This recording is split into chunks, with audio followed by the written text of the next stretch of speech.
Good morning and welcome, one and all, to PACIFIC414 Pop Talk. I'm your host, Mike. This morning, we'll be taking a look at a few articles. One with William Shatner's take on the current state of Star Trek. We'll also take a look at the news of Vince McMahon retiring from World Wrestling Entertainment. We will also cover Kurt Russell being cast in the new Apple TV Plus Godzilla series. There's also a new Keanu Reeves anime in the works, and a few other articles I found interesting. Of course, we'll talk about a few of the trailers that were released at San Diego Comic Con. And if we don't get to every article, that's all right, because all the links to the articles that I had planned for this morning's edition of Pop Talk are in the description down below, and full credit goes to the sources of those articles. But first, before I get underway, I do want to say good morning and hello to a couple of people who are already in the chat. The first is the Comic Relief Crusader. Good morning, Mike. How are you doing this morning? And next, I want to say good morning to Jet Sparks 373. Good morning, Jet Sparks. Hope you're doing well this Sunday morning. Once I get through this first article here, I will then include the invite link for anybody who wishes to talk about this article or any other articles we plan to cover this morning here on Pop Talk. So, as you can see, this first article, and excuse me 1 second. I need to already take a swig of water. There we go. But this first article we have here comes to us from the Hollywood Reporter, and it was posted on the 21st. It says William Shatner sounds off on Star Wars latest Star Trek shows during lively Comic-Con appearance. The actor claimed Trek creator Gene Roddenberry would be turning in his grave at some of this stuff. This article is by Ryan Fish, and it goes on to say the following. William Shatner closed out the first night of San Diego Comic-Con in style with plenty of cursing and a look back at his storied career. In an hour-long chat with MC Kevin Smith, the 91-year-old actor talked about aging, space travel, both real and fictional, and his place in pop culture, in the pop culture consciousness. And before I continue, I do want to say good morning to Gap After Dark. How are you doing, Gap? Shatner's age was a running joke throughout the panel, with the actor quipping that he could die at any moment during the panel. None of us really want that, sir, but that would be fucking incredible at Comic-Con, Smith joked back. Of course he does. It's Kevin Smith. People would be like, he died like the legend he was. Okay, Smith. Yeah. And part of the reason why Shatner was there is because he's going to be in the season 2 of Kevin Smith's Masters of the Universe.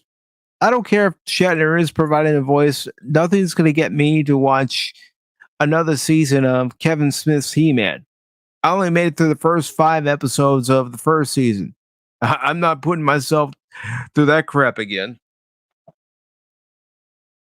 It says, throughout the Shatner on Shatner panel presented by the fandom-focused company Legion M, the icon fluctuated between, as he put it, serious and fun topics.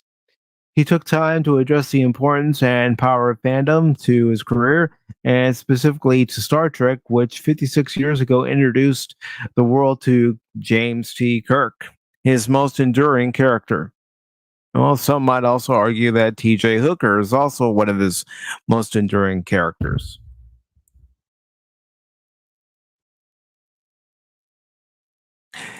That he did, Gap Stargate. And yes, I wholeheartedly agree with you on that. The new He-Man, it did suck and it does suck. So it goes on to say when, oh, sorry, when asked to address the fans of the other major sci-fi franchise, Shatner quipped, "Fuck Star Wars," but not Mark Hamill. We love Mark Hamill, Smith agreed. When asked by a fan if there were any new Star Trek series he thought rivaled his own, Shatner replied, "None of them." He went on to say, "I got to know Gene Roddenberry in 3 years fairly well," said Shatner. "He'd be turning in his grave at some of this stuff."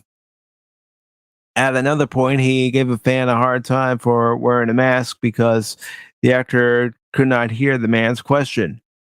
Mask wearing is strictly enforced this year at Comic Con, the first since the coronavirus shuttered the convention for 3 years. Not only did I not understand what he's talking about, but I don't understand who he's talking to, said Shatner after several attempts at asking the fan to take it off. Shatner also took time to talk about his real trip into outer space. He stressed how important it was to soak in every minute. "I went and I vowed that every moment that I spent in space would not be playing around in weightlessness, but looking out the window and trying to get an impression," said Shatner of his trip last year with Jeff Bezos' Blue Origin. However, Shatner has said, "Our own planet is where we're truly meant to be." When one fan asked him which planet he'd like to visit, Shatner simply said, "This is the only fucking planet we've got." Toward the end of the panel, Legion M showed off an emotional clip from its own upcoming Shatner documentary, in which the actor told a story about finding his beloved pet dog dead when he was only 10 years old. He described how his experience opened his mind to the fragility of life and changing his perspective and teaching him to treasure fleeting moments with nature, family, and the planet Earth. The plan the panel ended with the fulfillment of a promise from Shatner at the very beginning. Shatner said he and Smith would engage in curse off. "You're a double dumbass," said Shatner. Of course, that's from The Voyage Home. "Well, double dumbass on you," Smith returned, a reference to lines in Star Trek 4, like I just said. I didn't need to read that next line to even know that. "What kind of shitty statement is that?" Shatner quipped. "Now you just sound like my mother," said Smith. "I feel sorry for your mother," Shatner said, ending the panel with a mic drop moment. So, yeah. And you know what? I don't disagree with William Shatner as far as how Gene Roddenberry would take the current version of what's laughingly called Star Trek. It's not Star Trek. It isn't. And that's just my opinion. I know others share that opinion, and that's fine. If you disagree, that's fine too. So let's see. Gap After Dark says, "New Herman sucks." Yes. Jet Spark says, "I think that Star Wars Girl told the guys running Comic Con and enforcing those mask mandates to go suck it and didn't wear it. I didn't wear one when I went to Indiana Comic Con last year." No. And for those who still want to wear a mask, it's their prerogative. It's their life. Yeah.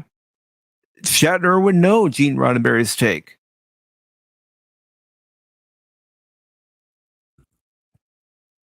So I'm gonna go ahead and play one more thing because we did get a Star Trek related trailer yesterday. I have my thoughts on it. You will hear my thoughts, of course, and I will allow you all, of course, to voice your opinion. Not that you need my permission. You can voice your opinion without it.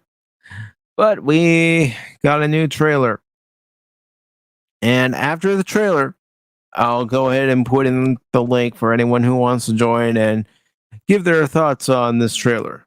And I will pause it just to try to avoid any copyright claim or copyright strike.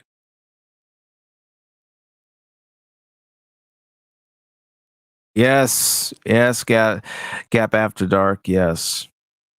Justice to an unjust universe. Justice to an unjust universe. So again, still putting today's points of view and current. Wow, see, it's more of that dystopian crap. Real quick. Yes, I'm gonna nitpick here. Okay, I'm sorry, but I don't believe that Worf's hair would be all white by this time in the early 25th century. I believe it would look a little similar to how he looked in All Good Things. You know, you'd see the gray there, but it wouldn't be all white because, after all, Klingons can live to be almost 200 years old. So, yeah, they don't age like us. Coming season of Star Trek Picard. And yes, that was said on purpose. That was indeed said on purpose.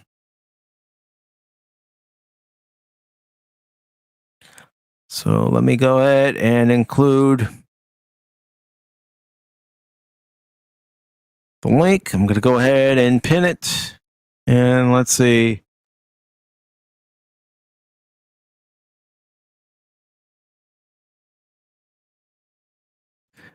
I don't know why YouTube is blocking that, Jet Sparks. You're just making a point. Jet Sparks is saying, I think that Star Wars Girl, yeah, already posted that. Where was that other one? For some reason, it's not showing your other comments, so I'm going to go ahead and read it here. You went on to say, Jet Sparks, yeah, after Benzo's just popping champagne with his bimbo squad, I think he has zero fucks to give. Yep, that's true. That is true. And let's see. Yeah. And you're right, Jet Sparks. The Orville is better than Pucard. I know several of us have adopted that moniker for the show, but it is.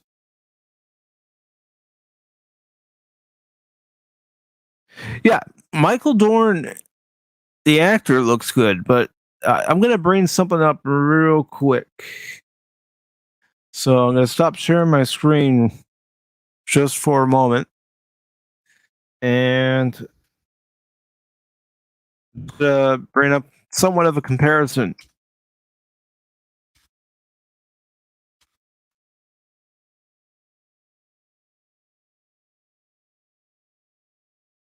All right.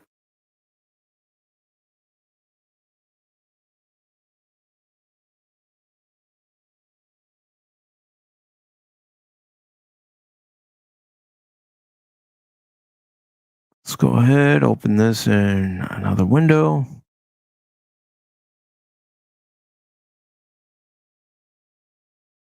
And let me go ahead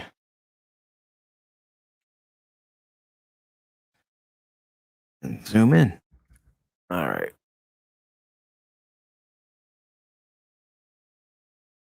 Okay. So now that I have it here, I will go ahead and share it on screen.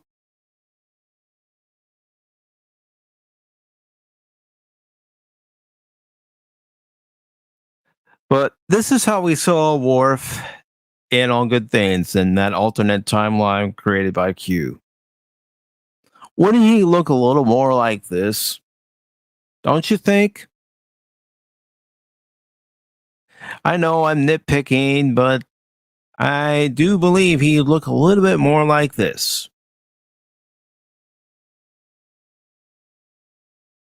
And hello, Mike, how you doing?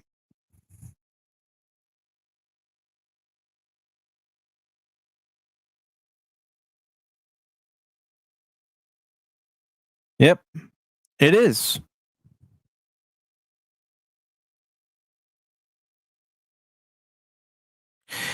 The Orville is better than current Trek, but you know, you could put other shows in there too.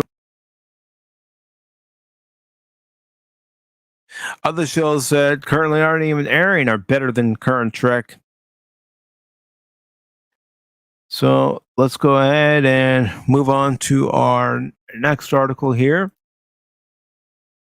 And before I even post it on the screen, I'm going to play a little sound clip here.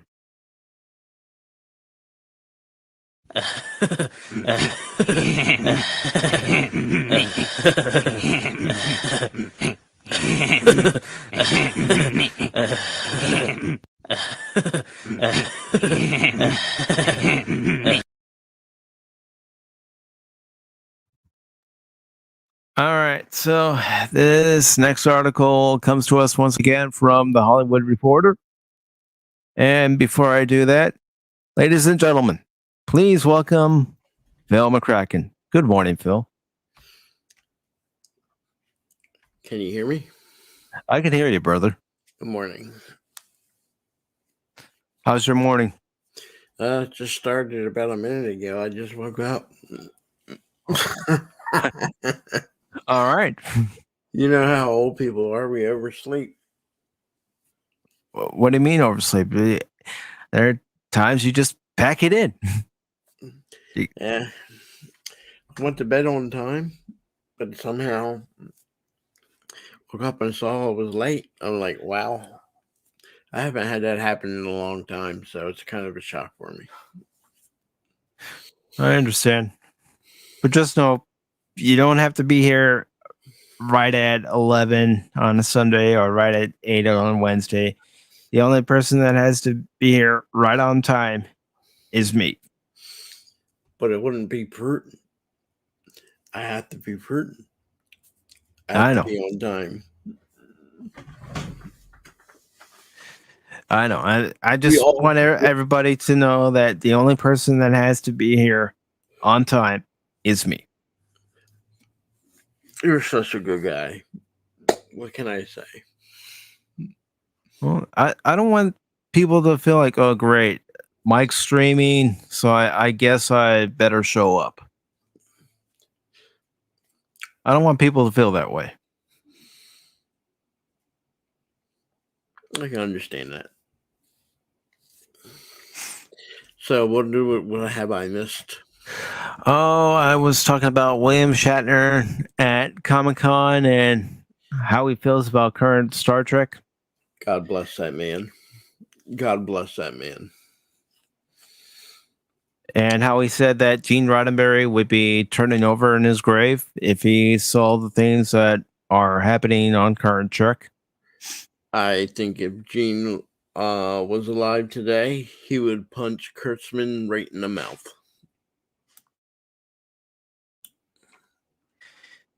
And then the next thing, I just showed it not too long ago, was the trailer for season 3 of Picard. And I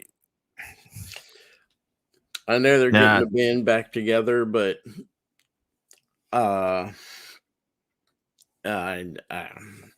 in today's world, it might be the best thing that never happens.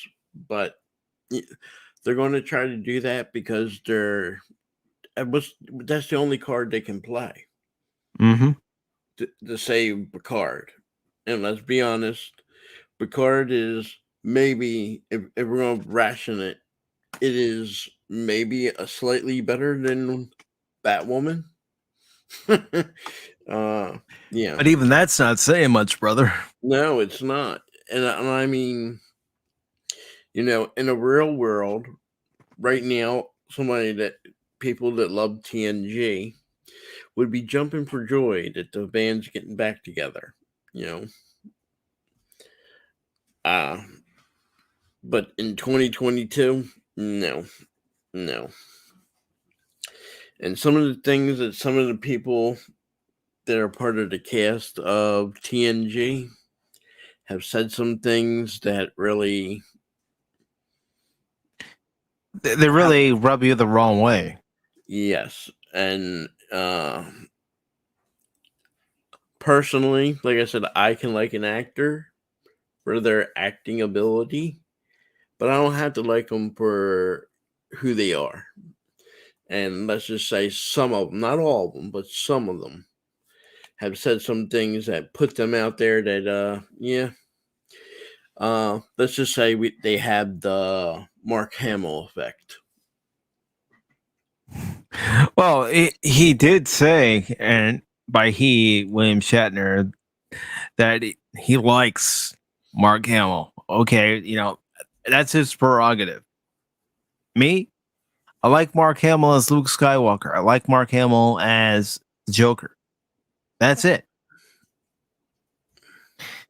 And please welcome Anonymous. How you doing this morning, brother? I'm doing all right. It's everybody's favorite spaceship coming at you from the deep ends of the universe. And I see there's a Phil McCracken here. Yeah, Yes, there is. it has been an appearance he has shown. Well, I thought I'd get on here just despite that, but I do want to clarify a few things. No, folks, there's not a rift between Phil McCracken and I. If there was, I wouldn't let him on this morning. It was just a joke. That's all it ever was. There's no. We all just like to bust each other's balls. Okay, yes. We like to bust each other's balls, and that's all we like to do to each other's balls. Just bust them. Okay. Now I have to go out there because somebody, not mention names or anything, but sometimes people take things seriously, and I can't use the band I won't use the band anymore, or the Exile, anything. And that was a good little stick I came up with 2 weeks ago. Sometimes you got to come up with something original, and if you manage to come up with something original and good, and then it gets hit out in left field. Can I say? I don't know how anybody, and I'm not pointing fingers or anything, anybody could took that seriously, but I guess you have to be in this world today. You have to explain everything. So most of the time, I just wanted to clear that up. Phil and I aren't at odds. If we were, you think I would have let him on? The only thing I will admit to that I have pride in saying, I do want to start a fight with the British. Oh, here we go. When you celebrate Independence Day, you got to celebrate kicking them out. So, and sometimes they have to be reminded that they were kicked out. Other than that, I don't plan on starting any international incidents. Pour salt in the wound, Phil. Just keep pouring that salt. Yeah. What kind of salt are you using, Phil? Pink table salt. There you go. Ooh. The Himalayan stuff. Go for the good stuff. So I have this article here from Hollywood Reporter, and it says Mike Judge talks Beavis and Butthead evolving for a new series, gives King of the Hill Daria updates. During a panel at San Diego Comic-Con, Judge shared footage of the teens arguing about the group BTS and also teased new developments for a variety of other projects. Uh, huh, huh, that'd be cool. Huh. Yeah, real cool. Yeah, well, And good morning, Jets Works. Good morning. How's everybody? Doing good, doing good. okay. We're okay. And let's see, Nerporial is here as well. He says, fun fact, the new Law and Order season is that thing that rhyme with bloke and even smoke. When the fair-skinned detective was involved, Brain shows back like that is the norm. Hence, no one's excited. No one is excited. They should never cancel the original Law and Order. It's too late to get those fans back now. All right, so this article. How dare you, Gung Gung? that basically be that little girl, but she's holding up a knife. Mm-hmm. So this article says Mike Judge knows that there will always be a limit to how much change viewers can expect for the animated leads of his upcoming Paramount Plus series, Mike Judge's Beavis and Butthead. Judge, who created MTV's Beavis and Butthead in the 90s, sat down with moderator Paul Scheer for a panel Thursday at San Diego Comic-Con to discuss what fans can expect when the new series launches August 4th. Judge admitted that it has crossed his mind to make his characters a bit wiser, but he has opted to steadfastly avoid this. There was always a temptation to make them smarter, and I've always resisted it, said Judge. He explained that this had been a topic of discussion when he heard a pitch that someone made while he was working on the recently released film Beavis and Butthead Do the Universe, which I have not seen yet. I don't know if any of you guys have seen it yet, but I have not seen it yet. Nope. No, I haven't seen it either. Nope, haven't seen it. I had to say Beavis and Butthead really don't read very well, so that's not going to work. The series is set in present day, meaning that in addition to obsessing over music videos, as the pair did on the original show, the teens will also analyze TikTok and YouTube videos. Preview footage shared during the panel included Butthead criticizing Beavis for secretly knowing all the names of the members of BTS, along with the two guys mocking a TikToker who teaches followers how to create prison tattoos. Additionally, the show will follow the film in continuing to explore what Beavis and Butthead would be like in middle age. However, the team decided against changing their basic look for the recent projects, despite the improvements in animation over the decades. We talked about all that stuff, and it comes back to if it ain't broke, don't fix it, Judge said about the somewhat primitive character design. I'd like them to look better, but every time we tried to make them look better, it would make them less funny. Judge teased some fan favorite characters from the previous show who would appear in the new one, including hippie teacher Mr. Van Dressen and elderly Tom Anderson, Mr. Anderson. I caught them boys whacking off in my tool shed again. Tell you what. In response to a fan question about whether King of the Hill Coke created by Judge and Greg Daniels would ever cross over with Beavis and Butthead, Judge admitted he had previously considered it. At one time, I thought Hank Hill was Tom Anderson's son, and Judge, before concluding that the shows hailing from different companies made it a non-starter. He also gave a brief update on continued speculation surrounding development of a King in the Hill revival series. King of the Hill has a very good chance of coming back, said Judge. As for the animated series, Mike Judge presents Tales from the Tour Bus, which last year new episodes on Cinemax in 2018. Judge said there is also talk of it possibly returning for a season focused on early hip hop. Judge spoke briefly about the possibility of more Daria, which starred the popular character who originated on Beavis and Butthead in the 90s before getting her own self-titled MTV series, a spin-off featuring Jodie to be voiced by Tracy Ellis Ross was in development as a series and now reportedly has been reconfigured as a film.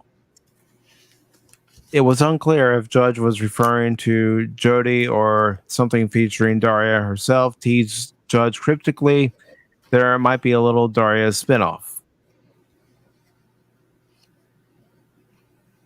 All right. And Gap After Dark says, "Hell, the nerd boy on life form." So, what do you gentlemen think about that article? What was said? Yeah, leave it alone. I Mhm. mean, seriously. Mike Judge is smart enough, apparently.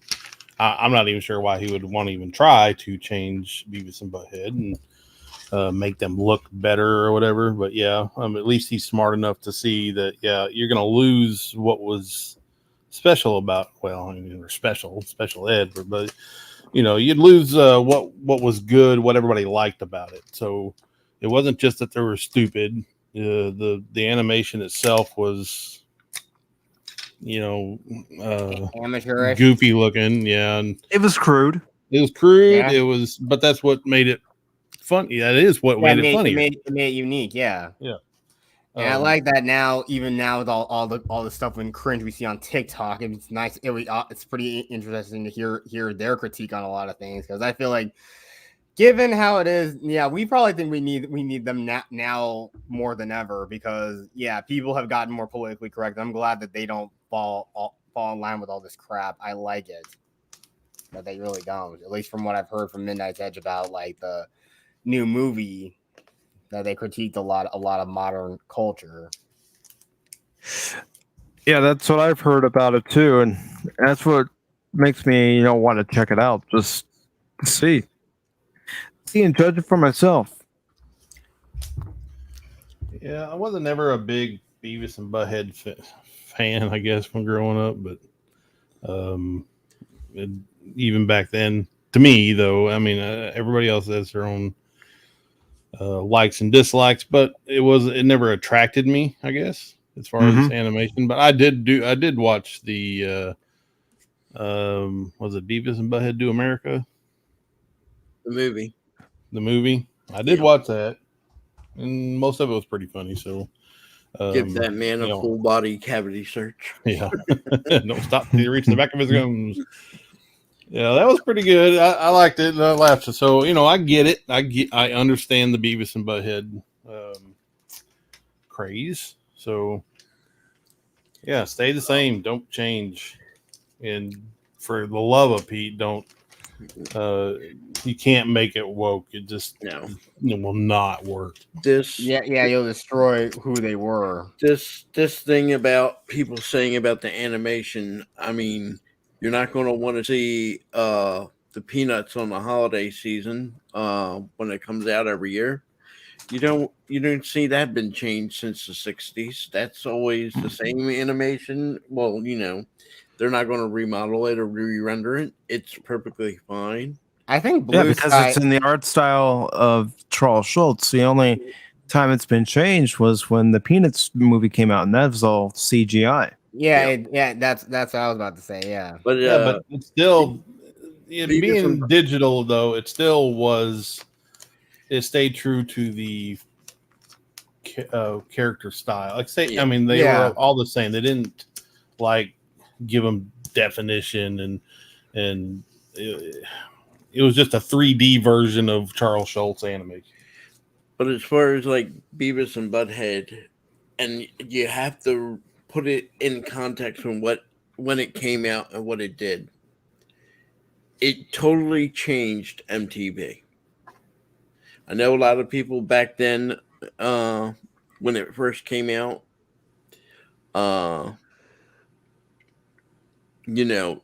people say grunge changed MTV. Grunge didn't change MTV. It had a part into it, but it didn't change MTV. This changed MTV. Before this, MTV was pretty much specifically music videos. Mm-hmm. That was what made them big. That's what put them on the map. Mhm. And there's always good things that come out and bad things come out. For MTV, just changed the trajectory of what they were doing. And this is where they start going down the road. Okay, we're going to find other forms of entertainment. We're not going to be music television anymore. We're going to be entertainment.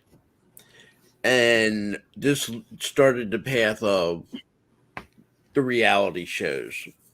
Yep, And other things that have nothing to do with made MTV what MTV was. Yeah, and I mean, I think I remember even seeing the era. Like there was like another era also before, like a little before we had like shows like Jersey Shore and freaking Ridiculousness and Teen Mom. There actually was a small point in their history where they actually had like They actually had a few dating shows. One of them was called Next. Another was They called Parental also- Control, and third one was Exposed. Yeah, Remote Control was the first one, and that was the start of the decline of MTV. Yep. Once you start getting away from music videos, and probably because me and Animals were probably, and Mike too, a little older, but used to go in the early 80s, mid 80s. You get up, you watch your MTV if it was summertime, just to catch up on the videos before you went out. If you were in school or in school time, you would get home because they had this wonderful thing called Dial MTV. The Wonderful Times. And what Dial MTV was, instead of people picking, let's say critics, if you want to, choose who's the top 10, what's the best songs going to the day, the people got to choose. So you picked up your phone, rotary phone, if people don't know what that is. But actually used to plug into a wall. Having a classic landline phone. I remember my grandparents having actual land, but they had touch tone phones, and we had a touch tone. and then we transitioned a little bit, and then we transitioned over into cordless, but still had a landline. But you would come home from school, and MTV would specifically wait to around 3 p.m. Yeah, it was Total Request Live before there was Total Request Live. Yeah. Yep. But when you had Dial MTV, you would get from 3 p.m. to 5 p.m. Eastern time. And that's right when you got home from school. And you would go home, dial the number, and you pick the video. It could be any video. And most of the time, you pick your favorite band. And that's how you got Dial MTV. And they would do the top 10 videos of what was requested. Yeah. And most of the time, they never, if you took what Dial MTV top 10 and compared it to the top 10 music videos of what they critics picked, it never meshed. It never matched up. Let's say it was Def Leppard, Pour Some Sugar on Me. That would have been Dial MTV's number one. Most of the people that voted for that would watch to see what got number one. And most of the time, that's how your bands got famous. What was the longest running number one song on that, Phil? Well, top 10, I would either, and I remember this correctly, and it might be, don't hold me to this, but it was back and forth. It was 1989, and it was between Kiss Forever and Motley Crue. From what was that one? From Dr. Feelgood, It's Ballad. I can't think of it on top of my head. It was Home Sweet Home, Motley Crue. 1985. Yep. They were always, if you notice, Kiss and Motley Crue were always battling for that number one position. But there was a long fight, if you want to call it that. In 1989, Kiss had Forever, and Motley Crue had that one ballad from Dr. Feelgood. I'm trying to remember the ballad, but it was going back. Don't Go Away, Man. Yeah, Don't Go Away, Man. Then they had when you were talking about Motley Crue and Home Sweet Home, it was the same thing. It was Motley Crue had that, and Kiss had Tears Are Falling. I think them two bands had the most number one dial on TV number one requested video head-to-head fight in the 80s. It was number one most times than anything else. If you look in the 80s, if you had a hit song, you better have a video. Yeah, that was mandatory, and that's again what made MTV look. You used to be able to watch that, listen to that, and sometimes you might get 3 of the songs off the album, and you can tell, well, that's a good album. Yes, it's just like Michael Jackson with Thriller, or even Janet Jackson with Rhythm Nation. Yeah, and like I said, most of MTV, most of the time when big hits, Michael Jackson, like you said, anytime he came out with a new video, it was a world premiere, and that was a big deal. Mm-hmm. Well, anytime Beavis and Butthead on the original show praised, a particular band, that band saw a boost in album sales. I remember before when MTV did not play Metallica. Metallica did not make videos. Metallica was famous before it hit MTV. That was the last of the big bands that were able to do that. Become popular before MTV. And then you've seen classic bands that got destroyed by MTV. Van Halen, for example. Original Van Halen. Mm-hmm. Real quick, got destroyed by David Lee Roth. Yeah, Van Halen. I just want to say good morning to Channel 66. And Matt, check your Twitter DM. I sent you a message asking you about a stream I'm planning to have next month to see if you're interested. I think at that time, David Lee Roth went for being I won't say he never wanted to be a singer, but was more interested in the Hollywood aspects that the rest of Van Halen wasn't really interested in. There was a disease in the 80s. A band makes it big, and the lead singer takes off. Van Halen, like I said, David Lee Roth, that is notorious for that happening. But you think about it, a lot of the bands that you can think of hit it big in the 80s by MTV, because MTV did create a lot of popularity with what was music trend and everything. Yeah, pretty much all genres of music got a boost except for country. You never saw them play country on MTV. Because they had CMT, Country Music Television. Mm-hmm. Yep. Just like they had for rap. Originally didn't have rap on MTV. Rap was BET or VH1. Yeah. But they would, I don't want to say everybody categorize themselves into a pigeonhole there. It's just that's how it was, If you wanted rap, you looked up BET or VH1. If you wanted country, you went to thing. It was designed that way. You wanted something particular, you went there. And like I said, all these other it became to the music part of it on TV. If you wanted rock and roll, you went to MTV. Yeah, and for me growing up, all the music channels were all right next to right next to each other, and all 3 of the kids TV channels, like Disney Channel, Cartoon Network and Nickelodeon were all right next to each other. At least back when my grandparents, I think they were subscribed to Warner Cable a long time ago. We had like these little tiny remotes, these little cable boxes. It was a long, long time ago, and I remember waking up every morning and like getting like the channel like groups together so I could watch all the kid shows on Saturday morning. I mean, for myself, I remember in the mid to late 70s when videos were being made, and the band would do it like after a show or before a show. They'll do the video, and it looks like it's live, but it's not. And they would play it on certain TV shows that they didn't call them videos, but that's where they played it. When MTV first came out, it had 6 videos that were on constant rotation, and one of them was Tom Petty.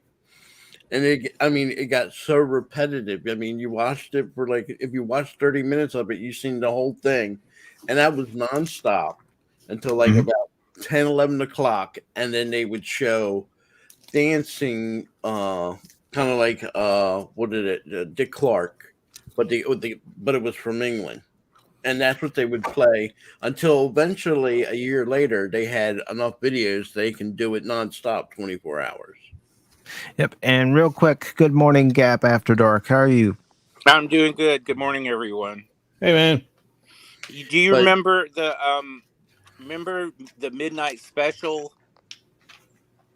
You know, there was a midnight special, and there was there was another one. There was like 3 or 4 on each of the big ABC, NBC. They all had their own little 1 or 2 hour video. Yeah, and then Friday night videos, I think, was on NBC, I think. Mm-hmm. And then that's when MTV had the smarts to put, their thing together. And like I said, that first couple months there, you got 6 videos. That was it. You really didn't get airplay of a lot of videos till like almost a year later. And once it got a full set of videos, Well, go ahead. I'm sorry. I'm sorry. What do you think? Well, let's see. How do I say it?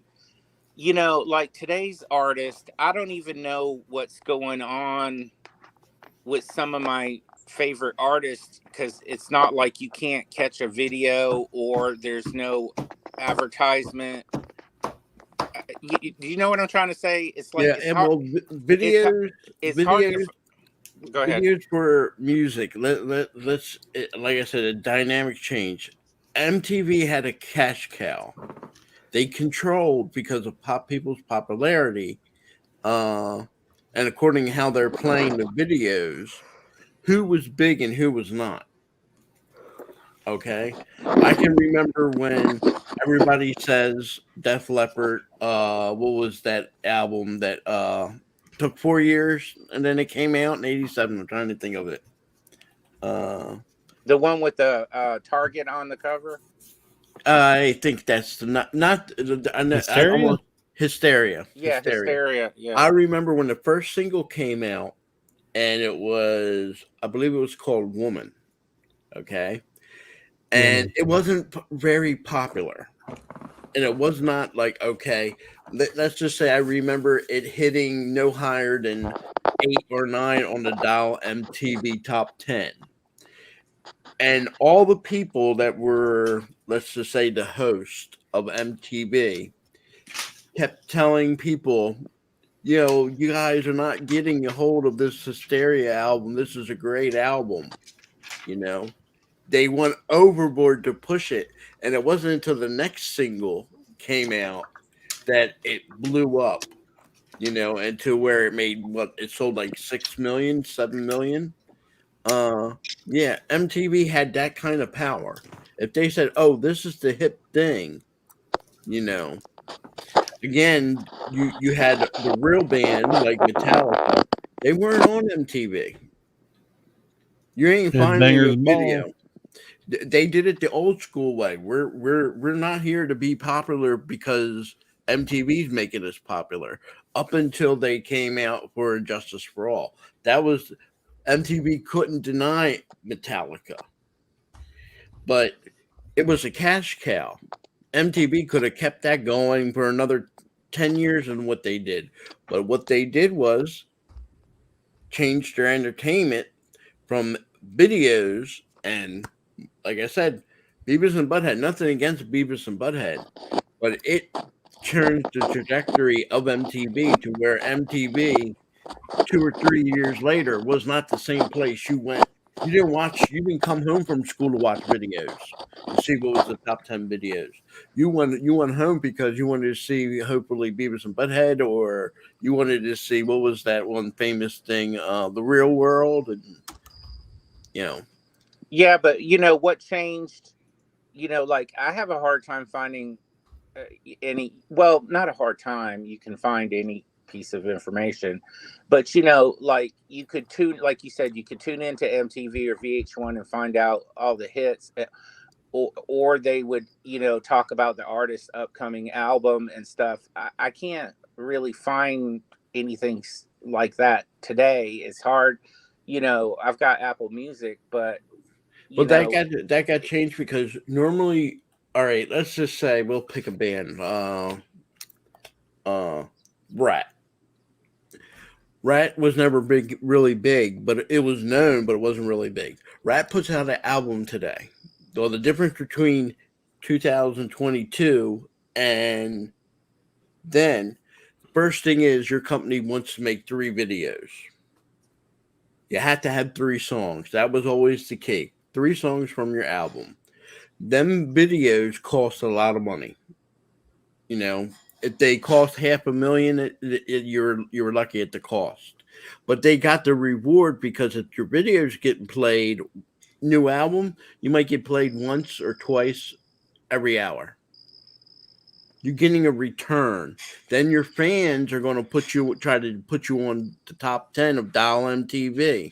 Forget your top 10 list for the week, what you would get today, or what was back then, because it didn't. That was basically critics. This is your fans, and what you've seen on Dial MTV is what you've seen in record sales. You're not going to get that today because no one's buying records. Bands are not going to put their time into buying records because you're in the age of I can download it for free. And on Spotify, or you can still because I'm still pretty much I'm young and I'm still doing this downloading MP3. And that is the reason your record industry collapsed. You can start saying a little bit MTV when it did its change to entertainment for away from videos, but downloading destroyed it. That's why your record companies, most of them don't exist. Yeah, and there's no central thing anymore. I used to listen to Casey Kasem's Top 40 and and always doing like the classic, call in and request songs. Yeah, I'll give you an example. Def Leppard back then, or any major band, can put an album out and get 3 videos, and at the bare minimum, go platinum. Guaranteed, go platinum. And then you go on tour. Bands are not going to make its money, believe it or not, people, on records. They're not going to get on airplay. And when I mean airplay, videos or on your radio. That ain't how. No, they make it all on tour. I mean, that's the only way they get an income. Yep, because most of what they make, let's just say this. If a band sold 1 million records, and if they got a check for 200,000, they were lucky. They were lucky. They didn't, because the record company is what made the money for that. Their way the band makes money is the tour. The bigger the tour, the more money they're going to get. Yeah, I worked at a record company, and people think oh, they're going to be rich right away. No, not right away. And besides the tour, it takes about 2 or 3 albums after they pay the record company back for creating their image, you know, and then they go on tour, then they make their money, you know, they don't really make, you know, it's kind of like the record company fronted where I work, they fronted the money for the artists, and they they had had a to lot of pay it money back. because, like I said, they can use one band or one famous musician, and it'd be a huge hit. When they, or let's just say it was John Cougar. I don't know if most of you remember him. He had a huge hits in the 80s. Well, when he had a mega hit, most of that money went to the record company. They're able to turn that around to a new band, and they could front them. Well, we're going to do a 5 record deal, and we're going to front you $600K for the 5 records up front. Now, even if they're fronting them the band $600K, doesn't mean they're getting $600K. That's $600K. First thing, if they have a manager, he's taking a chunk.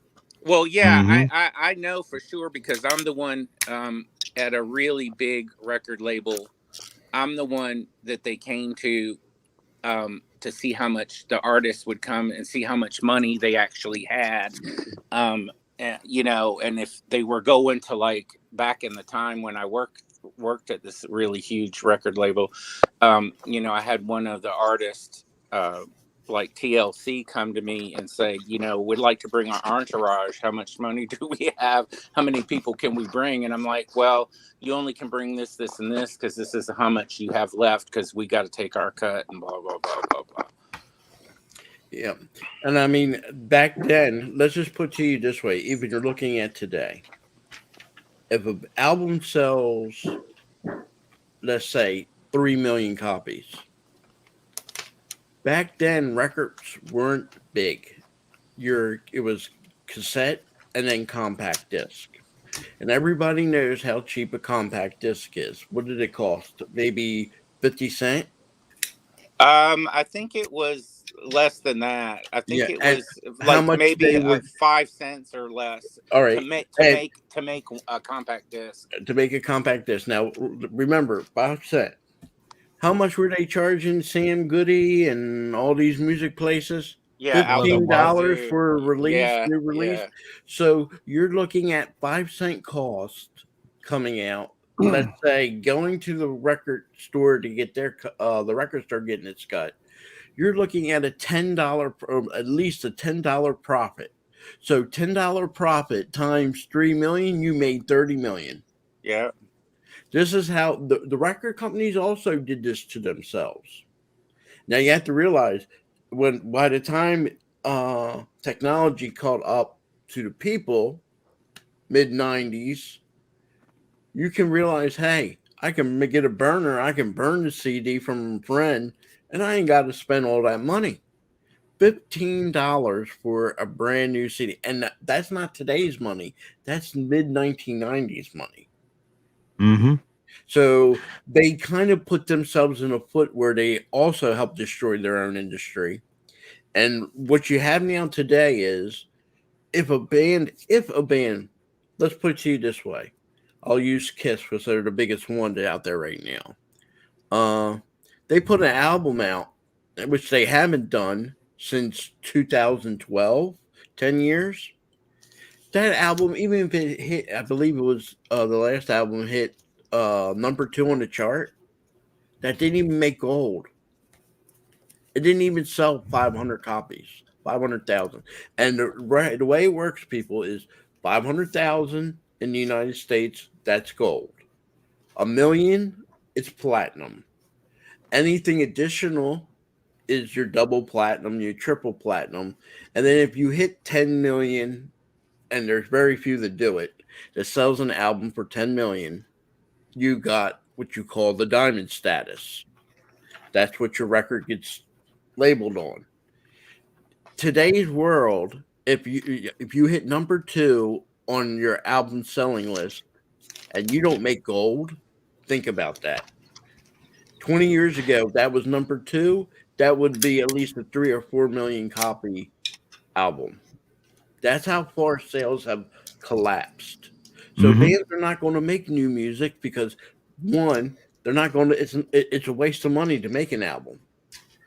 They'll do a greatest hits, but nowadays bands are only going to do live shows, play the old songs, and that's it. Well, that's not true. Yep. See, now they can produce it themselves and stream Release it it. themselves, release it on streaming services, and they can get the money doesn't go to record companies anymore, so they make most of the profit off any song that they make. They still do it. That's true, because I had a friend. I shouldn't say I had a friend. I have a friend who, writes in, does his own music, and he produces all of it himself. But the thing is, when you're doing it as an industry, let's be honest, in the 80s and early 90s, if you went and your album did gold, that was considering you made it, but you're not successful. The successful mark is platinum. But in today's world, I don't care what band it is or how popular they are. If Kiss released a new album tomorrow, 350,000 is not going to make a gold status. Metallica release an album tomorrow, it won't reach gold status because the amount of sales for a record doesn't make it. That's why they've decided to change it today, where I think like Canada, that if you sold 250,000 instead of 500,000, that's at least a gold status.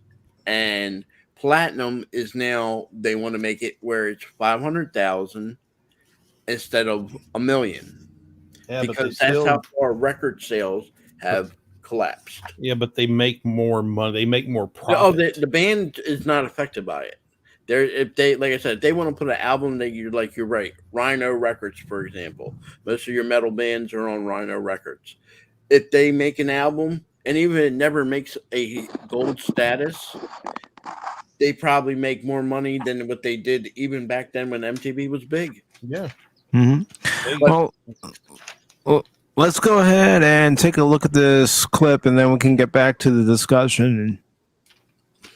Oh, did we get off on a tangent again? Oh, crap, Mike. I'm sorry.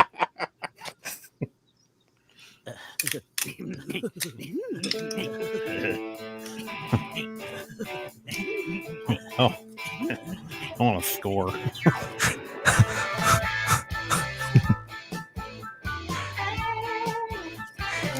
Scenes from the matches. We blew up firecrackers. We did all these things because it is ingrained in our DNA to like fire. Fire!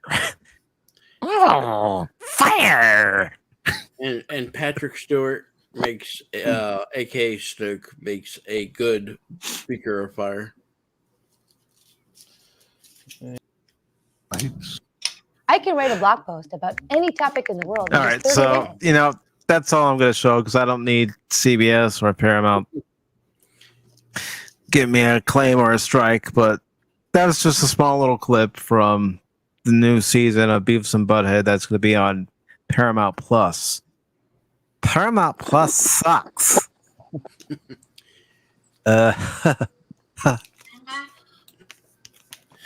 they created Picard and STD. No, that's wrong.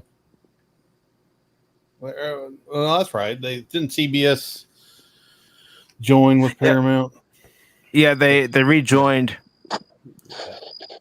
So yeah, I don't know what they're doing. I know Paramount has put out some decent stuff here lately, but they still put out freaking Star Trek. Mm-hmm. I will say this: I like Beavis and Butthead. I don't have to watch it every day, but I did like Beavis and Butthead. But for me in 2022, the reasoning behind doing it, so this was done like 2010. I would have been more for it. I think they had one that came out in 2010, 2011 when they tried to revive it, and it only lasted one season. Yeah. I think they're doing it now.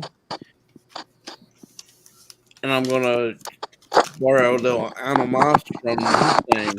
They're brain dead in Hollywood, so now we have to reach back and pull something out of the fireworks of the past to hopefully make a hit today.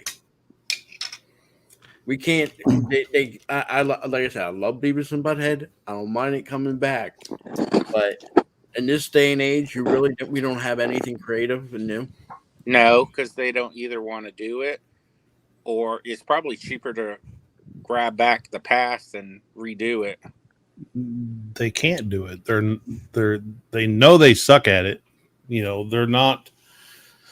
I don't want to say everything's been done before because, most things have, but they've ran out of ideas a long time ago. To be honest with you, they can't.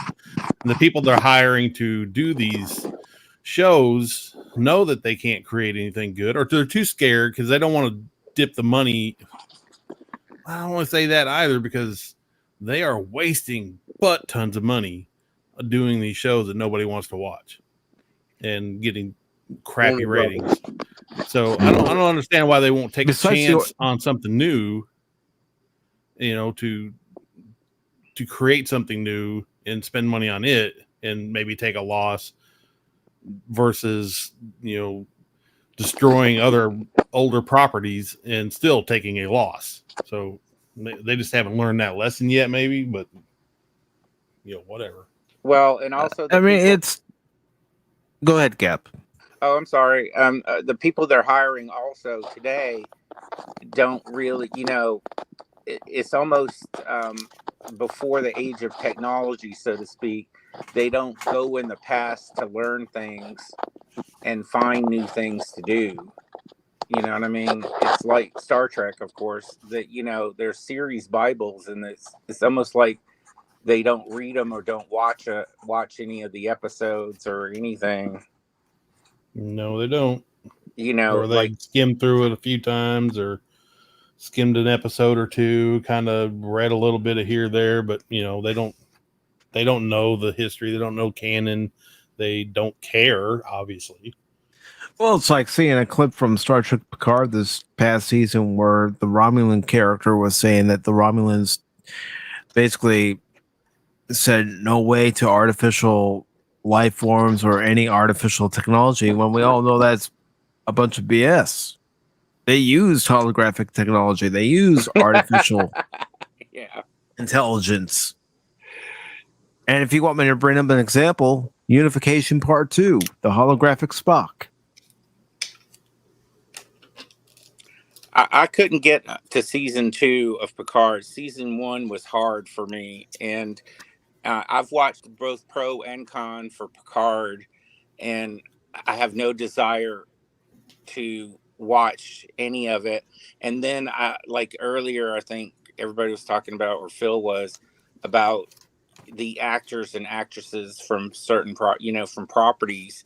I don't want to know your personal beliefs and crap. Use your celebrity to help people. I don't want to know your politics, and just be a good actor or actress. I can't watch Next Generation anymore after this, after Picard. And I just, no. Yeah, I feel you, man. I mean,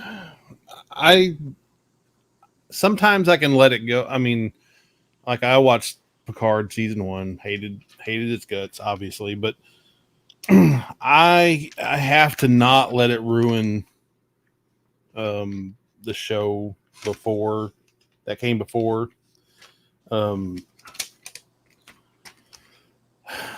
Yes, I hate certain people, hate certain actors whenever they get out in public and say the dumbest crap imaginable. And there's movies that, like, I freaking hate Matt Damon. I hate him. I hate his freaking guts, and I'm with you. But yeah, and there's certain movies I won't watch just because they were all right. So it's not like I'm one of my favorite freaking movies, like Jason or the Bourne movies. They weren't my favorite movies, so I'm never probably ever going to watch those again, and I hate him. But like, I love Ford versus Ferrari, and I know he was in it, and I just had to get it out of my brain and just watch the movie, but I can't let that ruin my love for the old shows. Well, Because I mean, there's not much out now. I mean, all I have is the old shows.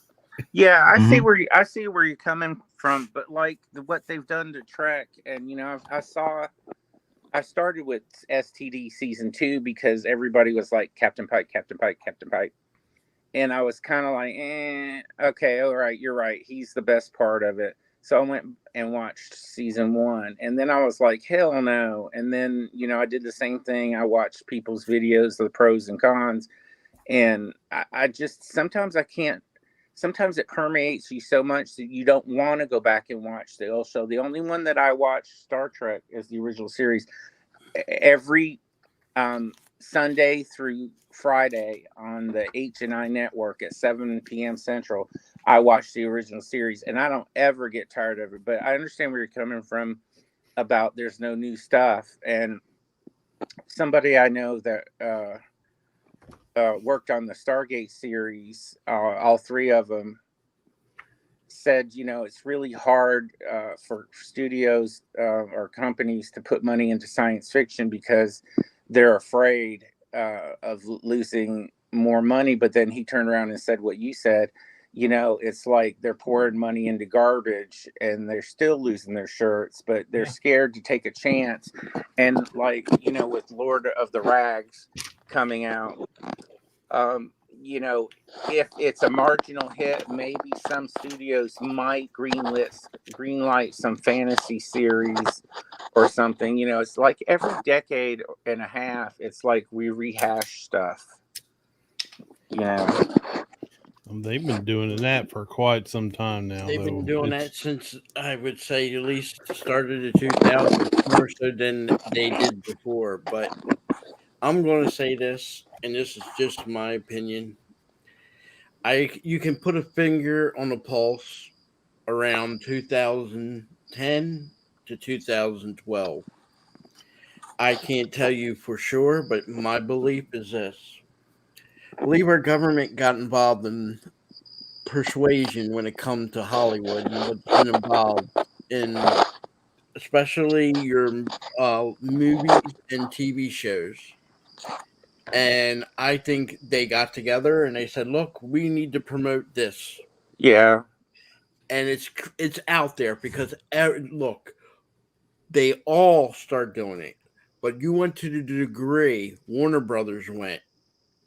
They were actually doing pretty good because you had Smallville, you had a couple of shows out there that were really good. I forget the brothers, Fighting Ghosts and all that. Supernatural. Thank you. You've seen that, what they were capable of doing. And then 2012, I'm going to say was the line. Everything else that came after it, there is no reality that if you were in 1970, 1980, 1990, that Batwoman made it past 3 episodes. You know it. You know it. And the reason I'm going to say this is this. They knew the ratings were trash. They knew that it was garbage, but Warner Brothers was going to throw that out there and more importantly, pump the money in the hopes of, and all these other people that following Warner Brothers, eventually we're going to hammer it through and you're going to accept it. Well, that's what Disney's trying to do with Boba Fett. They announced the season 2 of Boba Fett. Who asked for it? Yeah, right. But here's the thing. They don't care if they destroy what they had before. They don't care if they lose money. Look at Warner Brothers. All I have to say is CW and total garbage. They can't even give it away. They can't give it away. They offer to anybody that wants it, you can take it, but you have to pay the debt of, what was it? Last time Pacific, you had it up there, 200,000 or 100,000 to take the properties off their hands. They couldn't give it away. And there's still people, and this is another thing. There are still people, and you can find a great chunk of them, that are demanding to bring Batwoman back. In the right world, I can guarantee you there's 5 of us right now. I can guarantee you all 5 of us will say, don't bring Batwoman back under no circumstances. Mm-hmm. But I watched I really 20 want to minutes of torture ass. the first But- episode, and that was 20 minutes I'll never get back. But here's the thing. If you don't think these companies hire people to go onto Twitter, to come onto YouTube, you promote our stuff, give us a review or like, and we'll help you out. If you think they're not doing it, then I can't tell you. This is part of marketing ploys and what I would call back in the day hooks. You, like I said, music industry, we just talked about it. You had to have 3 videos for an album. Then, and if that made a gold status, the record companies, okay, that's great. But if you made platinum, they're going to help you the next album in the hopes you're going to go double, triple platinum. Today's world, the record companies can't do that no more. They can't do that. You're looking at it. You're looking at the collapse. Again, Warner Brothers. If you think Disney is not on the same trajectory with just as Marvel properties, if you think they're making money, you're insane. You're insane. They're not. They're losing money. They're losing more money than they're making. And that's going to fly for so long until they reach a point. Every industry will deal with movie. If Disney has to make a certain amount of money every year in order to please the board of directors. Okay, now we have to understand this. You can own stock. George Lucas is right now owns the biggest stock in Disney. He's not on a board of directors. Board of directors is the power. They're the one that can say, JPEG, you're fired. They're the ones that can say, we can turn the trajectory of what we want to do. They're the ones that hold power. Until people in the board of directors, look, they have stock meetings, and the stock meeting can be George Lucas there or Anonymous with one shareholder, with one share, just one. They're not going to listen to the thousands of people that have under 1,000 shares. You can be there. They won't make you feel welcome. But really, they're going to listen to who has the majority say. So George Lucas, whoever the majority shareholder is has the most power. And if Right. he says, hey, do we need to change? Then change comes. But until that happens, which I doubt it is going to happen, they're not going to do it. And like I said, the government, I don't know why or how or the reasoning behind it, but 2012, you can see the wokeness, you can see the injection of all of these TV networks and movie companies turn the trajectory. We're going to promote this. Oh, Robin is now got to be green and he's got to be gender neutral. Morning, Cash. You know, it's been planned. It was projected. And the only thing is, look, even when people aren't buying into it, they're still going to throw money at it. Like I said, Batwoman had no reality. Should ever had 2 seasons. Shouldn't even have 3. It had 3 seasons. 3 seasons. Get it right. 3. Yeah, but I try to forget it. Hello. What's up, Mike? Hey, yeah. Not much, brother. Hello, Hope you're guys. doing well this morning. But Pretty good. this is the problem when you have your government try to step in and try to say, okay, we need you guys to promote this. I can understand, like when World War II, they did it because for morale, for the home front, all well and good. This is trying to promote something that, look, you want to call it woke, you want to call it gender acceptance. Okay, I'm old school. I really don't care what someone wants to call themselves. But when they tell you you have to do it, look, I can say I am the divine being. Everybody has to call me Phil McCracken, the divine being. Use your pronouns, people. And if you don't, well, I send a video to Mike, and there's a nice video out there. I will sue you. What? I will sue you. What? Mike, you've seen the video, right? The lady tried to sue because she got yeah. You sent me that video, Man, dude.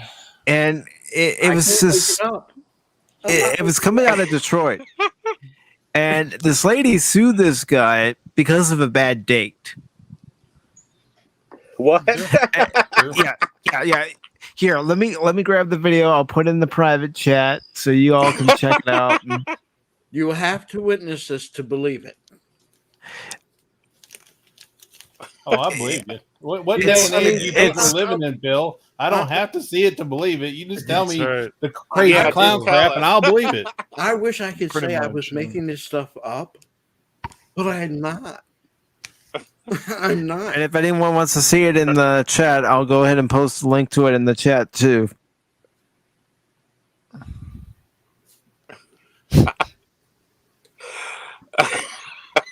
Sorry, I can't. Look, I mean, I give the guy credit. Look, I would if I had a bad feeling, he must have had a feeling or a spidey sense tingling.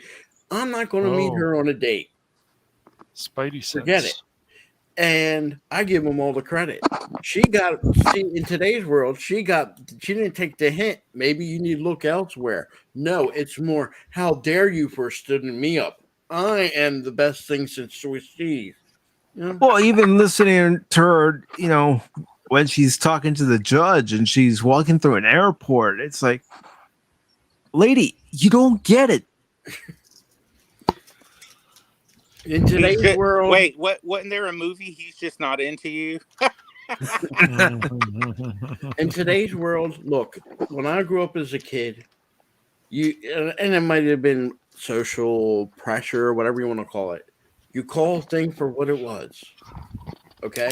And if it sounds mean, sometimes truth is being mean. If somebody was a drinker, you called them an alcoholic because that's what they were. There's no denying it. If you cannot put down your liquor and you had to have it, then you are classified an alcoholic. In today's world, aka my stepmother. In today's world, you can't Phil say McCracken. that. I'm sorry. I'm not laughing at what you're saying. I'm watching the video. I understand. I cannot believe. Oh my god. I'm like, how did it even got to that high a point that the court even accept to hear it? The laughable part, I don't know if you're there yet, Gab, so I don't want to spoil it yet. But when you get to the end, there's a part that will make you just laugh your ass off. I'm laughing already. I would say the biggest disconnect that I could say after the 90s, and I hate to put down a generation, this generation right now, whatever it is from 2000 to 2022, Gen Z, is we don't know the word no. And you don't dare tell They've them never been that. told the word no. That's the problem. yep, and that's the reason why they're entitled. I mean, as a person who's a millennial, I will say this. Even I know this. Look, if you let your kids run wild and do whatever you want and just give them everything, they're gonna act entitled when they get older. And the whole classic thing was, if you're too strict on your kid, they're simply going to act rebellious, or they just don't like another type of life compared to the kind of life they already had with somebody, like, the whole thing, like, your parents get divorced and like you don't accept the other person as like your new family member. You don't accept them, or you basically start acting out and just go and be rebellious. To me, I use this as a great example. As a nation, people do travel. They go around the world. That's amazing, Phil. Please tell us more. Amazing. It is. Listen to words of wisdom, Cash Money. Do you know what country, what nationality has the biggest amount of people in foreign prisons than any other nation in the world? What's number one? What? What is the Well, number let me guess. The United States. There you go. Mm. Because Mhm. they get I'm so not entitled and surprised. believe that the next country they go to, even if they're on a visit, that they're going to accept their BS. There's a lot of countries out there they don't tolerate BS, Exactly. and that's why we have more people in foreign prisons than any other country. Look, we have an example: the female basketball player. I don't care what your belief is between the war, Ukraine, and Russia. But if you're stupid enough to try to bring drugs, I don't care what it is, into a country, you're going to go do jail time. I don't care who you're married to. I don't care how great of a basketball player you are. I don't care how politically correct you are. Guess what? She is going to do 10 years in Russian jail. It's a When you fact. go to another country, abide by their rules and their culture. That's the bottom line. But no, we are Yeah, another example of that will be Otto Warbler, the kid who tried to steal a propaganda poster from North Korea. And of course they sent him back in a body bag. Well, you know what? I mean, I don't think that he should have been abused that way, but he should not have been stupid enough to take down a political poster. Other countries, they don't want you. Look, He's in North Korea, for Pete's sake. Exactly. The point, that's There exactly you the go. point. Ironically enough, at the 2018 Winter Olympics, most likely, I think both Mike Pence and I think the family of that guy were all there, and they were probably sitting right next to possibly the chick who probably ordered his death, Kim Jong Il's sister, or Kim Jong Un's sister, Kim Il Sung. Look, whenever you go to another country, I would even say this: you even go into another state, you're a guest. If you're not Exactly. born or a native of that state, or you Yep. resided at a long period, I can't speak for other people, but in my state, somebody outside, you're a guest. And Yeah, that's listen. I'm going to use this as an analogy. I conceal carry. I take a weapon with me everywhere I go, and if I'm going to go to another state, I better learn their laws because not Yep. every state's laws are the same. nope. So if I'm going to take my gun to, well, I'm not going to just whatever state. So Oklahoma, if I'm going to cross that line, I better know what their laws are about concealed carry and where to take it, what and where not to take it, or even if I should take it. So if you're going to North freaking Korea, you better mind your P's and Q's because they do bad things for very little reasons. So Yeah, exactly. You have any idea how many people have tried to get out and defect to the South? Because basically, again, the South basically sees North Koreans as their own citizens. But if you try to escape to say China or even Russia, for crying out loud, they will send you back immediately, and you're going to face certain death. Now look at it this way. I hate to use the politics of today, but if a person crosses the Mexican border into the United States, not everybody that's crossing the border, people are coming from Mexico. They come from other South American countries, Yes. even the Caribbean. But if they cross, They come from other countries too because they're using the border as a way to get in. get in. Yeah. But there's no laws.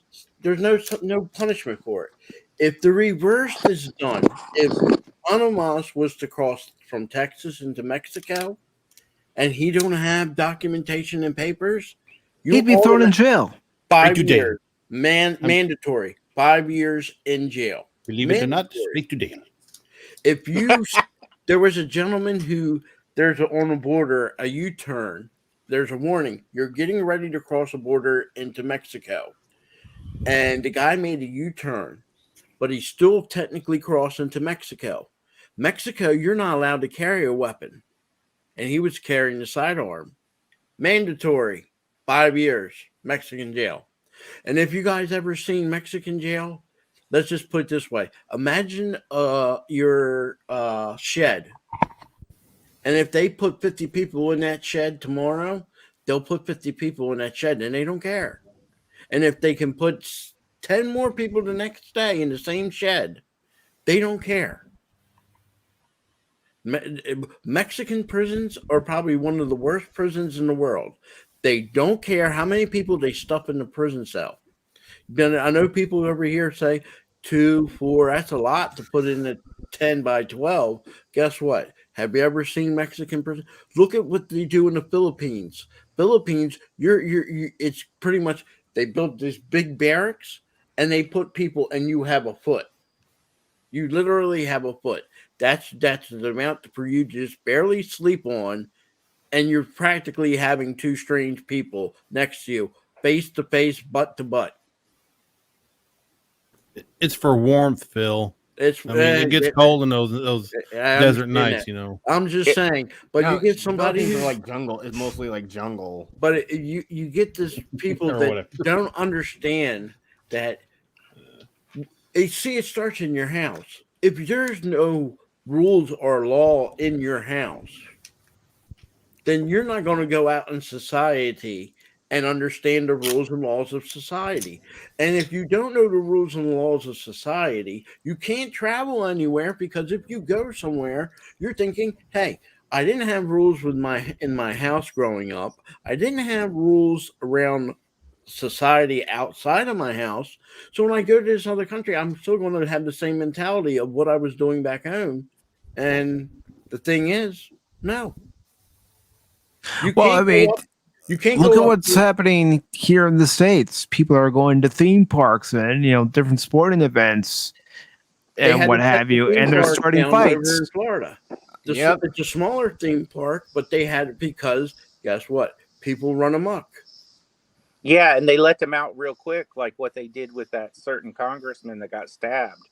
They let them all out in 3 hours so they can do it again. Yeah, see, that's the issue. That's the real issue. It's not that they don't know the laws or the rules. It's that there's no consequences for it anymore. Yes, exactly. Not all anymore. they're seeing on the news is people getting bailed out of jail for rioting and crap. They don't want to. They don't want to put people in prison for robbing. They just let them go. You know, if they're not stealing anything over $1,000, don't interfere. Just let them steal it. You know. Yeah, that's happening in San Francisco right now. Yeah, exactly. And that's another thing with kids. You know, they grow up in these households where if they do something, parents will fix it. Look what happened. There's no consequences for what they've happened done. in Philadelphia 2 weeks ago. A 74-year-old gentleman gets attacked, beat up, and killed by a group of teenagers that shouldn't be out at 11 o'clock at night. Yeah, I remember. Yeah. And so far, they got just 2 that turned themselves in. I give them credit for turning themselves in a couple days afterwards. But there was more than just 2. Okay? Now, this gentleman was just walking down the street. Didn't bother him, didn't do anything. To chase down a 74-year-old gentleman, and let's be correct now, because a lot of people won't say this. Phil's going to say it. Black on black. It's a black on black crime. Yes, and just to let everybody know, I'm also going to say this because everyone wants to talk about all this crime, but guess what? People need to talk about black on black crime because guess what? Yep. Yeah. But it's an explosion in the cities now. Who wants to go to Chicago? No. No one wants to go to San Francisco. Not even to watch a Cub game. I don't want to go to Chicago. I wouldn't want to go to San Francisco to see the Golden Gate Bridge or even see Coit Tower. For me, locally, I'm near a lot of big cities: Philadelphia, Baltimore, Washington, D.C. And I will tell you this: 90s, early 2000s, I felt comfortable to go to the Inner Harbor of Baltimore.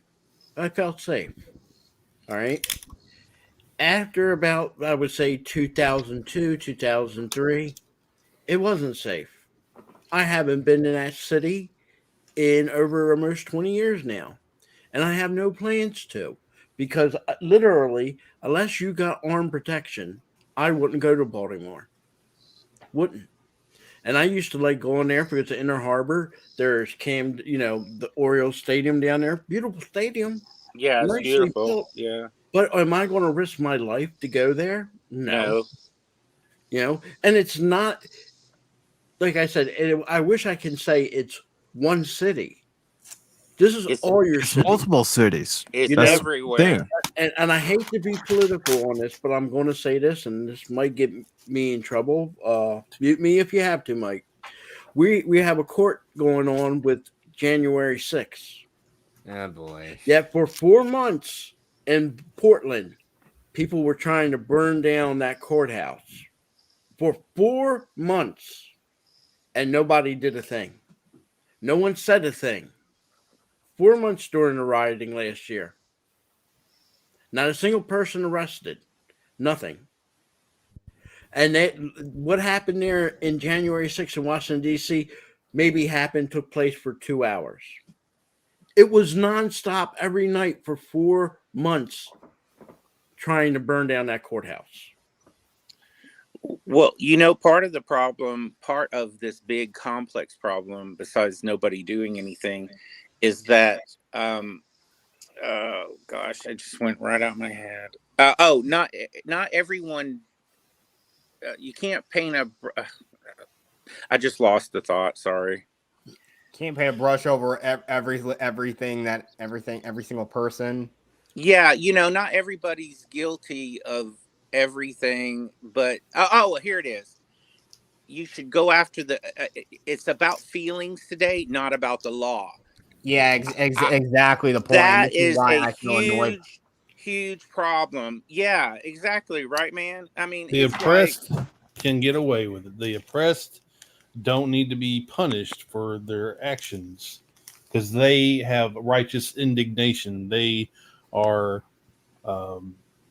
entitled to do what they're doing because they're oppressed. I mean, don't get me wrong. A lot of things happened last year, but I can tell you this. You can sit back and look at it today, 2022.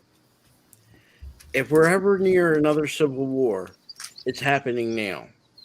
If people don't understand the first Civil War, they're not understanding this one.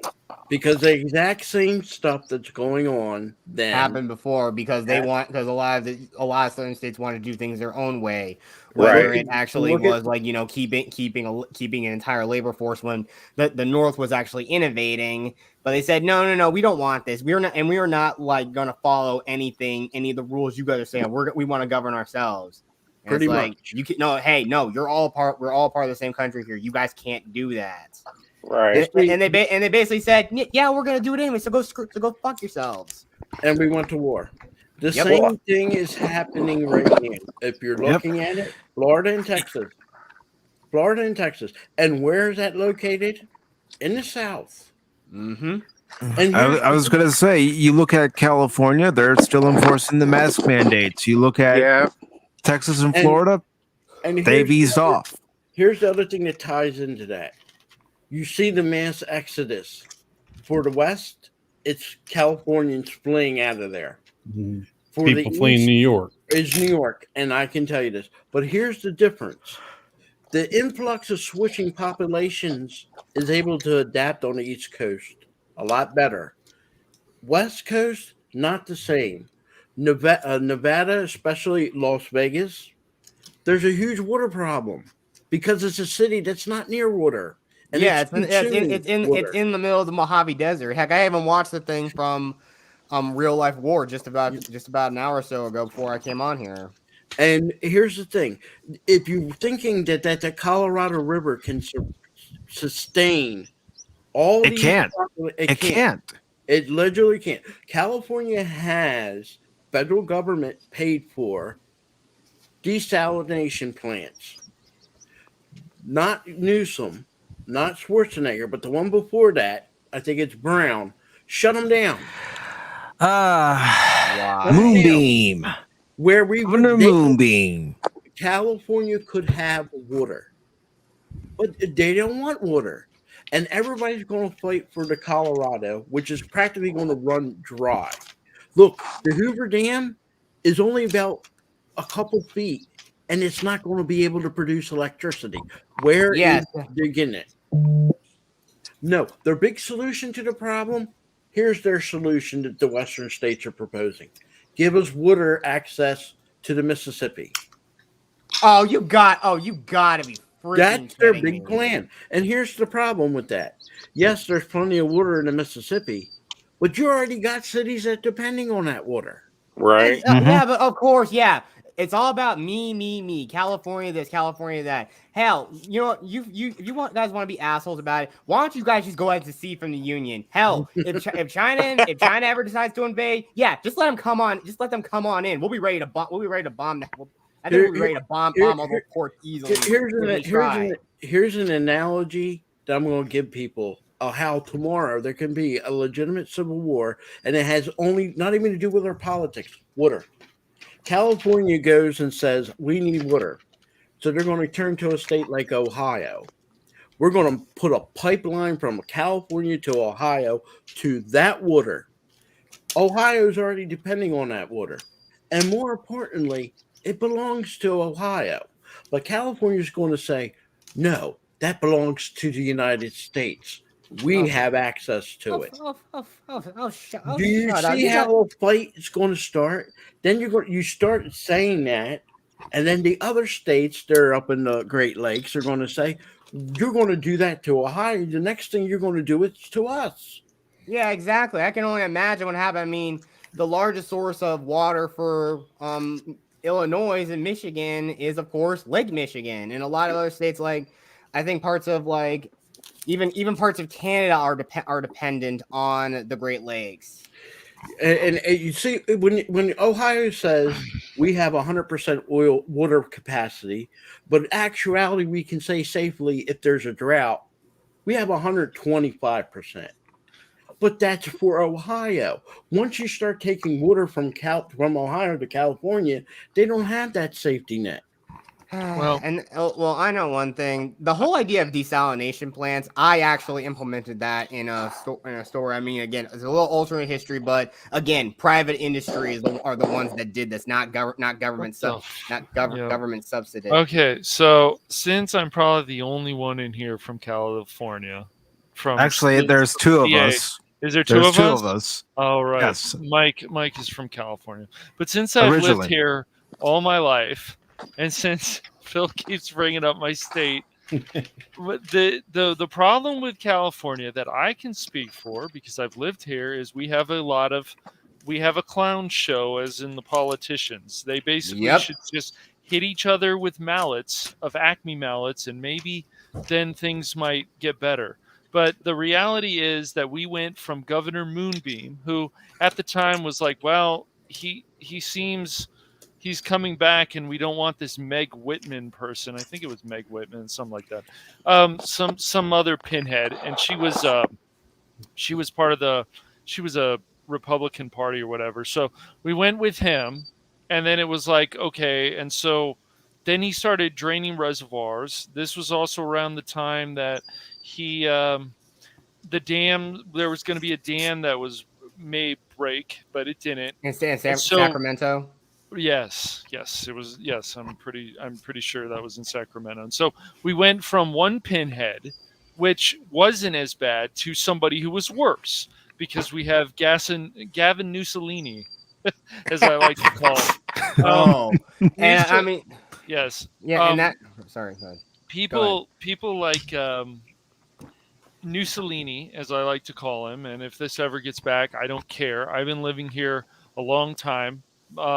He will pander. He has not done nearly enough about the homeless problem. The list just goes on. And if any other network, conservative network, something else, whatever, says anything about homeless problem, he just, well, did you see the network it's coming from? Ha ha ha! That's how I feel about it. This is the same pinhead who was like, "Oh well, I'll have a mask on. I'll put in the mask mandate. Then I'll be inside, and then no one will notice that I don't have a mask on, even though I told everybody else that we shouldn't have a mask on. Even though I told everybody else about the lockdowns. I don't know how far we can go on YouTube about this stuff. But, Rules for thee, not for me. That's right. Right. Rules for thee, not for me. And people have said this before. So we have that pinhead. Then we have another pinhead. His name is Eric Garcetti. This is a man who will basically kneel for Zod. And as they said on the radio before, this was when all the rioting and all this stuff. Yes, they're called rioting when you burn things down. I know it's hard for people to believe that it's called that. But anyways, so what might start happening is if we get Caruso in there, and instead of Karen Bass is just another one of these pinheads who's like, I'm happy to pander, blah, blah, blah, blah. And so if we get Caruso in there for Los Angeles as the mayor, there's going to be a runoff in a few months because nobody got 50% because it was a low turnout. They usually are for these local elections. Then we might start healing California a bit, starting to fix the homeless problem, starting to fix other issues. But California can't fix much because you've got Gavin Mussolini running amok all over the place. And, of course, he wants to be president, too. He wants to be president along with Kamala Harris. So we'll see how that goes for them. But even though I left California 25 years ago, Pete Wilson was the governor. Yes. When I left California, and even then, California had its problems. Oh yeah, of course. It's a massive state, and there's other problems here too. But I'm not going to go deep into it. I don't want to get Pacific's channels canceled or censored. The reason I brought up the water is because here, this problem is now in the Colorado River. And you're about ready to lose plants that's producing electricity. Nevada isn't going to survive long without electricity. Water and electricity, and they all come from the river. But here's the thing. All California this problem they knew was going to happen because as these cities are growing in the desert, Nevada, the demand of water is going to go up. That's why the government helped support California with the desalination plants to make more water. But here's their argument. They're claiming climate change. That is not the case. What's going on in the Colorado River and all the states involved isn't climate change. It's people change. First, too much people in the area where there's not enough water. Second of all, people leaving California, going more in Nevada, Arizona, making the water problem even worse. Look, when California starts going, oh, we have to go on cycles of water where maybe you may have half a day with no water, they're going to start wanting water. And the first thing they're going to look is areas that has water. And like I said, somebody living in Ohio, there's plenty of water for Ohio. There's not enough water for Ohio and California. You see the problem coming up. I feel that they should have. I think they're draining the reservoirs, but the other problem in California in general, we're not in this state. It's not getting enough rain. So right now we're in another drought, and while this drought is going on right now, they only want us to water at least once or twice a week. Now, does that mean we break the rules? Well, all these other pinhead politicians, a lot of them, do break the rules. So why should we care what they think? Yes. Yeah. Well, like I said, my whole point of this is how a conflict can start. It doesn't even have to be about politics. This is how a conflict can start. California says we need water. They go looking east to these other states that they're not affected. We're fine. And next thing you know, California goes, like I said, we're using Ohio as an example. All right, be honest, you can use Maine. Maine has the biggest underground water reservoirs anywhere in the world. When it comes to water, it's the Saudi Arabia of water. If California says, "Hey, I want that water," and Maine says no, it belongs to us. It's in our state. California says, "Well, we're all part of the United States, so technically it's ours too." Yeah, but that goes back to states' rights. It's not federal land. Yeah, Exactly. But And let's go ahead and move on from this. Sorry. I agree. That's the thing. I blame Cash Money. No, it's Phil's fault as usual, but it's fine. I moved on when you said Okay. California. You know that just one thing, Mike. Give me just one thing. You know that big satellite up there taking pictures of outer space? It has a lens on both ends. So I'm saying I'm taking control of that lens. And like you used to do with ants, I'm aiming it at the state of California. I'm heating it up just for Cash Money. I don't want to lose Cash, dude. Get out of California, Cash. Get.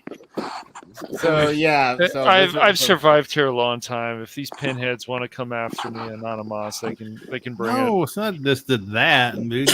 You could live a lot better somewhere else. I'm just saying.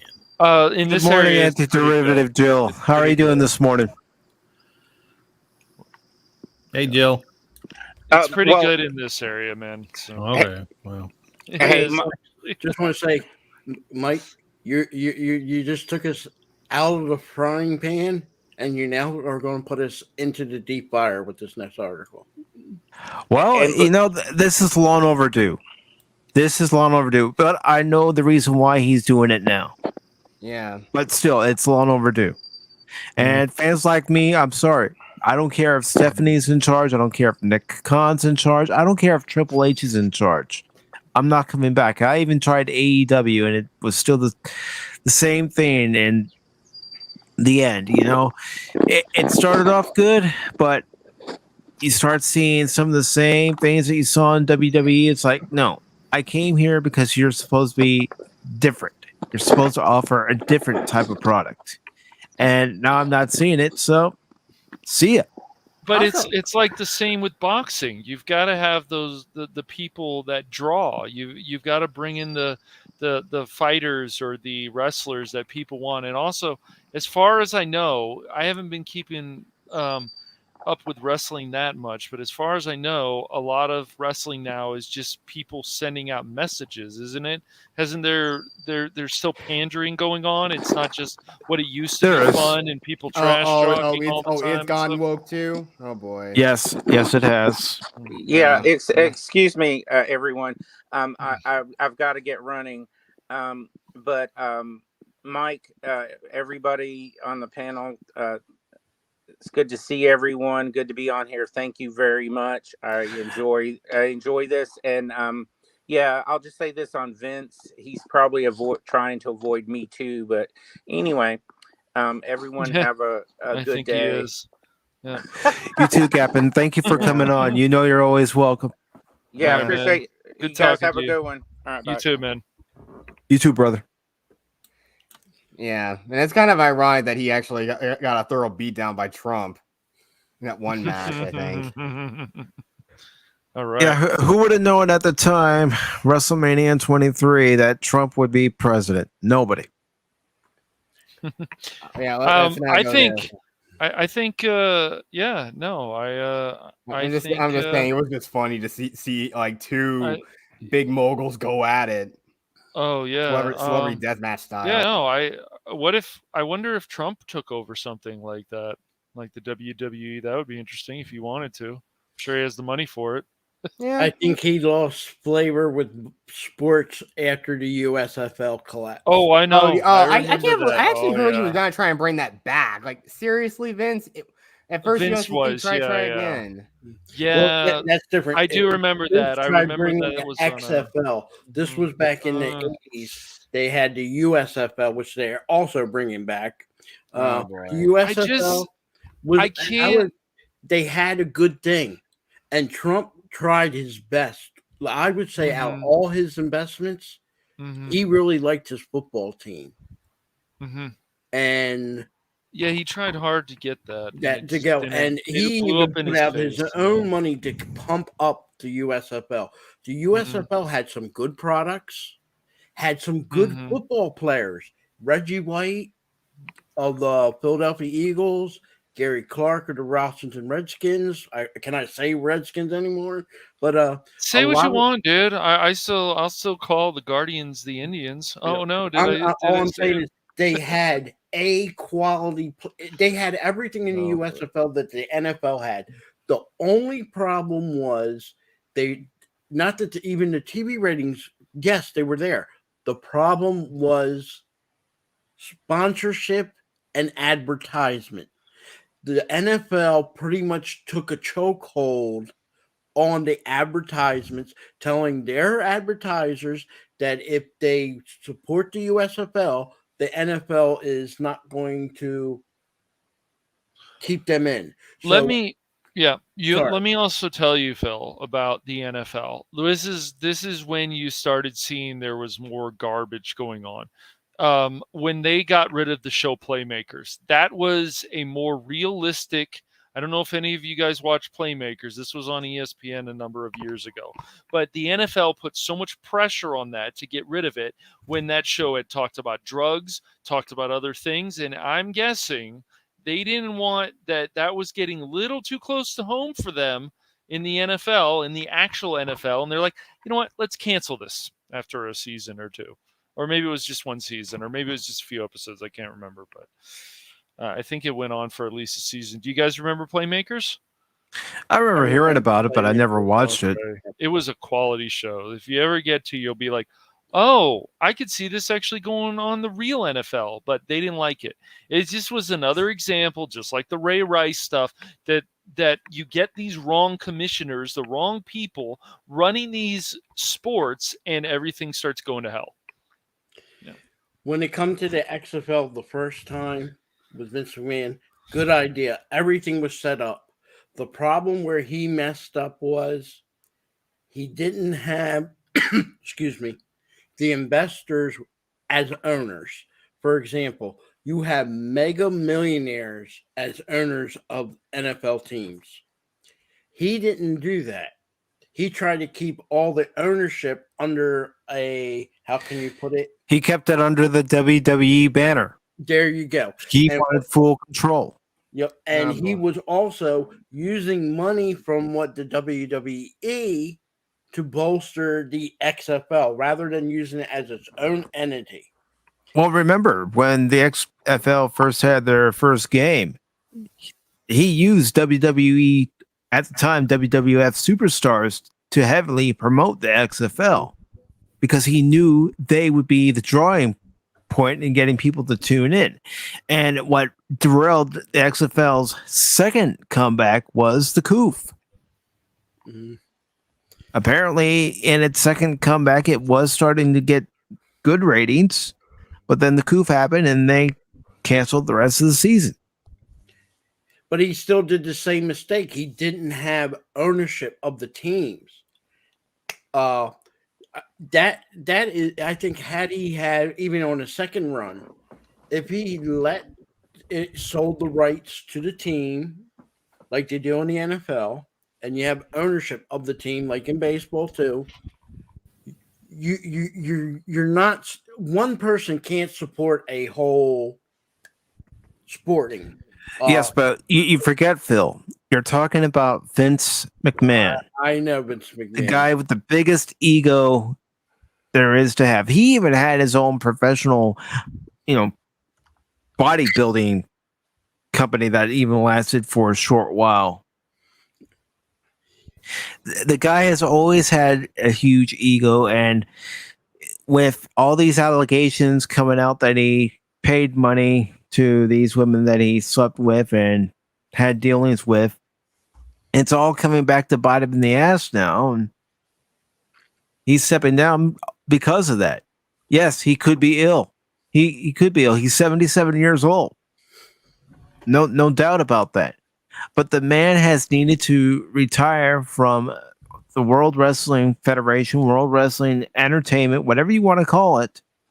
He's needed to retire from that company for the last 10, 15 years. For me, I look at it. It's fine. No, Go ahead, Cash.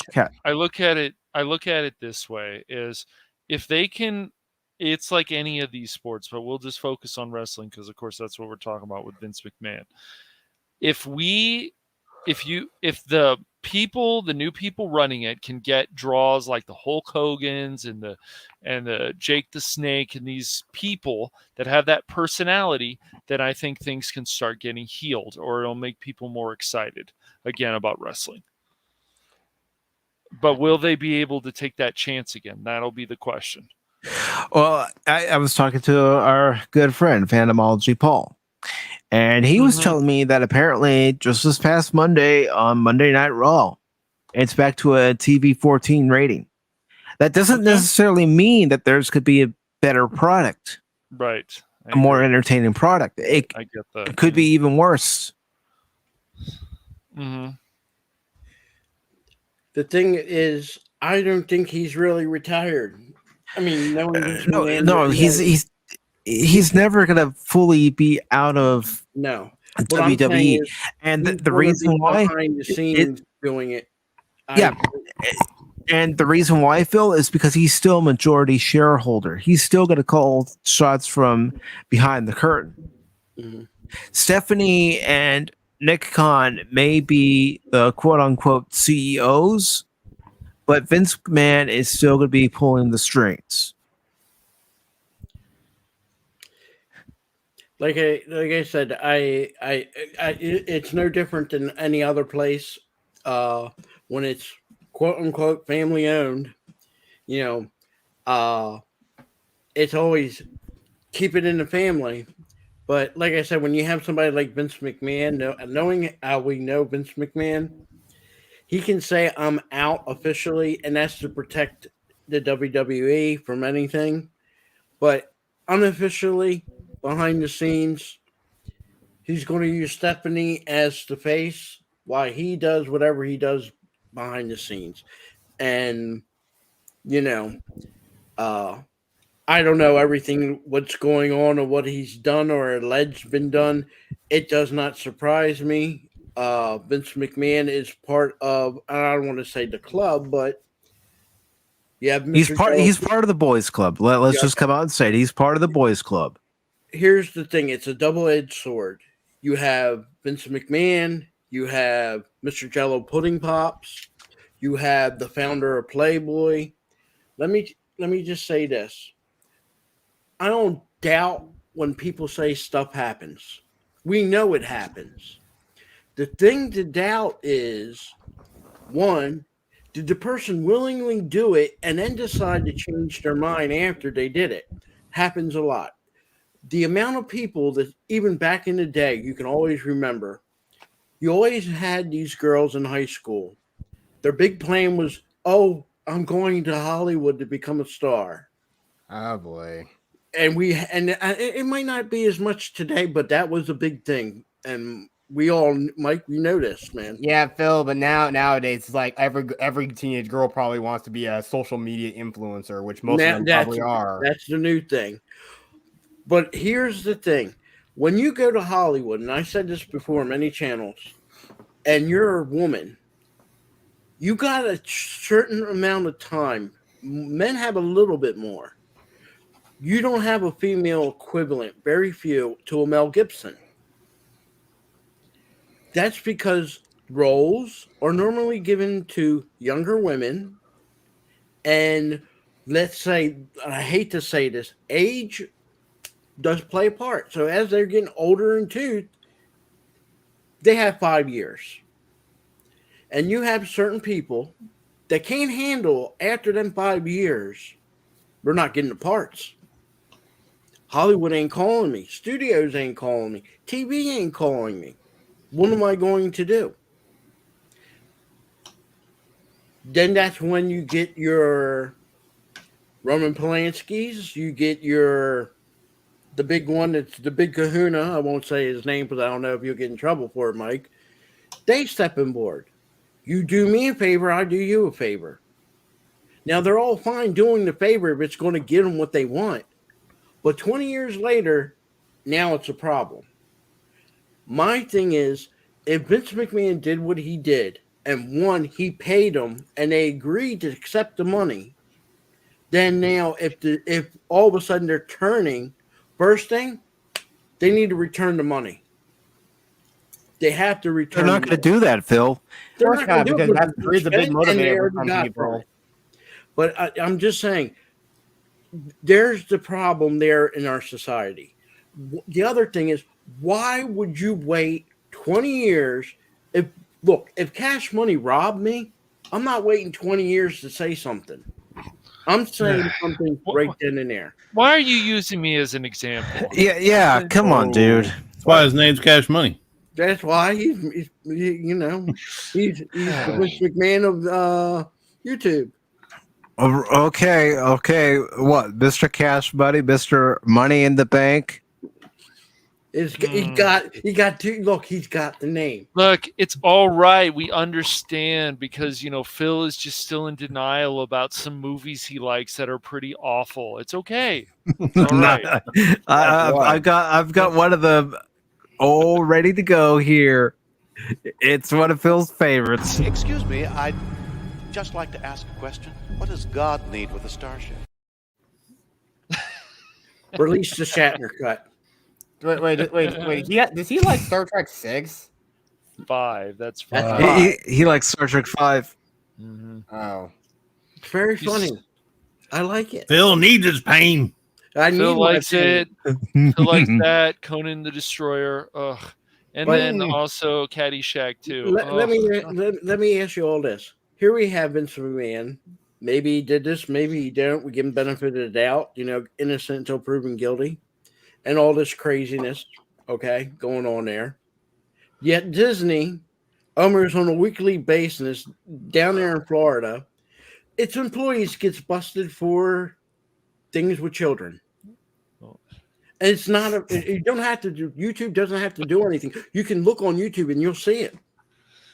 There's that sheriff down there goes on there almost once a week. And it's always somebody from Disney. No, it's not the CEO, but what's going on there? And yet it's Vince McMahon. It's like, I always say this. They get a target.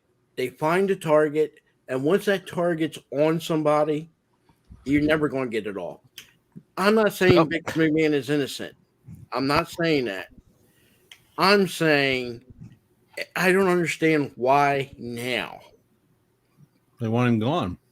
They want him gone. That's plain and simple. Like Anonymous is saying, they want him gone. They want fresh blood in there. Because if you look at WWE and wrestling in general, it's gotten stale. It's been stale for the last 20-something years. They want new blood in there. They want wrestling goes through these cycles. It's just, listen. It's just like everything else. Politics, wrestling, media, they have dirt on everybody. You don't think they don't have dirt on Joe Biden? When they want him gone, he'll be gone because they have crap on him. They have crap on Kamala Harris also. And if she wants to run and they don't want her to run, they'll come out with crap and she'll be gone. Mm-hmm. That's how they play. This is the game that they play. They hold on to it for long and use them as much as they can. And when they're not usable anymore, they go. Mm-hmm. Yeah, pretty much. And getting into this article here, it says Vince McMahon announced that he is retiring from WWE amid ongoing misconduct investigation being undertaken by the company's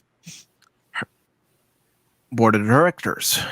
And it goes on to say, as I approach 77 years old, I feel it's time for me to retire as chairman and CEO of WWE, McMahon said in a statement released by the sports entertainment company Throughout the years, it's been a privilege to help WWE bring you joy, inspire you, thrill you, surprise you, and always entertain you.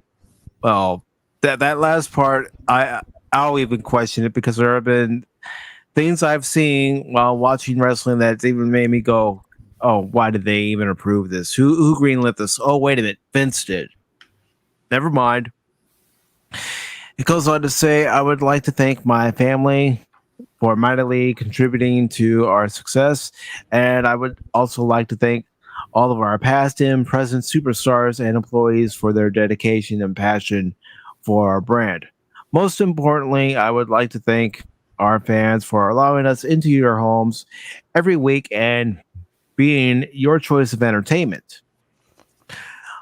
I hold the deepest appreciation and admiration for our generations of fans all over the world who have liked, currently like, and sometimes even love our form of sports entertainment.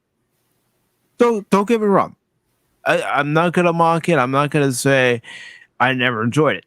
Obviously, I did for a long period of time. I enjoyed it.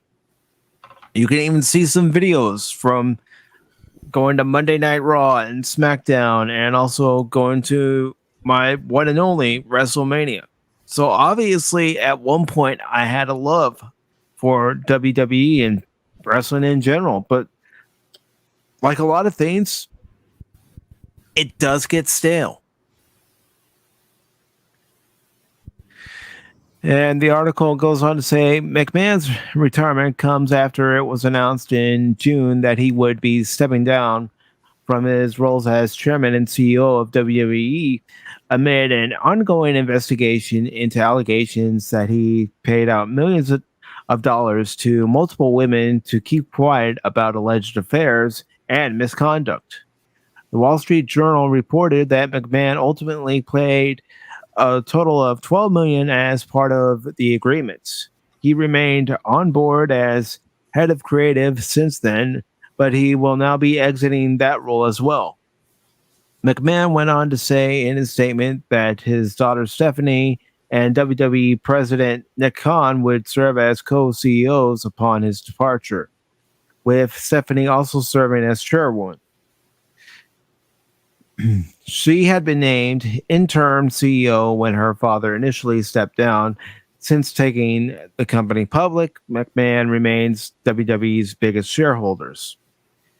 And then the article goes on to say our global audience can take comfort in knowing WWE will continue to entertain you with the same fervor, dedication, and passion as always, McMahon continued. I am extremely confident in the continued success of WWE, and I leave our company in the capable hands of an extraordinary group of superstars, employees, and executives. In particular, both chairwoman and CEO, co-CEO, I should say, Stephanie McMahon and co-CEO Nick Khan. As a majority shareholder, I will continue to support WWE in any way I can. And it goes on to say, my personal thanks to our community and business partners, shareholders, and board of directors for their guidance and support through the years. Then, now, forever together, which is the WWE's current slogan. The announcement will no doubt send shockwaves to the world of professional wrestling and media at large. McMahon is a third-generation promoter. Funny, I thought after his father, Vincent J. McMahon, he was the second. I could be wrong. Having taken over then WWF from his father, Vince McMahon Sr., in the 1980s, he took professional wrestling to new heights, breaking from the traditional territory model of years past and taking his company national and eventually global. He also became known for his appearances on screen as the villainous Mr. McMahon character who famously feuded with Stone Cold Steve Austin during WWE's so-called Attitude Era. So-called? It was the Attitude Era. Obviously, this person never watched it back in the mid to late 90s. And I'm saying that as someone who did. And at the time, enjoyed it. the thing is, Vince McMahon did a lot of, even in the industry. I grew up at the time when, yes, you had your regions. My region was, I was lucky. I got the WWF and I got the NWA/WCW and what they also called Mid Atlantic Wrestling. Another organization that popped up in this area was ECW. Vince McMahon did a lot of dirt.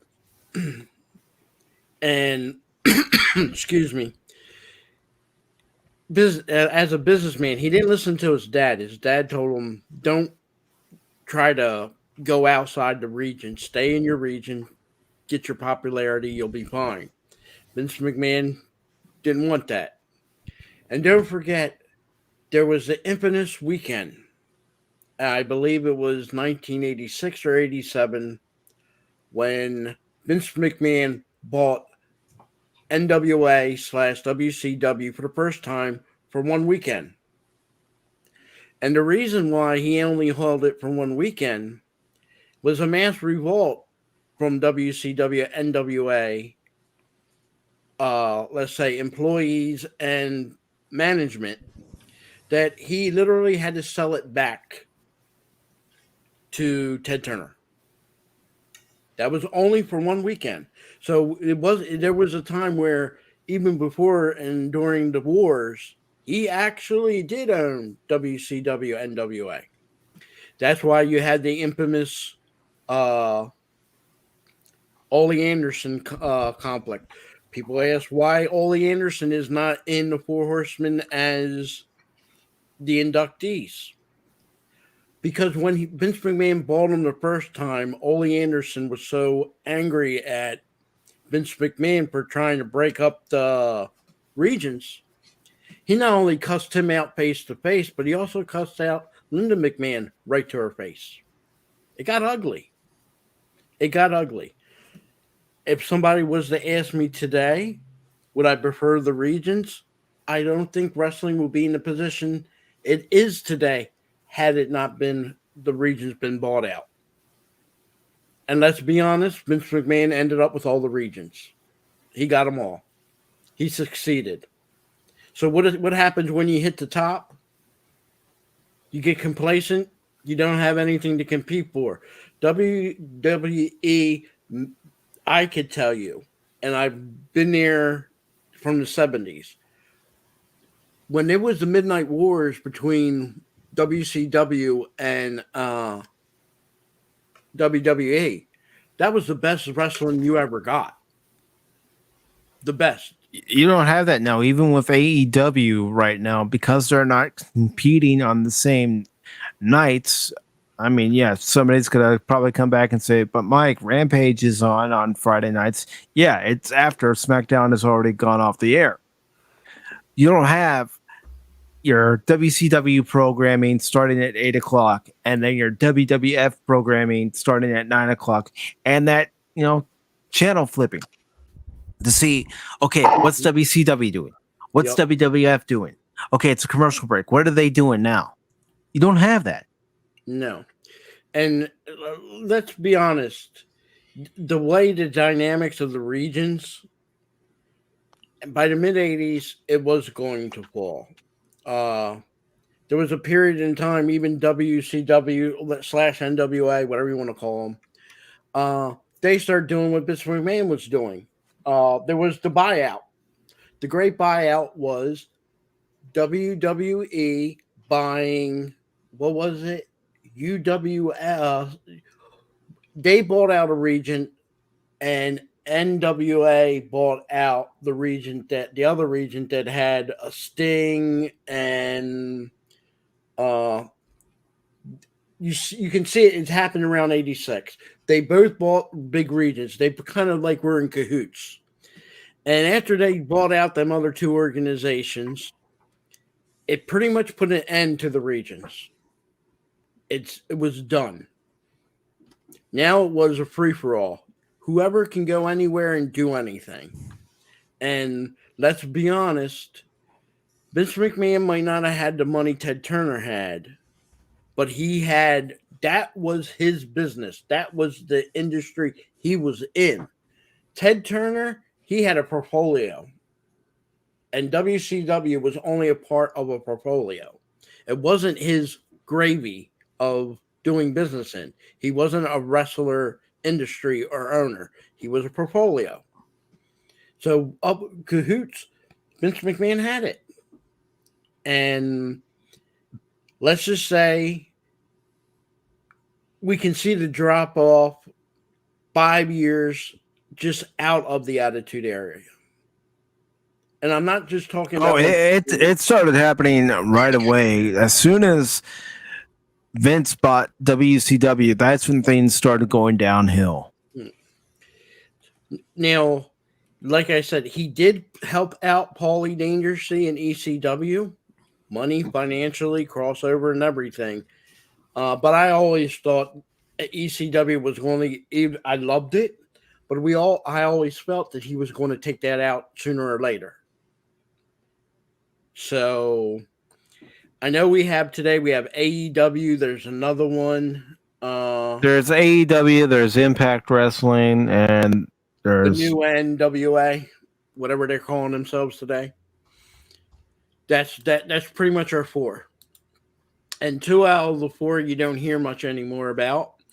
And AEW is really WFX, whoever WWF or E releases, they join the AEW.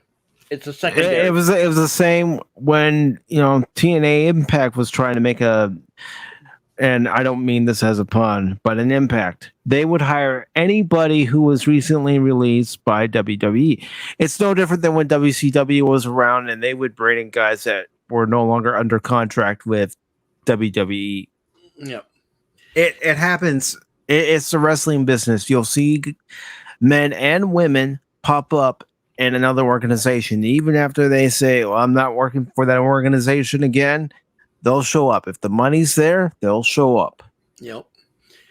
But I give Vince McMahon credit because let's put it to you this way. Wrestling would not be, I don't want to say popular. It had its popularity. But I want you guys to take a moment and think, well, when wrestling was big, 70s, 80s, 90s, think of the other things that used to be big before it and where they're at. Boxing is pretty much destroyed. Because even in the 80s and the 70s, you still had big boxing matches. Even in the 90s, we had some big boxing matches. Boxing doesn't exist no more. Baseball, as much as everybody loves it and still loves it, it's not American sport anymore. No, football overtook it. Football overtook it, ran away with it up until now. Now football is starting to be on decline. Hockey still will always be in the Big Four, but not the biggest of the Big Four. Yeah, was the one thing Canadians will actually get angry over. Yeah. But when you look at wrestling, and when you with Vince McMahon, it was decline. It was bound to happen, and you can blame it on a lot of things. Him trying to be Ted Turner, going into XFL, going into movies, maybe not a good call, maybe not a good thing. Where he maybe should have, when he was focused in wrestling, WWE succeeded. When he wasn't focusing, you tend to lose it. But I blame him on another thing is he brought up a lot of people. And now the WWE is, I'm going to make you popular. And right at your peak of popularity, I'm jumping ship and I'm going to Hollywood. Dave Bautista. Yeah, Hogan did it too. Hogan did it too.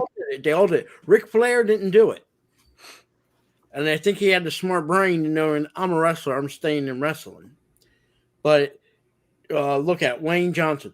Be honest. Look, right now, I don't think the ratings would be bad if he never went into the acting and he stayed in wrestling. He probably still will have a big career. He'd still be popular like he is now, but as a wrestler. But you don't got that. and you didn't have anything to replace it. Look, tomorrow, everybody would be watching the WWE if I said tomorrow, Sting versus The Undertaker, match of the century. Everybody be there watching it. That's what everybody wanted. That's what everybody wanted at WrestleMania 31. They didn't get it. What they got was Triple H versus Sting. I like I said, but the thing is, you don't have replacements.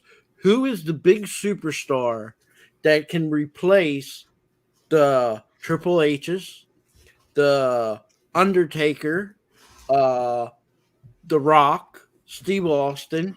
Who is the player that are replacing them? There is nobody. I'm not saying there aren't good people and there aren't famous people still in wrestling. I'm just saying you don't have that massive collection of people. CM Punk. There you go. That's it. And he went to ECW or AEW, excuse me. So the WWF is suffering because they don't have it. Who do they have? They don't have anybody. The problem is they kept pushing John Cena down everybody's throats. Yeah, and they never prepared the next star. Yeah, some might say, well, what about Randy Orton? He's not on that same level that John Cena is. He's not that main draw. And John Cena, he'll make a occasional appearance now. But he's Hollywood bound. He's not.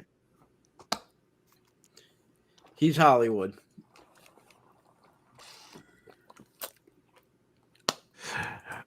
No, and Resolute Germ, I don't think any of us would watch Sting Undertaker now. Now, 20 years ago, you bet we would have watched it. But now, I think that the only person that I could see that the WWE had popularity-wise that can really had a boom, Charlotte Flair. The women actually, the last 5-10 years, really took over the show. I mean, I know they say it out loud, but they never really did it. We would love to have seen Charlotte Flair and say Tully Blanchard's daughter and 2 other people, the women 4 horsemen. That would have been awesome. But WWE didn't seem to know what they're doing, and unfortunately, right now, they say Charlotte Flair is out there because she's pregnant, so she can't wrestle. So she shouldn't even been wrestling at this past WrestleMania. No, she pushed that. But so you're going to say if she's pregnant, we can say safely she's down for the next 2 years. And you can already see the decline in women wrestling because she was the big draw. Well, because they kept pushing her down everybody's throat, just like they did with John Cena. When WWE finds their favorite superstar, male or female, they push them down everybody's throat. And it gets to a point where the fans turn on them. Roman Reigns is a perfect example. Yep. They kept pushing him down everybody's throat, trying to get everybody to cheer for him. They finally decided to turn him heel. And now people want to cheer for him because reasons. But let's go ahead and move on to this next story. And welcome back, Cash. And this next story comes from comicbook.com, and it says Keanu Reeves' Berserker announces anime series. And the article goes on to say Keanu Reeves is a legend in Hollywood, having brought to life the likes of Neo from The Matrix, Ted from Bill and Ted's Excellent Adventure, and John Wick from the titular film series. Now it seems that Reeves is about to enter a new medium as his comic series, Boom Studios' Berserker, is set to receive an anime adaptation of its own, as revealed during the Berserker panel at this year's San Diego Comic-Con. Our own Kofi Outlaw is currently attending the San Diego Comic-Con panel of Berserker. in which the new anime series was confirmed as being worked on by Studio Production IG, with the adaptation already confirmed to receive 2 seasons. Says Stephen Christie kicks off talk of a Berserker anime, talking about Keanu being a true blue comic fan. Reeves disputes his green belt to the brown, black, and the dawn belts of the other panelists. It's confirmed that Berserker's Netflix anime is going to get 2 seasons and that Production IG Ghost in the Shell will be the studio producing it. The Berserker series from Boom Studios also received a trailer detailing the overall plot of the series, narrated by Keanu Reeves himself, to give readers a better idea of what the Blood-Soaked series entailed. And it goes on to say the comic book series for Berserker, which was published by Boom Studios, included Keanu Reeves as a writer alongside comic writer Matt Nitt and artist Ron Garney, with the comic company releasing the following official description of the series. A war with no end. The man known only as B is half mortal and half god, cursed and compelled to violence, even at the sacrifice of his own sanity. But after wandering the world for centuries, the Berserker may have finally found a refuge. Working for the US government to fight the battles too violent and too dangerous for anyone else, in exchange, B will be granted the one thing he desires: the truth about his endless blood-soaked existence and how it ended. Keanu Reeves makes his comic book writing debut alongside New York Times bestselling co-writer Matt Nitt, and it goes on to say, and legendary artist Ron Garney, in a brutally violent new series about one immortal warrior's fight through the ages. So there we go. What do you all think about that? I haven't read the comic series, so I really have nothing to say, but as I like to do here on Pop Talk, I try to pick the articles that might pique somebody's interest or somebody might have an invested interest, not just my own. Well, I never read the comic either, which I wish I could. But I don't know. I don't have any methods of trying to like acquire comics. There's no comic shops nearby me or any places I can go to buy comics. And plus, I probably couldn't really afford them anyway because I got a lot of bills to pay. But I'd say, yeah, that's a really great thing to have. And I mean, Boom Studios did a great job with further expanding the Power Rangers universe. So I'd say it's gonna be good. I hope it's gonna sell well, or people are really gonna are really gonna enjoy. Hopefully, they'll enjoy the series. If it only to tell us where it's gonna be streamed on, then I'll probably check it out. Yeah, it's going to be on Netflix, so I don't know. I mean, even with Cobra Kai coming back, I'm still not all that excited about re-upping my Netflix account. There's got to be more on the platform for me to actually watch instead of just one show for $10 a month.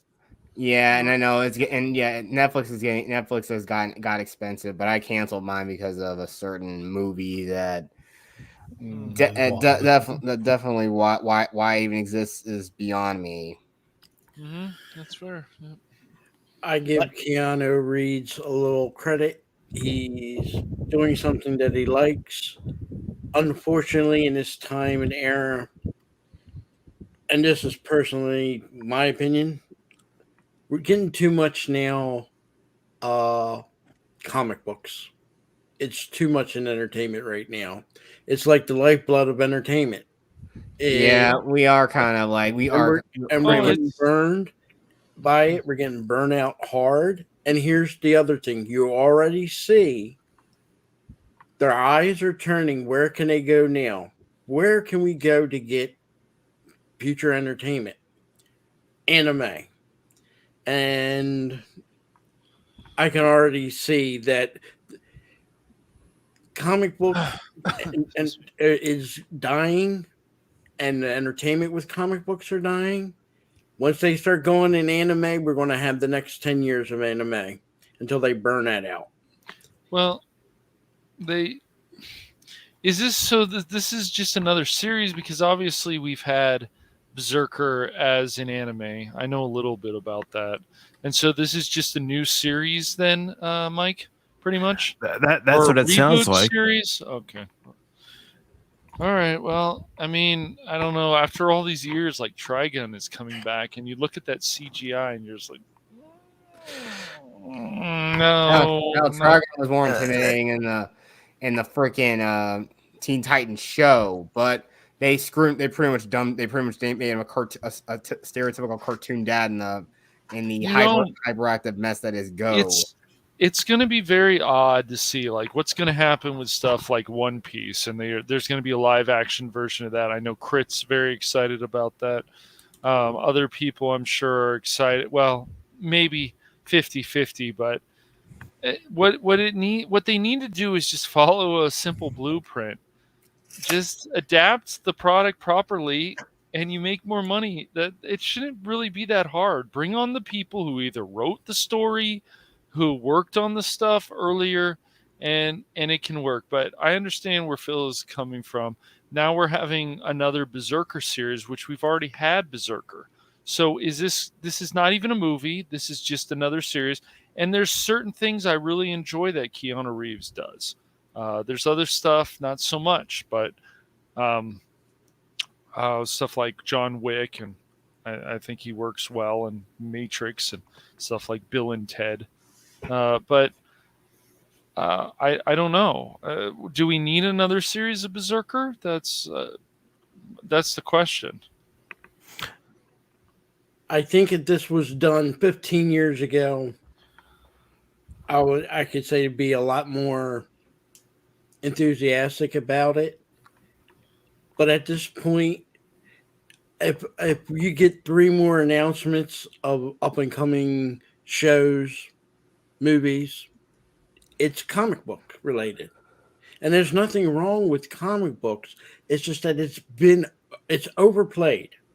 All your streaming platforms, comic book themed shows.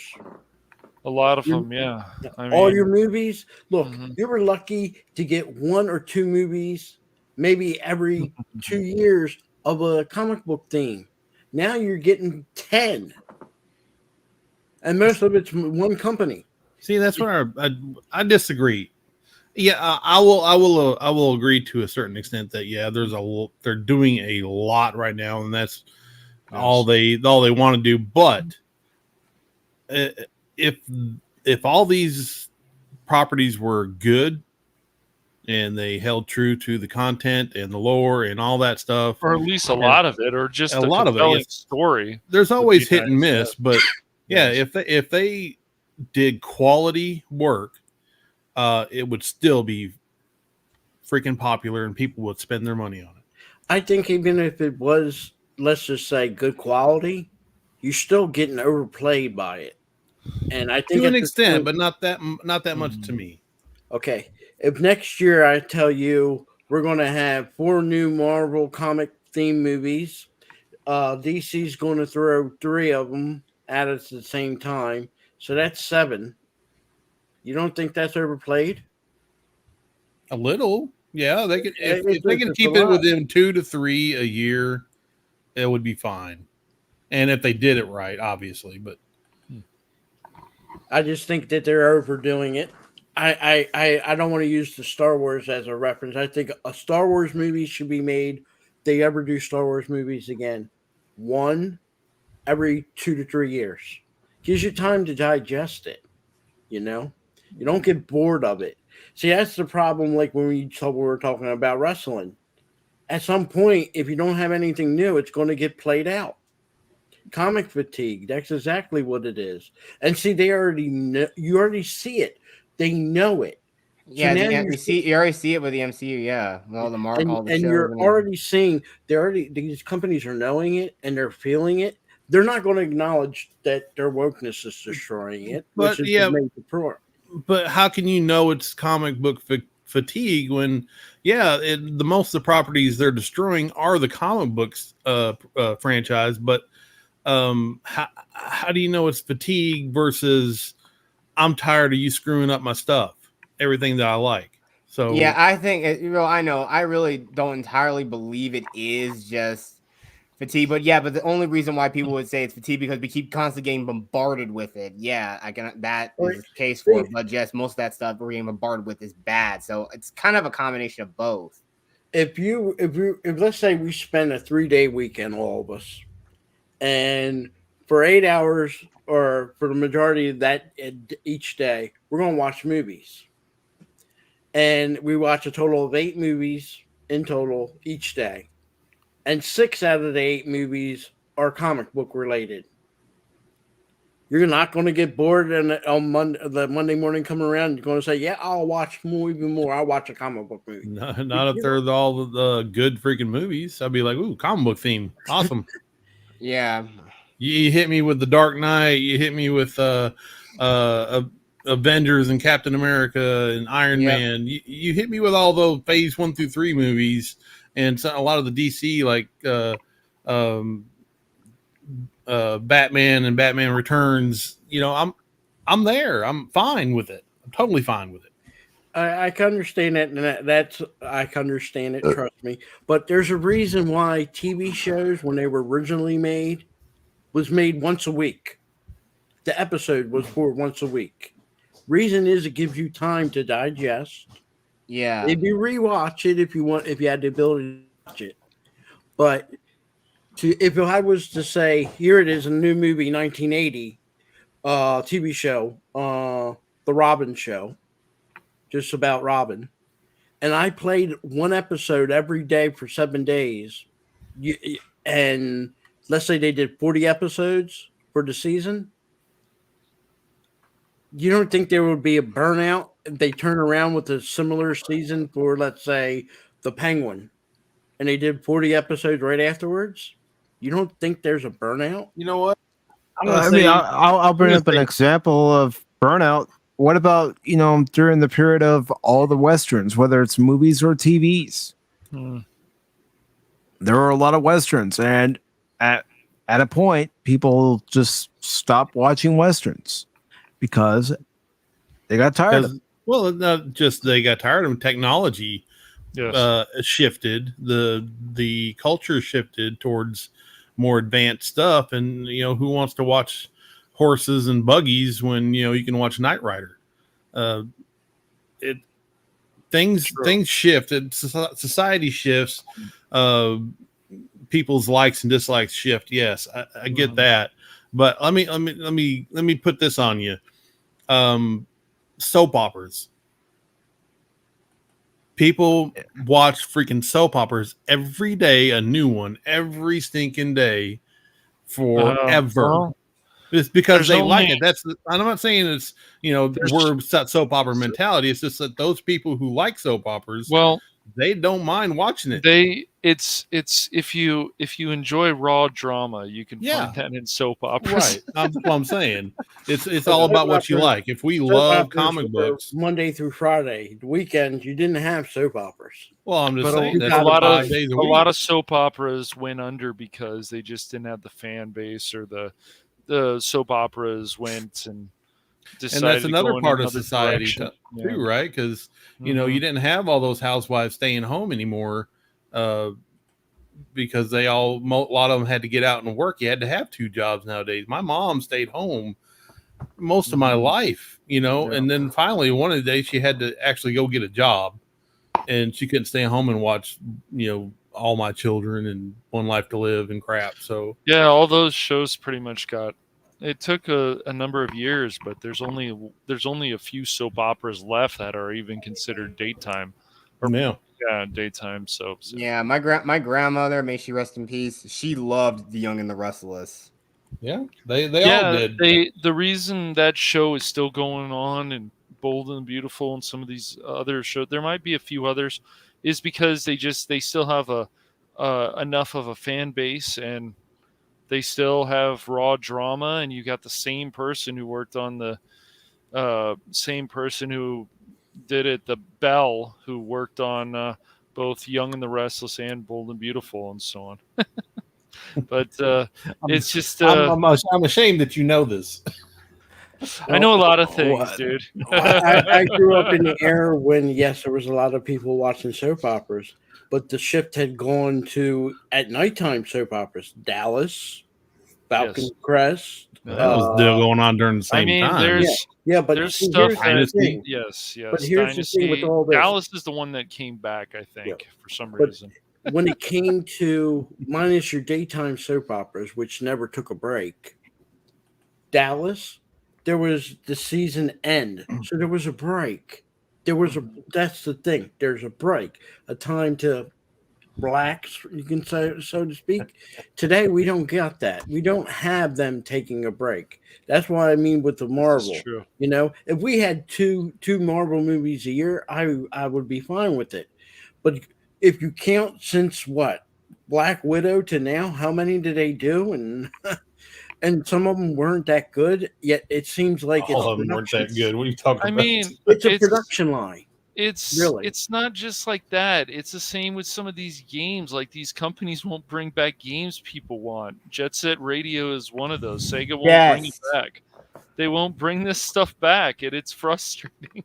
all I really want is just for Sega to make Jet Set Radio Future backwards compatible, and I'll be happy. Bring that to PC, man. Bring that to PC. Here's the thing about your old video games being remade, like people talking about KOTOR. And I would love to see a not voice acting redone, but visual effects gameplay redone. The thing is, you have to look at all the companies that were involved in the original KOTOR. BioWare, Obsidian. And then you had to look at what engine they were using at the time. Even if they decided to do a new version of it, up-to-date version with a new engine, they still have to pay the original people engine. I'm not sure if it's Unreal or whatever one they're using. Yeah. They still have to pay. And the problem is, you not only have to pay the new people to do it, but you have to pay these old companies for doing it. Now, BioWare is owned by, what is it, EA? Yeah, Electronic They have to pay EA before something hits out in the market. EA has been bleeding money, it looks like, so much that there's rumors going around that someone's going to buy them, which I wouldn't be surprised. But. Yeah, I mean, Bethesda got bought out, is now owned by Microsoft, and of course Sony is now owned by Bungie's now owned by Sony. It's also kind of ironic because I think Sony actually had a hand in designing the DualShock 4 controller for the PS4. So they can have, and also that's what led to all the early access content that you got on Destiny back in 2014. Mm-hmm. Yeah, it's but you have to remember, one of those. It's just like you doing a remaster of a record, you know, and then they throw in, let's say, to make something new. They do a remaster of a record. They'll throw in an unreleased track. Well, look at the issue I brought up before about Obsidian. Like, if it wasn't for the modders, that game would still be missing a piece of it wouldn't be complete. It's still missing pieces, especially the HK47 part of that game. If it wasn't for the modders, because when that game first came out, it wasn't complete. There were some parts missing. So the modders had to go. Even if you buy it from Steam, it doesn't make a difference. There's a bug in the very beginning of the game, and if you don't get the patch for it, you're unable to play that game because it will keep crashing. Now, as long as that patch exists and you can get it, you're fine. But if tomorrow the people that own that patch, which is not Obsidian, it's not an Obsidian patch, it's a Modders patch. It'd be EA. If he decides to say, hey, I'm done and I'm taking down my site, and you can't access that patch, then your old KOTOR 1 is unable to play. I saw a screenshot a few days ago with the Bungie deal with Sony being official, where somebody took a screenshot and said, please connect to a PlayStation controller. it won't let you use a Microsoft controller anymore. Hmm. Now, I don't know if it was a hoax or Yeah, On which it was just a screenshot. So, it's one of those things where, is this real? Is this a hoax? Yeah, I mean, it's the internet. You always have to. Yeah.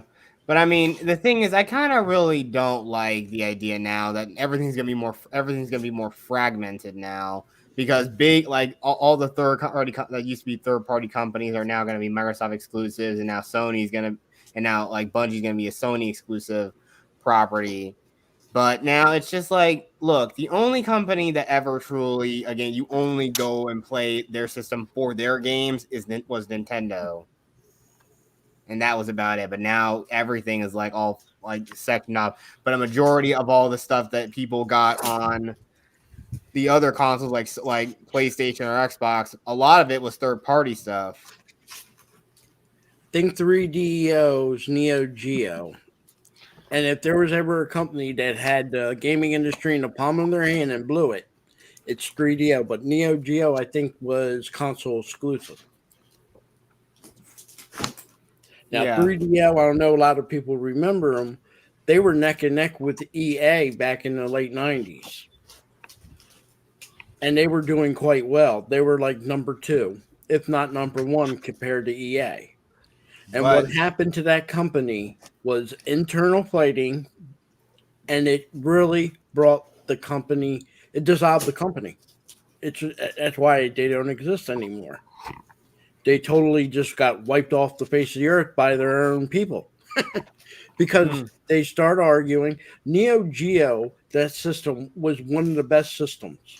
And I know last week you were talking about but it was expensive. It was very expensive. But another system that was out there at the time that didn't get mentioned on you guys' program was not ColecoVision. What was the other one that was big right then? Which it was NES, it was Sega. Before NES was, are you thinking of Atari 2600? No. That I never remember Atari. We mentioned the TurboGrafx last weekend. Yeah, we did. I know. But here's the thing with all these companies like that. They rise and they fall. EA seems to be the only one that's capable of staying around. And I know they go into a lot of hoots. But you know what? They used to make big money from 1992 all the way till, I would say, even 2020. John Madden football is still one of the best-selling games, and it gets released every year. Yeah, all those sports titles are what's really been keeping them afloat, and any other live service games they've had, like Apex Legends. Yeah.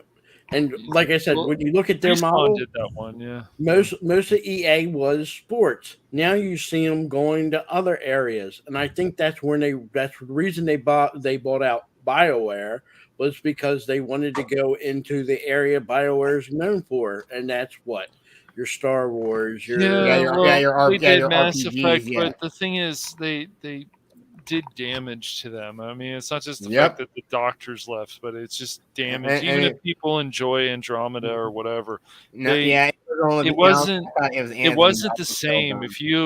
There was so much rich history of Mass Effect with the comics, with the graphic novels, and every game is good. I would still say like 2 is probably one of my favorites. 1 was very good. Absolutely. And 3 is a good game, but it does feel rushed. And that ending, it's still a good game, but it does feel rushed. And you can just tell that EA had their mitts into that. Yeah. And it's just it's a mess. They need to back off. I think with Respawn, though, and Fallen Order, I think Respawn just told them to go F themselves. And then they said, we'll make you money. Now shut your mouths and leave us alone, EA. And I think that's what happened, and that's why Fallen Order was considered a success.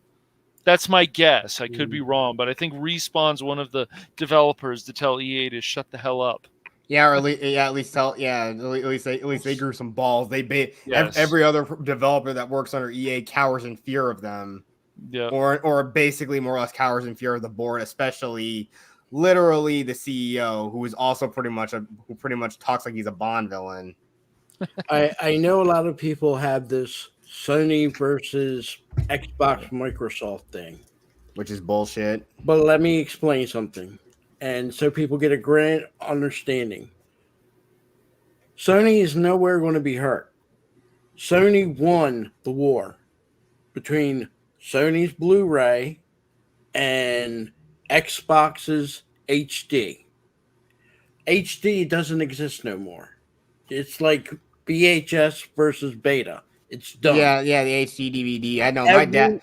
Every time somebody is going to make a game since the end of the war, and that ended what 2015, 2016. Yeah, anything Blu-ray, anything that's made on Blu-ray, Sony owns the patent on that, so technically they're making some money off Microsoft. There you go. Microsoft, on the other hand, gets them by what? You have to have Windows. You don't really have to, but let's just say this. To get your gaming system going, one of the things you need is a Windows, and you need an engine. Now, most of the engines have now switched to the Unreal Engine. Who owns the Unreal Engine? Epic Games. Epic has always owned it. There you go. So every time now you're doing editing to make a game, Unreal is the one. Now, before, if I remember correctly, I'm trying to remember the company before that everybody was using for engines. Frostbite? No. Damn, I'm sorry, I don't have it on top of my head. Is it the one that Bethesda used, Creation? Yes. But here's the thing. Anytime now, when we were talking before about older games being modernized for today, you have to pay that company, even if you never used that engine, because it's on the original product. Just like even if you decided tomorrow they were going to do KOTOR and they're going to use new voice actors, you have to pay the original voice actors. So most of your money that you plan on making, do you see why the problem is making an old game new? You have to pay all this money out front before the game is even redone, recreated, remastered. This is your problem. It isn't that you have a Microsoft and a Sony Blu-ray and whatever engine you're using. It's they have to pay the original. It's how can I explain it even better? That's the best way I can explain it, guys. It's just that I would love to see a KOTOR remake, modernized. Do I think it's going to happen? No. It's going to cost too much money to fork out in the beginning, let alone the cost of making it. So I think a lot of what we hope for and we love for to have remakes done, And I mean, let's be honest. You get a good old game, and a lot of times, you like to have a throwback, and you'll play it. But is there anybody here that would say if you were playing Oblivion, you would love to see it with up-to-date graphics without the mods, being a mod-made one? Yeah, it could work. I don't know. I'd like them to try some new ideas too. I don't mind these remasters, but look at the whole situation with Resident Evil 4. Good freaking grief. Yeah, I really am getting tired. I want to see some new IPs, but then again, it's like, but everyone's just trying to go for bigger is better. No, I don't want bigger games. I just want games that have good gameplay and or a good story. But you don't need to like make it all fancy and stuff. The best example of something that's like graphically impressive but very bare bones in terms of gameplay was the Order 86. These companies, I would not just the entertainment. Yeah, I agree, man. And not just the entertainment, but also the gaming. Why don't these people put out surveys? Because I really would like to know, especially stuff like She-Hulk. And now I hear Daredevil is coming back. But here's the thing with Daredevil. They need to bring the people back who worked originally on Daredevil. And it's only been a few years. Bring them back and do a season 4. And that could be really good for Disney. And that might start getting the ball rolling with more adult content. Because I'm worried that the Daredevil could be a reboot, which would be stupid in my opinion. And it will be. That's what I think it might be. And if it was a season 4, they might be like, oh, let's make it PG-13, which is also stupid, which is something that they could do with Deadpool 3. They can make PG-13. That would also be stupid. So I don't think they would ever do another Deadpool. I think They are going to do another Deadpool. They've already announced it. And it's going to be made the exact, what was the last Deadpool 2 ratings? R's? They're Yep. R's. They're saying it's going to be rated R, but I'll believe it when I actually see the rating. They'll shift it over to one of their other companies to do it, so it won't be like under Disney's banner. Well, Yeah, it'll be under technically 20th century. Yeah. But I thought their big plan was to bring everything under the umbrella that was Marvel. Well, not if they want to do rated R It stuff. technically is, but if they have to do rated R movies, it's like when Disney had Touchstone Pictures. They would put all those rated R movies under that Touchstone label. You know, to be honest, and this isn't just secret, I don't know why Disney has a problem with rated R movies. I know they try to still maintain we're family oriented, but for the last 30 years, they're even saying like Darth Vader's too scary for kids. Disney. Disney's but the too last scary 30 years, do you know where Disney's money is coming from? The park. They get a lot of their money from the parks. Yes, but the biggest one is their X-rated department. Disney is the biggest producer of porn. So let's shift topics here. Let's shift. Mike's covering up the truth. We see it. I'm just saying this. If they're concerned about the rated R, which I know they are, but then they're hypocritical and pulling from that department. What's that say? All right. I'm putting the foot down here. I understand, but I'm just saying when you have like. All right. It's too much. We get it. We get it. All right. I will not stand for Disney in their pornography innuendos. They're groomers, and that's it. Well, let's talk about something good here. Yes. Oh my gosh. For soup now. Oh, have you seen the new Wakanda trailer? No, that's great. I saw it this morning and I had no feeling. Yeah. I was numb to it. Man bad, woman good. No, I don't know. I just don't think some of these Marvel properties, and I hate to break it to people, they're not necessary. I don't think Wakanda Forever is necessary at all. Just leave it alone with Black Panther. It was fine. I would tell people, go watch Black Panther. It's a quite enjoyable film. It really is.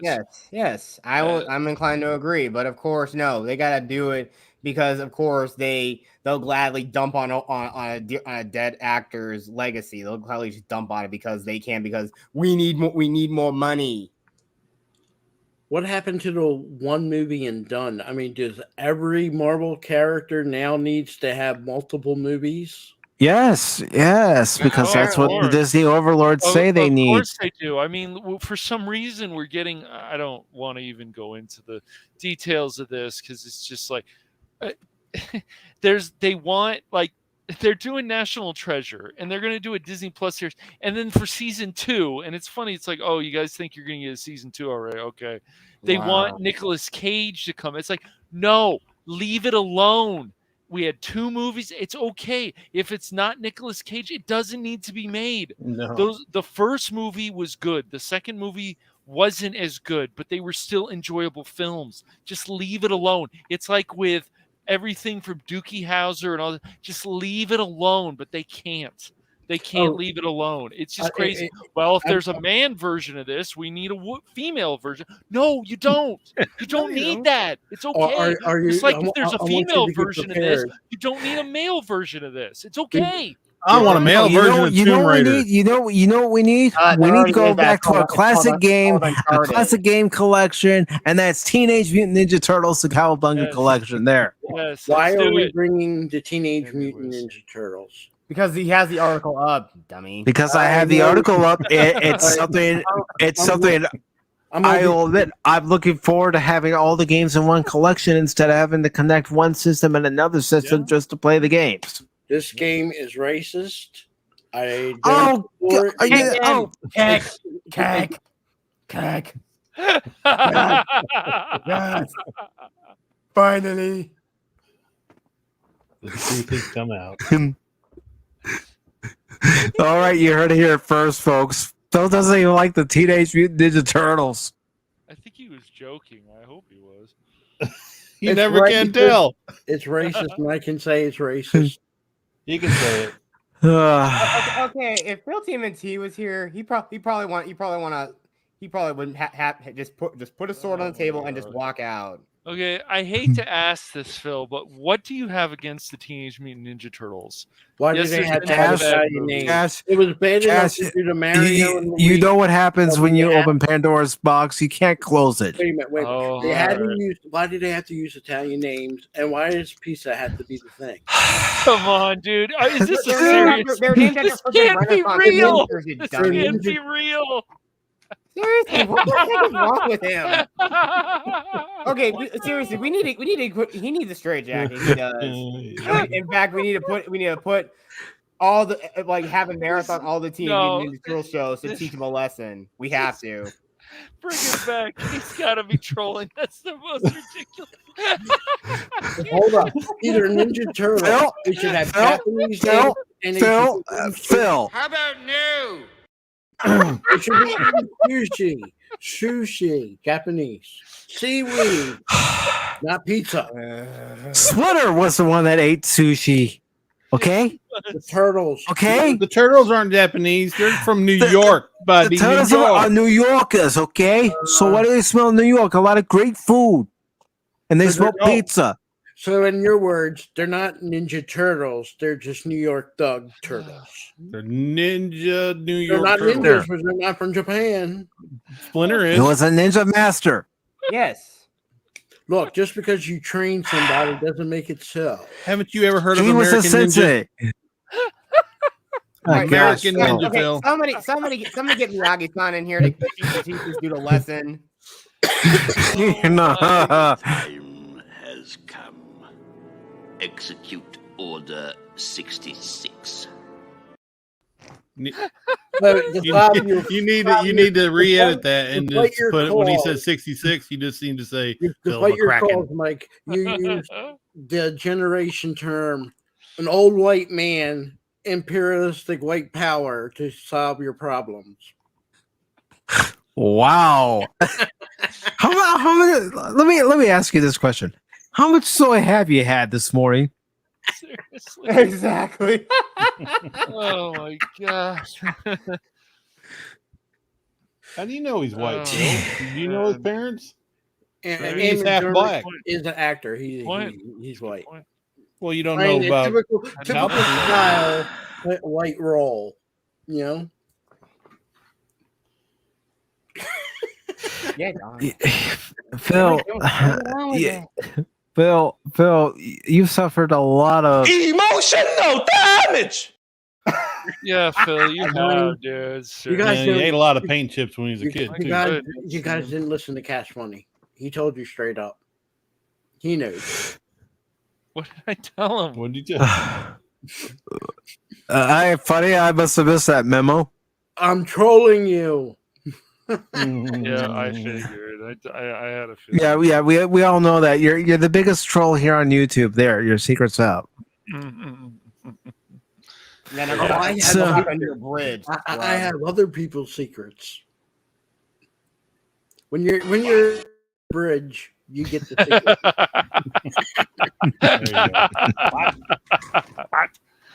That's great. All right, so we've got this article from comingsoon.net. Let's continue the article. That's what I'm trying to do. I'm trying to right the ship. I'm trying to get back on course. It's been off course too long. Yes. So, the TMT Cowabunga Collection release date was announced the other day. I for one, am looking forward to it because, like I said, I don't want to have to connect one system or another just to play the games. I like having it all in one collection. I just do. That's just me. So, Teenage Mutant Ninja Turtles: The Cowabunga Collection is a retro compilation of 13 Konami classics brought to modern hardware by developer Digital Eclipse. First announced back in March, the Cowabunga Collection is ready to reboot on Nintendo Switch, PC, thanks to Steam. You also had the PlayStation 4, PlayStation 5, Xbox One, Xbox Series X and S on August 30th for $39.99. IGN's report revealing the release date puts the bundle of old games just after Teenage Mutant Ninja Turtles Shredder's Revenge. And here's something I was wondering, and Cash, maybe you agree, maybe you disagree. I wonder if they were waiting to announce the release date to see how well Shredder's Revenge did. You know, it's always possible. I mean, that is possible. I can't say for sure. I wish I could, but you are in that Discord of the Shredder's Revenge. Is what needs to happen with that game is we need stable connections when we're playing with each other. I guess we should try that again soon, actually, Mike. We should try that again. We should, just to see what happens and see if we all get booted or if we can actually start the game from level 1 all the way to level 16 with no issue. Just, they need to make sure we have options. You know, like some of these Castlevania collections from Konami, they didn't have options for your controller, and you just had to plug it in, and that was it. That was the first collection. Then in the second one, we actually had some options. Why is this hard? You're paying like $20 or $15, or it might be on sale when it comes out by a few dollars or whatever, but just give us the options so we have the best quality we can have on the PC and for the controller. We'll be all set. Yep. So the article says IGN's report revealing the release date puts a bundle of old games just after Teenage Mutant Ninja Turtles, Shredder's Revenge, a received brawler. Well, I always called them side-scrolling beat-em-ups. Sure. That's what I always called. In the style of many of these classics from publisher Demotu and developer Tribute Games, this package will make it much easier for Shredder's Revenge fans to see where Demotu and Tribute pulled from. And of course, for us old guys, and I'm calling myself old, you know, it's a nice trip down memory lane, and I will play these games over and over again because I do have one goal in particular. Let's take the original NES Ninja Turtles and try to pass it live on stream. I don't care how many times it takes me to do it. I'm going to attempt it. I'm going to help you. We're going to do it together. That'll be fun. I agree with that. Call you from the stream.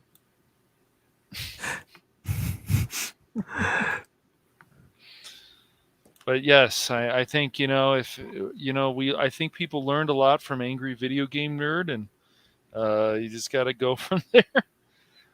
Remember, we don't have to jump on the platform; we just walk over it. That's true, and remember, and Pit Viper will attest to it. How you doing, Chaos? But he will attest to it. In the original Ninja Turtles game, you just got to try to make it through the damn level. And that's what it is. Level 2 is known as the damn level because of the seaweed. The electric seaweed. You just got to make it through there. That's right. You got to make it through there, then you got to make it through level 3, 4, 5, and 6, and hope that all your turtles are at good health, because when you get the Shredder and you only have one block of health, well, sucks to be you. No.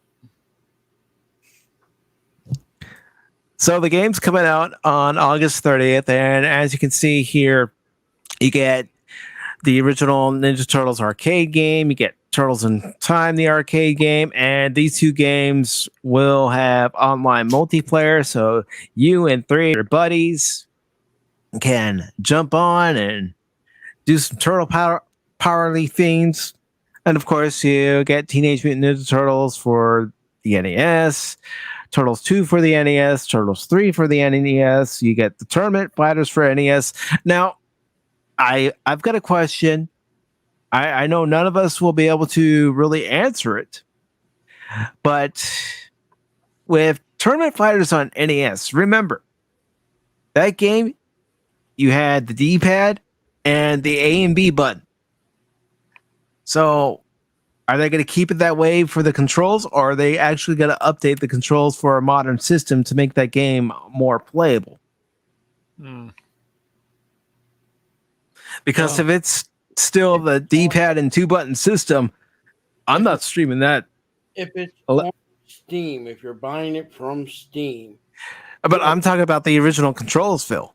Are they going to keep it to the original controls for that particular game? Here's the thing: if you buy it through Steam, Steam already has a setup where your controller will adapt to whatever it's been developed to. So, for example, I have a Logistic controller. It looks like a PS3/PS4 controller, D-pad and all.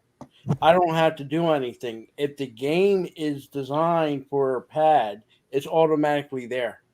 There are some of them that are partially. Some of the system will only use some of the controlling buttons. The game will tell you before you download it. Yeah, but what I'm saying is because this particular game that's coming on this set was only designed for the original NES controller, will they update it? That's the thing. Will they? What would you do with extra buttons? That's what I'm trying to tell you. If the controller has a D-pad, and I know if the controller has D-pad. I'm talking about Konami. Will they do their part and updating the controls? No, they're not going to go do 1988 technology for today. It's the controller that you're using on Steam is for Steam, and they say they can use it on that game, they'll use it. But if you're trying to say you use a 1988 controller, they're not going Cash, help me out here. What would you do with the extra controls? Okay, so you take the original NES game as the original controls were, and Up, from down, what I've left, heard, right, they're clunky trying to play Tournament Fighters on the NES. Are they going to update it so that instead of having to do it how you had to do it on the original NES release, are they going to adapt it to modern day controllers for that particular game when you go to play it? Yeah, but the controls for the game itself are only up, down, left, right, A, B. You know, what other buttons or, I mean, I can understand a control stick, but what other buttons would work? I mean, what they only do, the characters only do so much. So you should be able to, it should be good enough with like an Xbox One controller or a PS4 controller or whatever to play an old game like that, and the controls should be good enough. I haven't played the Tournament Fighters originally, Mike, but I'm guessing that the controls will be good enough. Most of them will have settings that if you have a controller, whatever controller you're using, and you don't want it to be auto set up, you can go into the settings and set up the current controller you're using and assign the buttons. I know it can do it. I'm just talking about this one particular game. I'm just going to drop the subject. Oh, I understand what you're trying to say. I do too. I haven't actually played it, but I mean the original. So I mean, there's some games that it's just sometimes the controller isn't going to work no matter what they do. And you still have to, if you're on Steam, you're going to have to use the mouse and keyboard. But I'm a controller. That's not what he's saying, Phil. He wants extra functionality with the modern controllers, right? And versus the old Nintendo gamepad. Right. I don't think. But I'm just saying, I don't know if they would do that because they'd have to add extra moves, extra combinations. I understand that, but they're already making some modifications to some of the original games, like the original Super Nintendo Tournament Fighters. They're making that online capable. So if they're going in there with that game and making it so you can play against your friend online, they're doing the same thing with Hyper Cylinder Heist, which was the Genesis version of Turtles in Time. Mm-hmm. But what are they adding? That's what I want to know. Is what are they adding extra that you know, the game controllers would do different things? It would allow you to do the different moves, just like you could on the other games. You know, you're playing the Super Nintendo version of Tournament Fighters. The extra buttons allow you to do different moves. You use the 6-button controller on the Genesis Tournament Fighters. You can do different moves instead of having to hit start to be able to kick. Well, see, I didn't know that. See, I didn't. Why in the world would you have an extra hit the start button to kick? That's weird. Because the Genesis, the standard controller, you know, had the directional pad and the start button, then the ABC button. Yeah. Then it wasn't until Street Fighter 2 came out on the Genesis that they actually made the 6-button controller. So you wouldn't have to keep hitting start in order to use the kicks and then hit start to use the punches. Well, yeah, I mean, if they have that more, was a pain in the ass. Well, obviously, if there's more moves than there are buttons, surely they're going to adapt your controllers to be able to work with a 6-button or a 4-button controller. Surely, some games let you assign it. You can assign what you want to punch. You make it the A key if you or an A pad. Well, I'm sure the configuration will come standard. If they're making it for Steam, they will make a standard configuration that probably will be automatic, where, you know, kick is B, or well, if you want, depending on which one which controller you have, kick is B, punch is A, and you know what, high kick, low kick, whatever. Surely they'll do that. Now, I can understand NES where there's only, you know, kick and punch and move forward, backward, or whatever. Then, you know, they wouldn't do that. Okay, let me bring up an example. The Mega Man Legacy Collection. It has the capability of using an Xbox controller or a PlayStation controller, even if you're not using it on one of those systems. Now, of course, the original Mega Man games came from the NES. So there's an example of the, you know, directional button, select start, and 2-button functionality. But what they did was they made it so you could map out the buttons. So you had your standard firing button, and then you had the turbo button for firing. Same with the jumping. I'm just wondering if they would do something like that for Tournament Fighters. That's all I'm asking.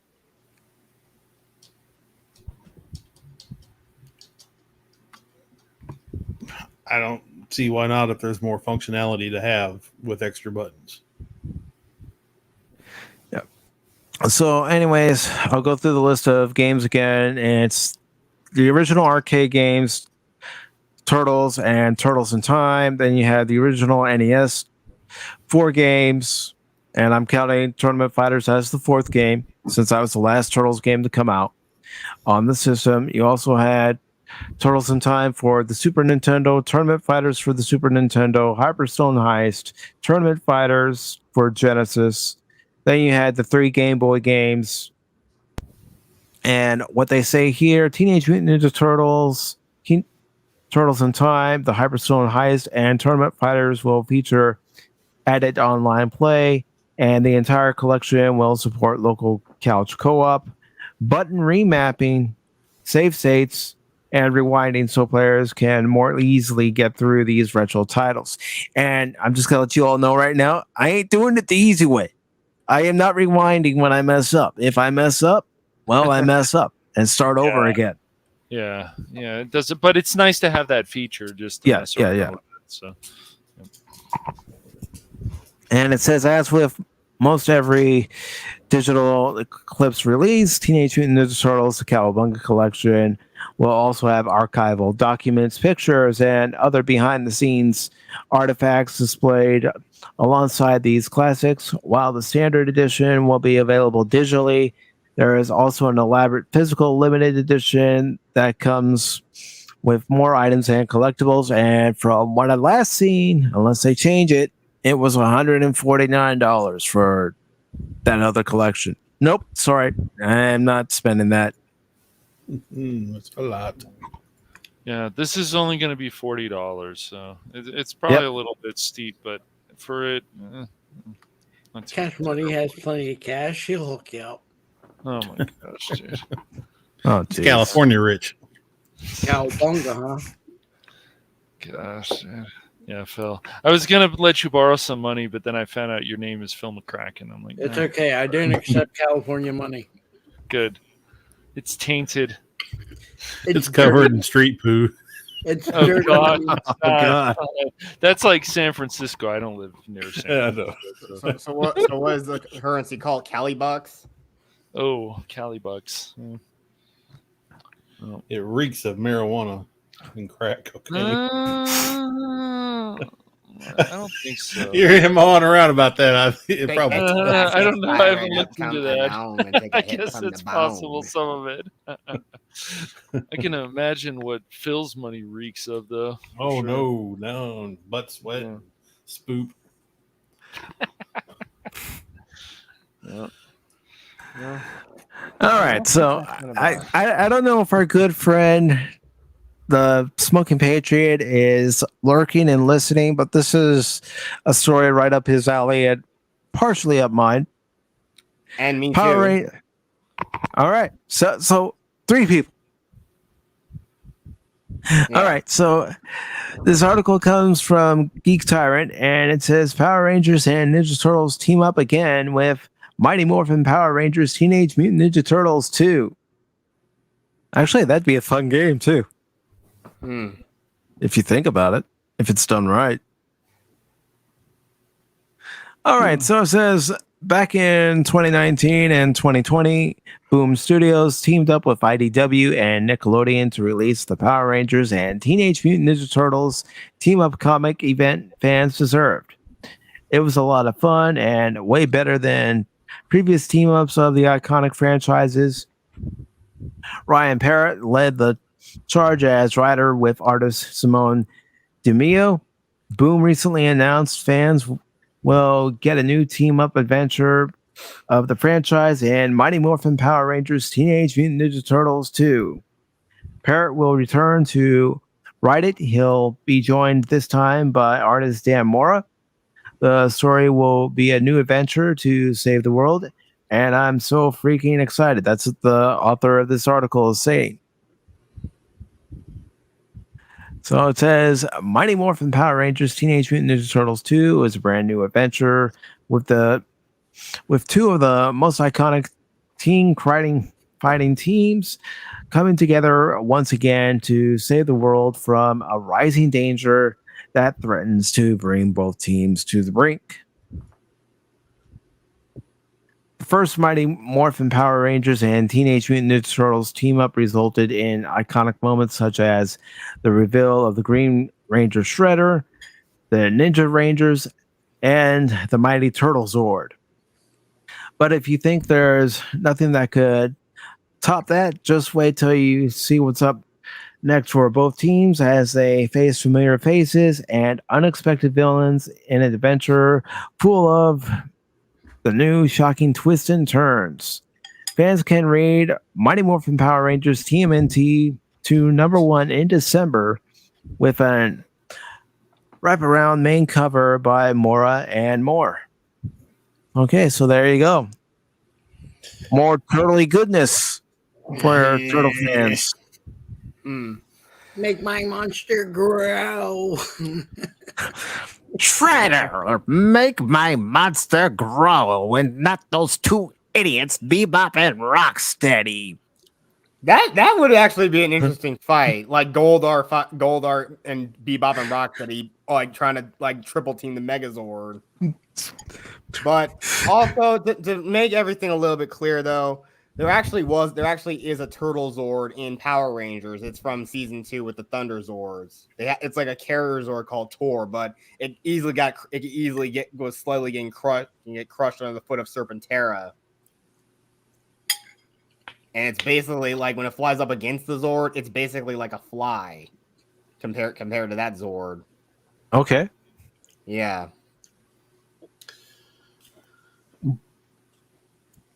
I mean, look at art here, I don't know if this is from the new one or if it's from the previous one, but the art doesn't look too bad. Yeah, it looks good.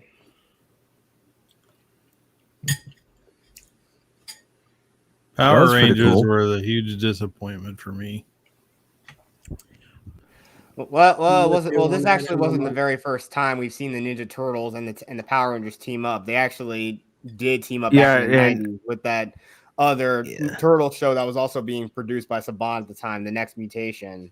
Yeah. I've seen clips of that, and I'm going, wow, this is bad. I always consider the Power Rangers to be one step above, not by much, Teletubbies.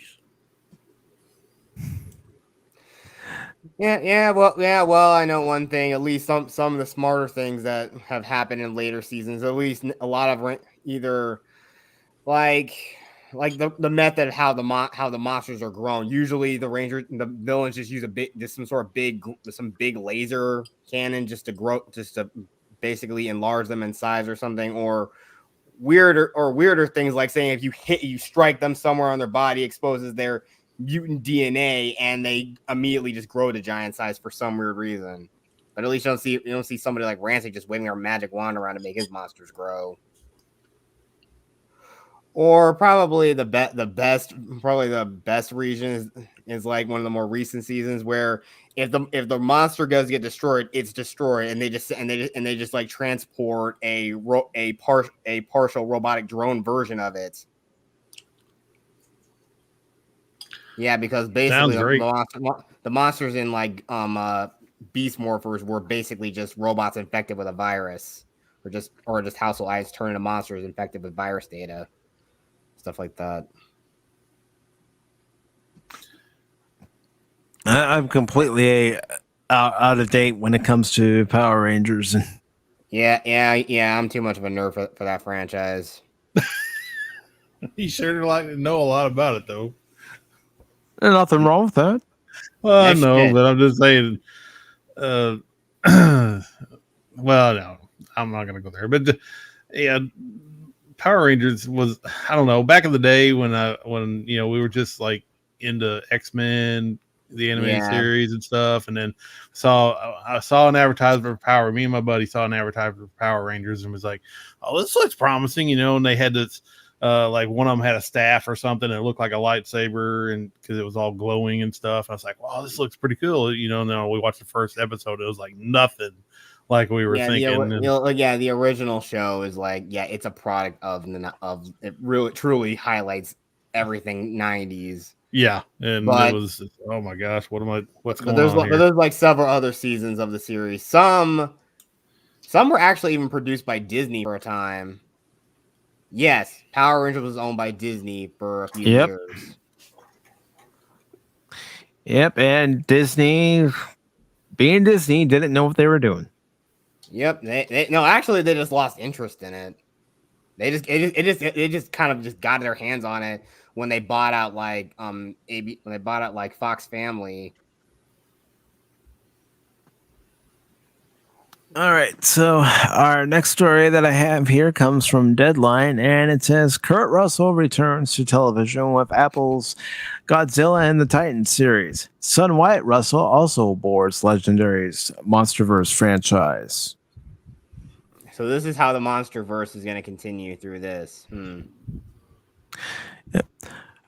It says Kurt Russell hasn't been on TV for so long that one of his last roles was in the original Hawaii Five-0 in 1977. I wasn't even born yet. The Escape from New York star is now returning to the small screen in Apple's live-action Godzilla and the Titans Monster series.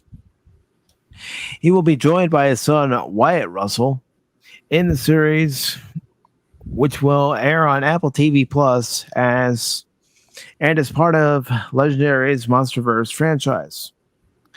Wyatt Russell is currently starring in Under the Banner of Heaven alongside Andrew Garfield. Their roles weren't divulged, but the pair will star alongside Anna, and I'll probably butcher these names, but I'm going to give it a try. Sawi, Ren Watabe, What? and Kiersey Like, Clements. Ken Watanabe. Yeah. Well, Don't need whatever. nothing I'm out of you, tired. Phil. Nothing out of you, Phil. Yeah, Phil. And we got Joe Tippett and Eliza Lasowski.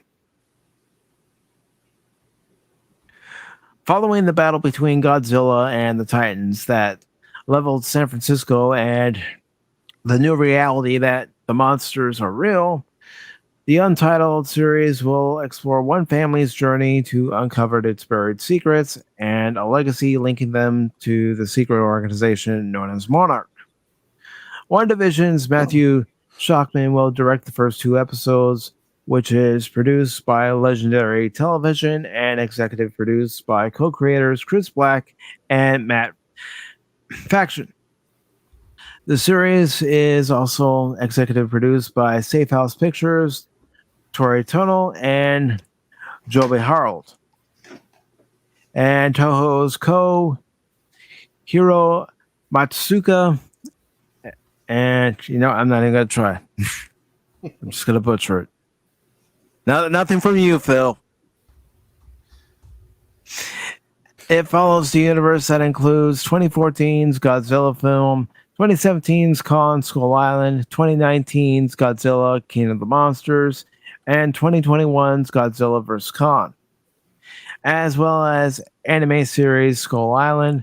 Kurt Russell is repped by UTA, and Wyatt Russell is repped by UTA, and Carl Austin, they're all represented by this, that, and the other. So, does the fact that, namely Kurt Russell, more so than Wyatt Russell, but the fact that Kurt Russell is going to be in this series, does that pique your interest to watch it, or does that not make one bit of difference whatsoever? I don't know why they're not. I think the whole MonsterVerse deal is they're only gonna make only 5 movies, but they're gonna continue the franchise on Apple TV. I mean, I don't have that, but I don't really get it. So this is gonna be a continuation of. I mean, I think we already got the gist of what Monarch's about and how secretive they were prior to. Throughout the entirety of the monster, especially in Skull Island. So we already know what they're pretty much all about, and they're trying to uncover the secrets about them. I mean, even then, we already got a little bit of that sort of story where people are trying. We saw that in the original Godzilla with Bryan Cranston's character, who unceremoniously got killed off, which we think he was going to be the Sam Neill of that movie.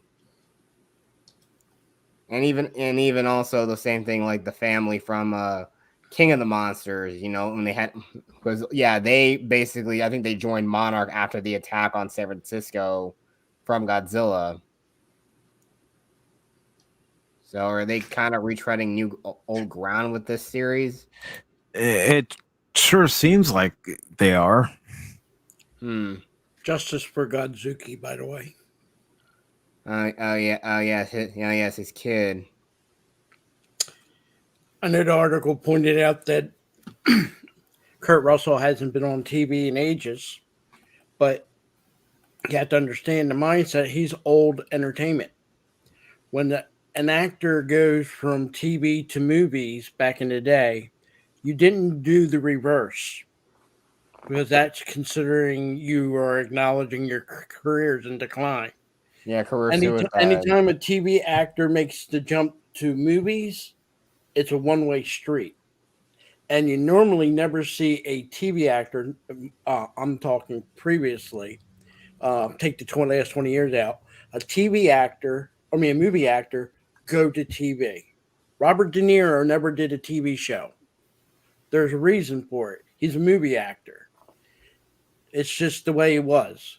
And nowadays, not saying Kurt Russell's career is declined, but let's just say he getting calls, but he ain't getting a lot of phone calls.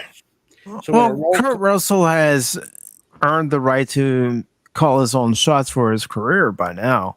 Yeah, but what I'm saying is, if a role comes along and it happens to be for TV, he's going to jump on it. Well, the thing is, and this has been going on for a while, and I remember one of my professors talking about this. A lot of these actors were like, well, let's just start jumping into these streaming services or HBO or whatever. And that's still going on now. That's why Apple TV can pull in these A-listers. And I would say Kurt Russell is an A-lister. Yeah, I'm not saying his career's declined. No, is that that mindset, and it's still in there in some of these, maybe not today's actors, but from the say the early 2000s back, when an actor went from TV to the movies, that was considered a gradual step. For an actor to go from movies back to TV back at that time, that's a horror show, because but that was then. And nowadays, everybody jumps back and forth. It's no big deal. There's not that stigma anymore. But I mean, think of it like this: there was the guy who played in the Waltons, John Boy. We all know him. Very popular show, very popular actor, TV. He tried to make the jump to movies, Battle Beyond the Stars, and his career never recovered. He couldn't get anything TV or movie wise. Same thing for believe it or not, Mark Hamill started out as a TV extra. Then he got Star Wars. He made popular, but then he could never go back to TV. And if he could, he probably wouldn't back then, because that would be the acknowledging that his career is in decline. Well, he did go back to TV. No, he did, yes, but he did it, but at a point where it was a decline. It's because he wasn't a very good actor, Phil. He found, like, I know there's a number of people who are like, oh, Mark Hamill did this, but he found his calling after Star Wars in voice acting, which yeah, can make that's where he quality shined. money. Yes, because he wasn't on screen a very good actor. Real quick, I just want to say thank you to Jet Sparks for joining us this morning into the afternoon. But don't get me wrong, Kurt Russell was a good TV actor. He did a lot of TV roles before he started making it big in movies, and that was, for a lot of actors, that's the bridge has been crossed. I'm not going back. But like I said, in today's day and age, you're right, Mike. They go back and forth and every which way but loose. It don't matter. To have a famous actor back then in the 80s, 70s, 80s go and say, we're going to do voice acting, that was considered a decline. That didn't start becoming popular, seeing named actors. I don't think that's the case either, because a lot of people, big stars, would do voice acting in movies and Bryan Cranston cartoons was actually popped up in an anime that Crit and I were watching. Okay, naming that was before people even knew who he was. But. I mean, think of this. Yeah, he was even voicing characters on Power Rangers. Okay, but that's 90s. Can you name me a 70s famous voice actor that was a known actor going back and doing voice acting in the 70s and 80s? In the 90s, it was a different story, because they start bringing people like Tom Hanks, bringing Tim Allen, bringing name actors into doing voice acting roles. That was not the case in the 80s, 70s, and 60s. A lot of those animated movies had name branded voice actors. No, they did. Name brand actors that were doing voice acting. Yeah. Name me one. Let me look it up. Burt Reynolds. All Dogs Go to Heaven. Lansbury. Wait. Burt Reynolds and what? All Dogs Go to Heaven. That's a 90s. So I'm talking. No, that's 80s. Okay, late 80s. Still counts. His career was in decline. No, it wasn't. He was still making movies. He was making movies, but there were no blockbuster movies. These weren't the movies like he was doing. What was it? They hired him for the role of Charlie because of his name. Right. But that, again, that's not. Look, in the mid 70s. Doesn't mean that his career was on the decline. Would you say that in the 90s, when Robin Williams was voicing Genie in Aladdin, his career was on decline? No, they wanted Robin Williams. Hold on. If it was 1980 and there was I was making an anime, Aladdin, and y'all want to pull in the 80s actor, do you think if he was a top listed actor, Mel Gibson, he's going to do voice acting? Well, first the money's good enough. Aladdin wouldn't be an anime. Name me an actor that was in the 70s and 80s at their peak, and in the 70s and 80s did voice acting. I can't name you one off the top of my damn head. No, well, that's what I'm saying, because they didn't do it. Leonard Nimoy. Doesn't mean that they didn't do it. Leonard Nimoy did it with the Transformers the movie. Right. Yep. Yes, I liked his role in that. And yeah, in the 80s movie. Yeah. Mm-hmm. It was, like I said, it was considered a back step, not a forward step. And not many actors would do it. In the 90s, it was a different story. Yes, they crossed over. They didn't care at that point. It was where the money was going. That's where they cared. But in the 70s and 80s, for an actor to go from movies to TV, that was a back step. That was something that wasn't done. Well, it's also like when you get stuck in these roles. Ooh, Tim Curry. Yes. He did. He's done voice acting, definitely. And I would say he's had a solid career, Tim Curry. Yep. Yes. And I will say this: don't get me wrong on voice acting. I consider it acting. Some of the best acting done is done by voice acting. But look at the video games. Most of your video games now are tied to known voice actors. Yes, you have the majority unknown, but most of them are known voice actors. I mean, you look at Elder Scrolls, you look at Oblivion, you had Snoke, aka Patrick Stewart, and Sean Bean from Lord of the Rings. Don't put Patrick Stewart and Snoke in the same sentence. Oh, right? Yes, I will, because he is Snoke. But even like I said, look at you mentioned Tim Curry. Look at the Command and Conquer series. He did great over there. But that wouldn't have been something he would have done back and forth in the 70s. No, that would have been considered a backstep. I remember, what was it? Kirsten Dunst? Yeah, she didn't want to be in the Spider-Man game as Mary Jane, which I don't think she did any. It was the same with Jerry Ryan. I don't think Jerry Ryan ever did any voice acting for 7 of 9. No, in the games. I remember actually, they wanted the only game she ever... Did she actually... Yeah. Elite Force was the only one that she was actually a part of. Was that actually had the first one?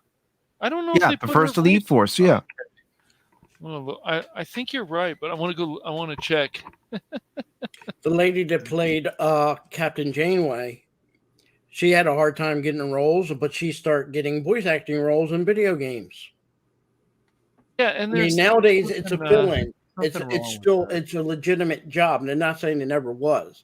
What I'm trying to say is, up until you get into the 90s, did you see actors that were still big in movies say, yes, I'm going to do voice acting on a animated movie, or go into video games and give their voice? Like I said, it wasn't like a line to say they couldn't do it. It was a choice they wouldn't do it because it was seen as a backstep. Like I said, you will never see, there's no Robert De Niro on TV. When he did TV, he might have did something like a Saturday Night Live, but he would never have been thought of going to do it because it would be looking as a backstep. Well, yeah, he was. A lot of those actors are too full of themselves. They are. I agree. Definitely. But that was time and era. Jerry Ryan was not in either of those Elite Force games, Mike. Sorry. You sure? Yeah, I'm looking at the cast right now.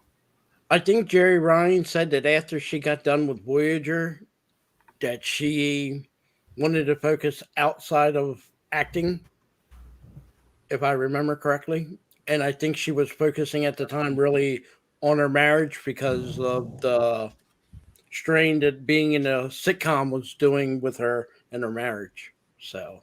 All right. Oh, she and Brandon Braga chose to get married. Yeah, no, I don't see her, man. I don't see her mic on here. I checked both games, the castings. So. I don't know if Jerry Ryan did other voice acting, but there's a lot of times, even in the 70s, if an actor was forced to do voice acting and they didn't want it to be, under their name, they did it, but they did it under another name so that way it didn't get affected. And I know that was a big thing on a lot of movies and TV shows that were being brought, especially from overseas, like Japan, when they need American voice acting. They get an actor. Sometimes it might not be a named actor, but sometimes it was, and you didn't know it.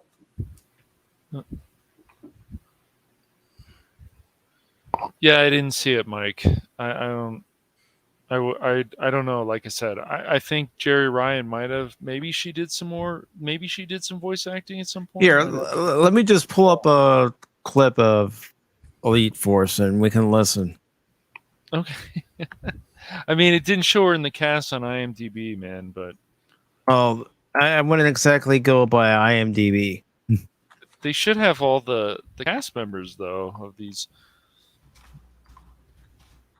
of these games. Okay, I see her. Let me make sure I got this right. Video game wise, she did Star Trek Voyager, Elite Force, and Star Trek Online. Jerry Ryan did? Well, yes. I wonder why she wasn't listed on here then. You can go look under Wikipedia Wiki. I know it's not the greatest, but you can look underneath there. Well, Our video game, she's credited for Voyager, Elite Force, and Star Trek Online. That's the only two that she's done. That's crazy. I wonder why she wasn't listed on IMDb. That's ridiculous. Okay. So that looks like crap. Yep. This is when they came out, what was it, recently, and people go, oh, it'll be fine. I'm like, when they say we're going to do real world, what was the exact word? Oh, yes, real world events. And you're just like, or just don't bring this back. This is a classic for many reasons. Leave it alone. No, we can't. All right. I swear. Well, they think they can do it better than what was done before. I don't know how. I try to forget X-Men 97. I like the previous animation version of it, the classic one. When I first saw this one back in the day. Saturday morning. Saturday morning, I think around 10 o'clock, at least it was for me, X-Men comes on. Heck yeah. Yep. Mm-hmm. Was it every Saturday? It was the last show to air on Fox Kids back in the day. Mm-hmm. On a Saturday.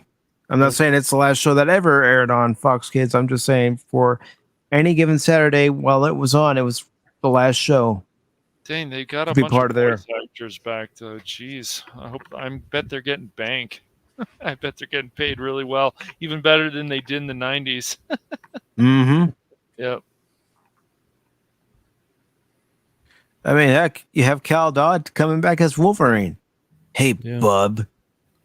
Yeah, he's great. I go where I want to go. This is not the 97. This is a newer version that we're getting. Yes, this is a newer version. This is a continuation. Continuation, yeah. Why didn't they continue? I don't know the name of the brand or the thing. The X-Men before the 97. That's the one I would rather them continue. This is what it is. This is what they're continuing, and the reason why they're continuing the 97 series is because of how popular that series was. Yes, this is X-Men, the animated series. Yeah, because the first X-Men series went from, because I'm looking on Disney Plus right now, 92 to 96, and that was 5 seasons. That one was awesome. It was amazing. This one, what I'm seeing right there, this 97 one, I don't. I think I saw one episode and I was done. No, Phil, you're getting it wrong. This hasn't been made yet. This is in production. Exactly. Right. They shouldn't have this done because they're just calling it 97 because they want it to be a continuation from when it ended in 96. No. Yeah. No. You're probably thinking of like X-Men. There was Evolution. Evolution. There you go. Evolution. There you go. That's yeah, Evolution. Yeah, it was the storylines could be good. I was not too keen on the animation though. No, the animation quality in that series was a step down. And this here looks like animation from the 5th season of the animated series, which I did not like. I hated when they switched over to different company. And actually, this may be worse. Or I'll need to see some actual footage. But yeah, this is not too bad. It's not great either. It's not. Oh man, did they change? They changed Storm's hair. I was noticing that too. I liked her hair before. It was great. Rogue looks stupid. They made her too much gray. She had gray. Don't get me wrong. She had a straight gray in the comic book, not a most of your top going. Yeah, gray. like most of her hair is white now. It doesn't make any sense, and she doesn't look as detailed and. No, it looks cool. cheap. It looks cheap. Like I said, I'm going to need to see some footage, but for right now, this is not doing it for me. Is that Gambit in there? Yes. Rogue and Wolverine. Yep. At his suit, it does not look good. No. So this is actually going to be an actual picture of the. Yep. Of the actual series, I guess what they just showed, that one picture right there. It's not from old footage and whatever. Old animation. Okay. It says during today's Marvel Studios animation panel at San Diego Comic-Con, they showed off a first official look at the That's so official. Highly I wouldn't know if it's highly anticipated. I mean, a lot of us were saying who asked for it. Yeah, we're all series X-Men 97. Sitting here holding our breath and cringing a little, just like we don't need. I mean, the original X-Men, the 5 seasons is classic. I mean, we had part 1, 2, 3, 4. I think there was one season where there's like a part 5 arc or something. Yeah, the Dark Phoenix saga. Amazing, just absolutely amazing. Only adaptation of the Phoenix saga that was actually good. I thought when they announced the end of that series that they said they were going to do an X-Men animated movie. But I guess that ran into conflicts with the actual live-action movie that came out during them times. But I like that cast-wise, just speaking cast-wise, that cast of that X-Men series voice acting was awesome. Yeah, spot on. I mean, the look of it is not bad, but some of the faces, I don't know. I'm so picky. We go back up to the picture. That was the only one they showed at the Comic-Con or whatever, I guess. Yep, that's the only one that's available here in this article. I will check and make sure. So just give me a few moments. You look at that. Beast's face looks a little. He looks a little too mean. It's just. You could see differences between the original animation and what we're seeing right here. What did they do to the face of Storm? I'm looking at it closer now. I don't know if I like that. Can we make that picture even bigger, or? Yeah, let me open it in another window and I'll make it bigger. Okay, great. Beast almost looks like my pet dog on 2 legs. I'm just saying. Jubilee, her face looks pretty good. Wolverine looks fine. Gambit doesn't look bad. Storm's face, I don't know. Rogue's face looks pretty good. I don't know why they wanted. Okay, so this is a continuation because the way they made it seem, it was like, is this going to be a reboot and just called X-Men 97? Because they could do that too, and I don't know, it's weird. It's just weird. So they're going to actually continue this. Okay, great. Yeah. Thanks, dude. There, see, we can look at it closer. I thought this would be a. Oh my gosh, why? I'm sorry, it doesn't look. Look It at. doesn't look nearly as good I as mean, the original animation. We are nitpicking, but look at Jubilee's face. I like her face in the '90s show much better. If she was more feminine, it looked like, and she was just. It just worked. I like it better, and we can do a comparison right now. Like Gambit's not bad, Rogue's face isn't bad. Wolverine looks fine. Can we move over with Storm's face, Sure. if you don't mind?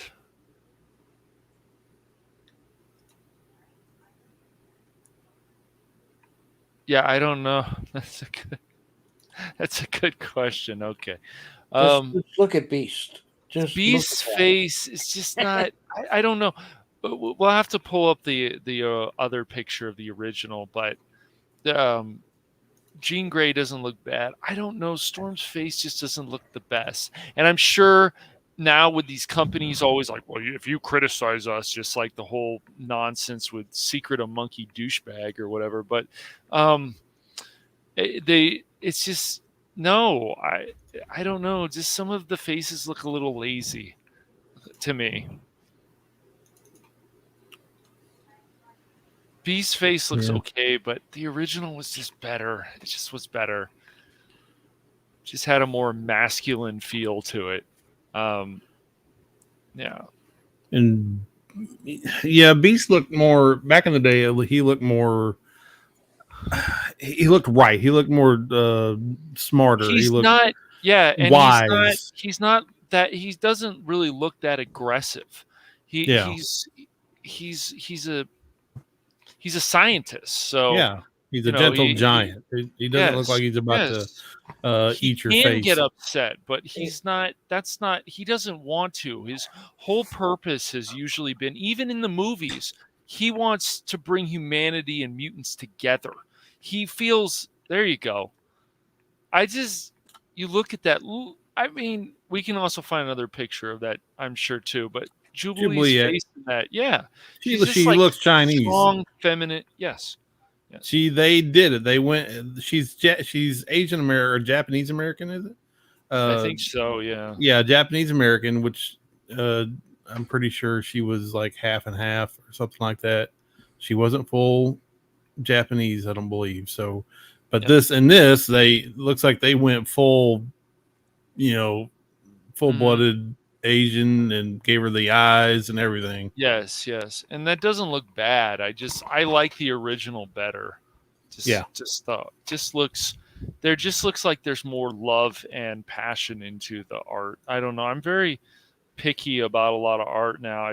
Where we've gone with He-Man and different ones, I don't know. It's weird to me. I feel like we're going backwards. Even that horrible picture that Marvel did of Mace Windu, that was just insulting. Like, it really was. The picture that you had for Beast on what they showed at the Comic-Con looked like a lazy drawing of someone that drew the Thing or the Incredible Hulk and just drew them that way and just colored them in blue. This one you can see just looks like Beast. Look at the bright. Look how much darker the original is versus what they're doing now. This is more adult. This is more grittier, I guess, versus this really bright colors and almost kitty looking. Yep. My whole question is why and why now? Yeah, rendering and details. Like I'm an artist, so I noticed like I'm not a pro or nothing. I draw stuff. So the details in the older they shadowed a lot more. They like it made it look a little darker tone on muscles and stuff like that. They went all out to make it look more realistic, but these are they just have little lines for detail for muscle anatomy, just tiny little lines, and they shade stuff in with really light gray, or look at freaking Cyclops. What is that all about? That doesn't even look normal. I mean, look back at Super. They probably did some computer generation on this too. I'm sure. Yeah.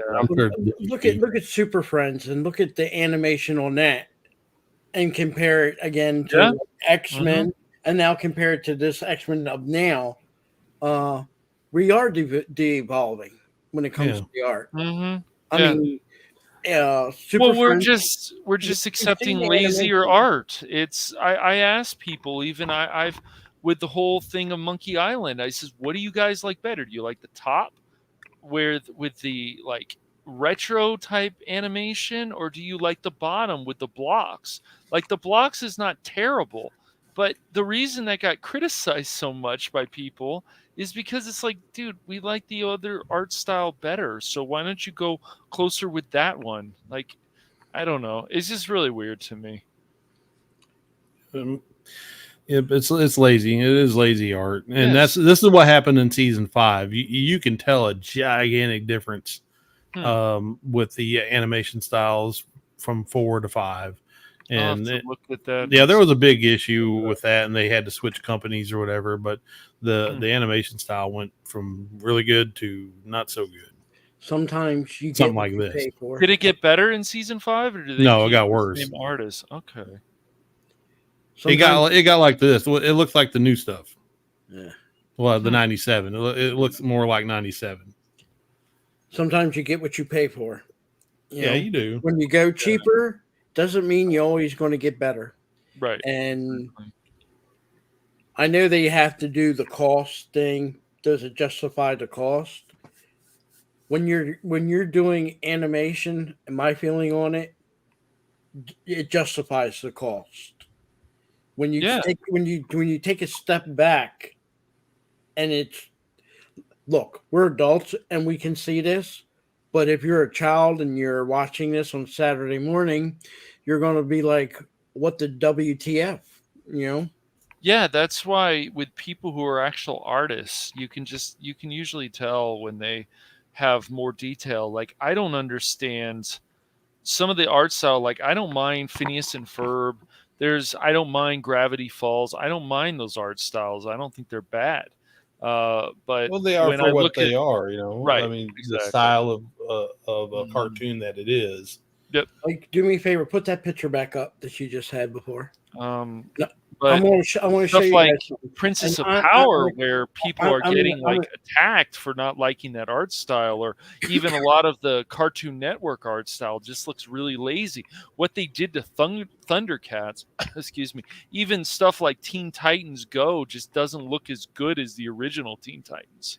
It just doesn't. Mike, I'm hoping this new Batman I'm pulling it up right now. I had to get the image again, and I just want to point this out. Now, I am not an artist, but I'm going to say use my eyes like a child's eyes. Wolverine with his claws, one hand, his left hand, 2 claws. Really? There's only 2 spikes coming out of his hand. On the other hand, you can barely see 3. Mm-hmm. This is something like a kid, and I'm not putting down a kid to try to understand that. People will notice right off the get-go. If you're not seeing 4 spikes coming out of Wolverine's claws. 3. All right, 3. Tell me where's the third one on that left hand. It probably wasn't animated. What I'm trying to say, if an adult can pick it up just by a quick glance, a child's going to pick up a glance. And you kidding? I could pick it up as a kid when I was watching G1 Transformers. I can tell one animation company did one episode and another animation company did the other episode just by the quality. See, stuff like Beast Wars, where they got to the point in animation where they went 3D, it can work. Like the Voltron series actually worked, but Beastmaster, I just didn't think it worked as well. Or Beast Wars, right? Beast Wars. Beast Wars. Mm-hmm. I wasn't nothing against it. I loved the story, but I wasn't good with the beast things. I didn't know. Beast Wars. Well, a lot of people liked it more once they finally made that connection between Beast Wars and Generation 1. Yeah, I know. Like I said, I liked the show, but I wasn't for to guess the computer animated as opposed to I would have been more happier to a more artist anime, if you get my meaning. So you would have preferred the cell animation as opposed to the computer animation. Yes, totally. But I can understand people at that time, that was the thing. That was the thing. I mean, you even get the same argument with animation and CGI. Even with the prequels, people were having problems with it.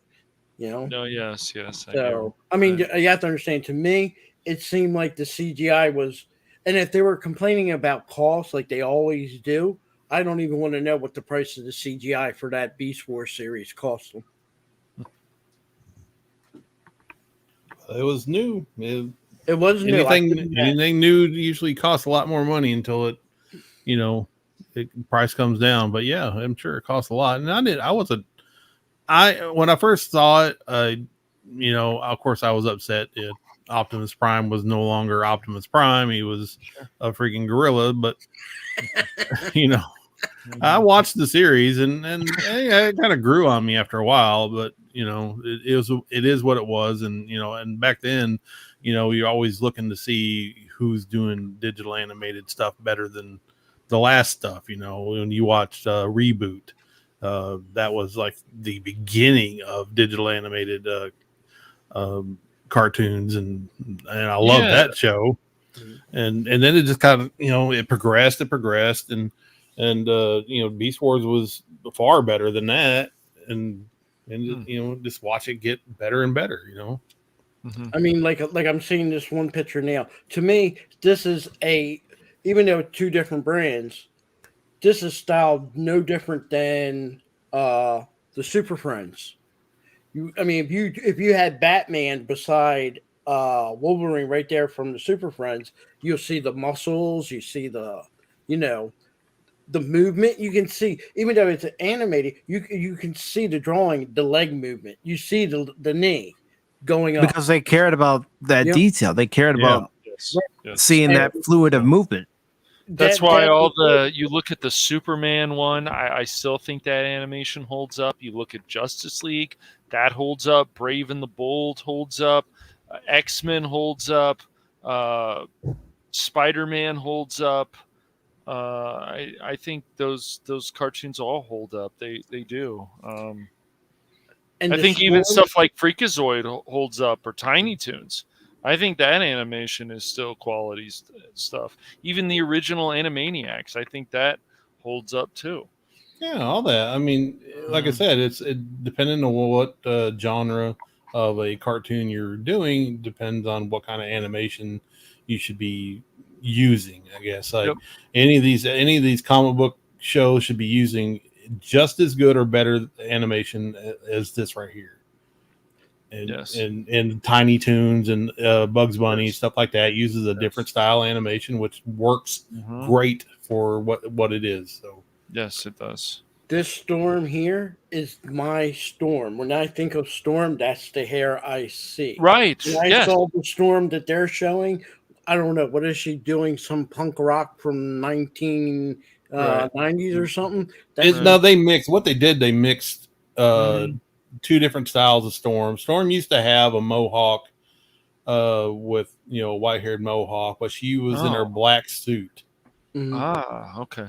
Yeah, it was a different time, different era, I guess. But she did have a black suit, and she did have the mohawk, and she was bald on both sides at one point. But yeah, they're kind of mixing the two here, which doesn't make any sense. They shouldn't have done. I mean, yeah, and if the storylines are really good, then the show could be still entertaining. But when you hear we're going to go with real life issues or something, real life problems, you're like, oh boy.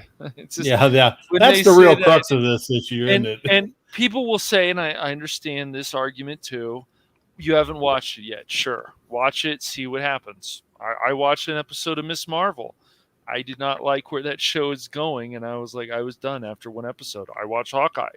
I tried an episode of that. Didn't like where it was going. I'm like, I'm not going to continue this.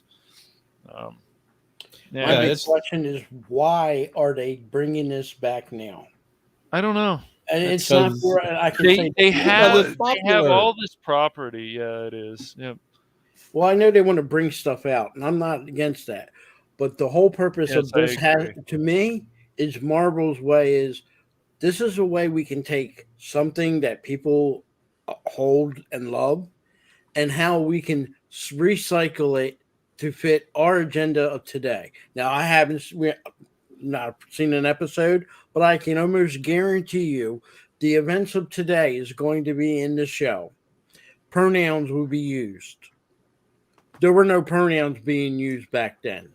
No, 25 years ago, you wouldn't even have heard of people using pronouns. No. I don't think pronouns will be used in this. I think there will be issues of the day, like January 6th. I guarantee you they will do stuff like that. They could. Yep. There will be new gay character, token gay character, guarantee it. Mm-hmm. There will be just name an issue. I guarantee you there'll be reference to it, or there'll be a whole freaking story around. There's that white privilege. Huge. Yeah, there I said it. Human privilege. It'll be human privilege, not mutants. Marvel's already done the thing. They can't change the story that Wolverine was in love with. So random. What's her name? Jean Grey. Jean Grey. So now, in order to make it adapt to today, since they can't change it, we're going to add a different shade to Wolverine. Wolverine goes the other way too. And the big question is, why? Why does it have to be Wolverine? Tim, I just have because he's a popular character. There you go. We got to take whatever's popular, so that way we can bring this greater change. A greater change of what? If you want to do change, then guess what? You see these series of characters? Don't use them. Create a whole new Marvel group of characters and make them whatever you want. And if it sells, God bless you. But you know it's not going to sell. Yeah, they've done that. And it didn't sell. I would. What I would do if I had a studio and I had access to like animation and stuff, I would just want to do something of like all representation where my characters are flawed, their characters die, and so on and so forth of stuff that I grew up with, just to stick it to those companies and saying, see, this is how you do representation properly, not the way you guys are doing it with all the money you have. Yep. And I'll be honest, I used to like it before superheroes had to be intertwined. What I mean like that is Justice League is great, but I like some of them characters when they're on their own, doing their own thing. I know Marvel does more teamwork, but I like Batman and Robin when they're on their own doing their thing, not with the Justice League. I like Flash more on his own than he is with the Justice League. To me, it's kind of like in sports when you have a great team, and then you think, if I can get that one superstar from that other team and bring them here, we'll be so much better. And 90% of the time when you do that, that superstar comes down. He doesn't bring the other team up. He comes down. Yeah. You know, I just like I said, I like standalone characters. That's why I liked originally Ghost Rider, because you didn't see Nicolas Cage come into the universe. I want to see if Disney Marvel movies, and because I know recently on Disney Plus they finally put it on Daredevil. They have Daredevil, but Deadpool and Logan. And if I could see a movie like Logan on Disney Plus, if they have the balls to do it, I would actually give them their props. Would they do it though? I don't know, but eventually they'll abandon the whole oh yeah, of course, idea that we need to be family oriented, because they've already, I mean, seriously, at this point, we already know that they're not family oriented. They don't give a crap. All they want is the money, and they want their message pushed. You know, they're after their ESG score or whatever. But to pretend like, you know, you won't play an R-rated movie on your streaming service is just asinine at this point. We all know better. You want to, but you know, you're ignoring Walt Disney and everything he wanted already. So why bother? Why bother with the charade? Right, agreed. Pit Viper, if you want to come on, the link's pinned to the top. If you want to come on, what would be very interesting is Discovery. I want to see what they're going to do. What they're going to do different with animation, what they're going to do with some of these properties, and see, because something's got to trigger Disney, and Disney needs to lose a lot more money for them to say, you know what's going to help make more money. So they need something to push them at this point, I feel. And they maybe need Warner Brothers. Well, let's see how Discovery can do that. Maybe. They need the Warner Brothers effect, Cash. That's what they really need to realize. When you force show out there and you know it sucks, but you're still going to force it out there and thinking you're going to pump money and pump agenda, and it still don't succeed, but we're still going to push it. That's what Disney needs. Once Disney gets to where Warner Brothers is with their situation, then you might see it. Then you might see a Disney change. But as far as, like you say, is this Walt Disney? No. Walt Disney. First of all, if it was Walt Disney's Disney, you would have Song of the South on Disney Plus. You would have Kurt That's Russell. the only film they're missing. No. They're missing animated films, unless there's something else. Is there another one? Yes, Walt Disney did a show. It's called Mosby's Rangers, and it had Kurt Russell in it, and he played a young Southern boy, and it had the guy from Hawaiian Five-0, and he was a Northern soldier, and it's about Mosby's Rangers. You can see it on YouTube. That's not on Disney Plus. See, Walt Disney and Tom Sawyer not on there either. There's a lot out there. They have things that you'd be surprised how much I thought it was Disney just one, because they have a ton of stuff on Disney Plus. Like I said, I don't want to cause problems, but right after the show, type in your YouTube search of Kurt Russell, Disney's Mosby's Rangers, and you can see it for free. No, see, you had to think. Walt Disney at the time in the 60s, yes, there was a lot of turmoil, but he was trying to let's put the Civil War behind us. It was a conflict, acknowledge it. Let's try to acknowledge both sides and move on. Sure. We have now gotten to the point in societies today. We can't acknowledge both sides in today's society. It's one side or the other. There you go. And again,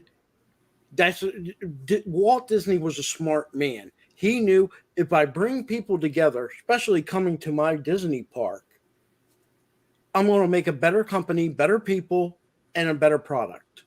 Well, speaking of Disney, Disneyland recently celebrated, I think it's 67th anniversary or somewhere up there, and they omitted Walt's speech. If you guys ever, I don't know if I still have a copy of it, but when I was in my film class in college a few years back, we saw the blueprint basically of what it was, of what Walt Disney wanted for Disneyland. It's impressive. There was a lot of work put into that for him to come up with this plan, because of course he wanted to make money, and he had this all laid out. So, yeah, it's pretty crazy what's happened to Disneyland now and where things were before. But we'll see if something's gonna take for them to get a wake up call, and hopefully it'll finally be Discovery, who now owns Warner Brothers, and DC, but we don't know. We just don't. But they just need a wake-up call. They own way too much property, and they just need a wake-up call. They should never have been allowed to buy as much as they did. I Nope. can understand. Blame Iger. Blame Bob Iger for going on that spending spree. That money was burning a hole in his pocket. And, let's buy Star Wars. Let's buy Marvel. Let's buy Fox. What started it, and I was going to tell you this, there's a rumor. 2012, when they got burned by the infamous John Carter, and they lost millions on that movie. I don't blame the movie. I blame Disney.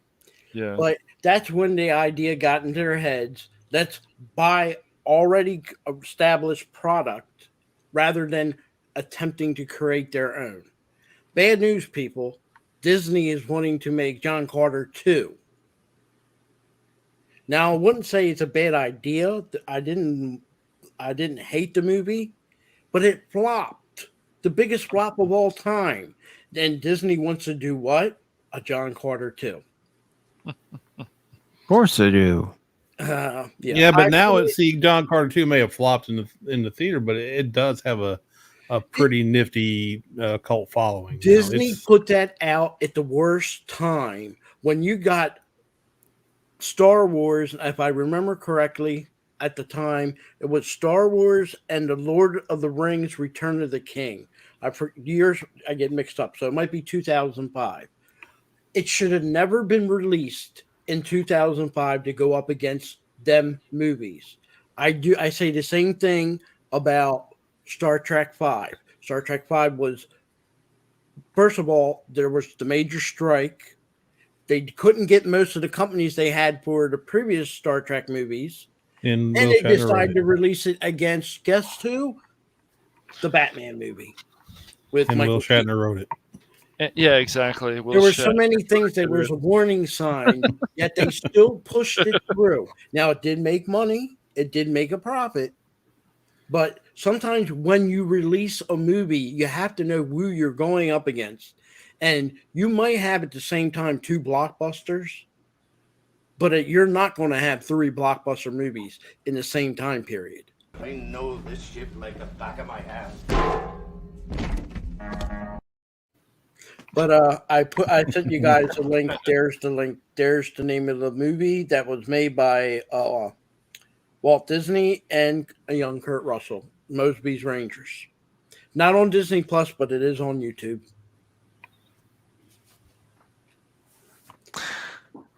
And it's rated G. There's nothing in that movie that's, what can I say? You watch it for yourself. You'll be like, I can't believe why it won't be on Disney Plus. Yep, as you can see here, speaking of movies, this is this weekend's box office with Nope taking in number 1 with 44 million, Thor: Love and Blunder, and I meant to say it that way. Did you actually go see it, Mike? Yet? Or? I am not gonna waste my money on Thor: Love and Blunder. I mean, some people I know liked it. After seeing Multiverse and even for $7, I'm not gonna do it. I'd rather. But Mike, there are some women out there that like to see a partially or fully nude Chris Hemsworth. That's like their dream, you know. I don't want to see it, but they loved seeing it. Phil, are you trying to tell us something? I'm just saying some people are going to go to the movies for the wrong reasons. I'm just saying. See, that's the sad thing here is it probably costs with advertising and all that, probably cost them $500 million to make that movie. And now it's making money. It's not going to be $1 billion, obviously, but it's already made about $100 million profit. And that's all Disney needs to, say, hey, success. Their level of success now we made a little bit of profit. You have to remember, they don't always go by what they say they need for a profit, because there's a lot of things in that figures they don't tell you. For example, what's not deducted is the actor's percentage that some get in the contract deals when they sign with Marvel. For example, some might get maybe let's just say off the top of the head, 5%. Maybe Chris Hemsworth is getting 5%. 5% is a large chunk of that money, and that's not included in the cost. What's her name still is up in arms because of what happened to her, because her movie got put on Disney Plus and she wasn't too happy with it. Scarlett Johansson. Yep. Yeah, she had a point though. She did, and she was really, because her money also is tied in movie ticket sales. I watered for you. So we lost your sound, Mike. I mean, Crash. We lost your sound. I think it was talking to somebody else. Yeah. But yeah, I mean, when it calls in that bottom figure, they say we need to make over 600 million, 500 million was our cost. I would say add a couple 100 or 200 million in that figure, because they don't reveal all of it. I think it's going to make a profit, but it ain't going to be a $250 million budget. And usually, and that's not always the case, but usually they say double that for advertising. Reshoots. No, I think that's reshoots are included in the budget. No, right? Not necessarily. No. If what they include is, if they're doing a movie and you do 10% on average reshoots of a movie, then that's included in. But once you start going over that 10%, for example, Han Solo story, you 90% reshoots, that's a whole different movie. Now you got a whole nother movie cost right there. What was the big one everybody likes that Disney did? Rogue One. That had about 60 to 70% reshoots. That's because some of the scenes that you see in the trailer aren't in the final movie. Yep. So it might have made a lot of money, but when you add 70% reshoots in there, that eats up, I would say, over 2/3 of the cost. Well, Thor: Love and Thunder last week, a 68% drop from its opening weekend. You call it that too, huh? Yep. And it's even more this week. Yeah. No. I think I was saying something, and then I got cut out or something, or cut out. I don't know. I heard you saying something, but it wasn't very loud. Thor, they love to blunder. Yeah, I can tell you guys, I know some people in some of the communities I'm in, some people like this movie. I don't know if I want to see it or not.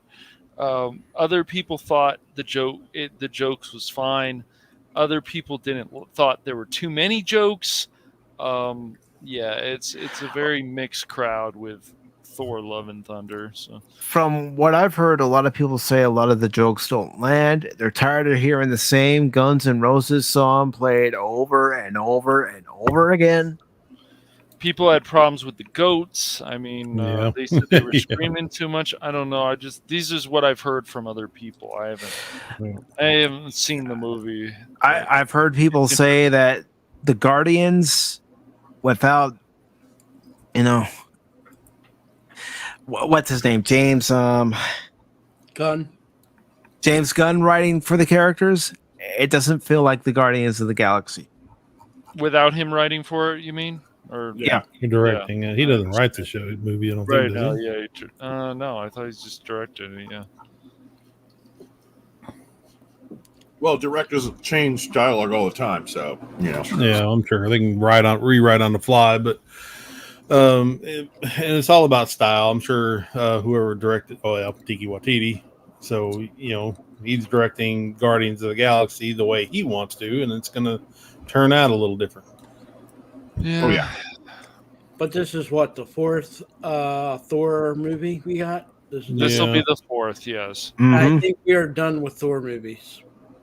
I think I don't think Disney can go back to this well. Nope. Just saying. After 4, and like I said, it's not that other look. Harry Potter, there's a reason why they had to have so many movies, because there were so many books. Right. This right here, like I said, Iron Man was perfect. 3 movies, done. It actually could have done 2 movies, done. Guardians of the Galaxy, I would love a third one, but if they never, There is going to be a third There's one. going to be a third one, man. I'm just saying It's if coming they out only- next year. If Question, they only guys, real had quick. 2, I would be happy. Go ahead, Chaos. Did you guys discuss Orville already, or did I miss that like a while ago? We haven't talked Orville because not everybody on the panel watches Orville. Oh, okay. I was wondering because. Bye, Felicia. You get it, Mike.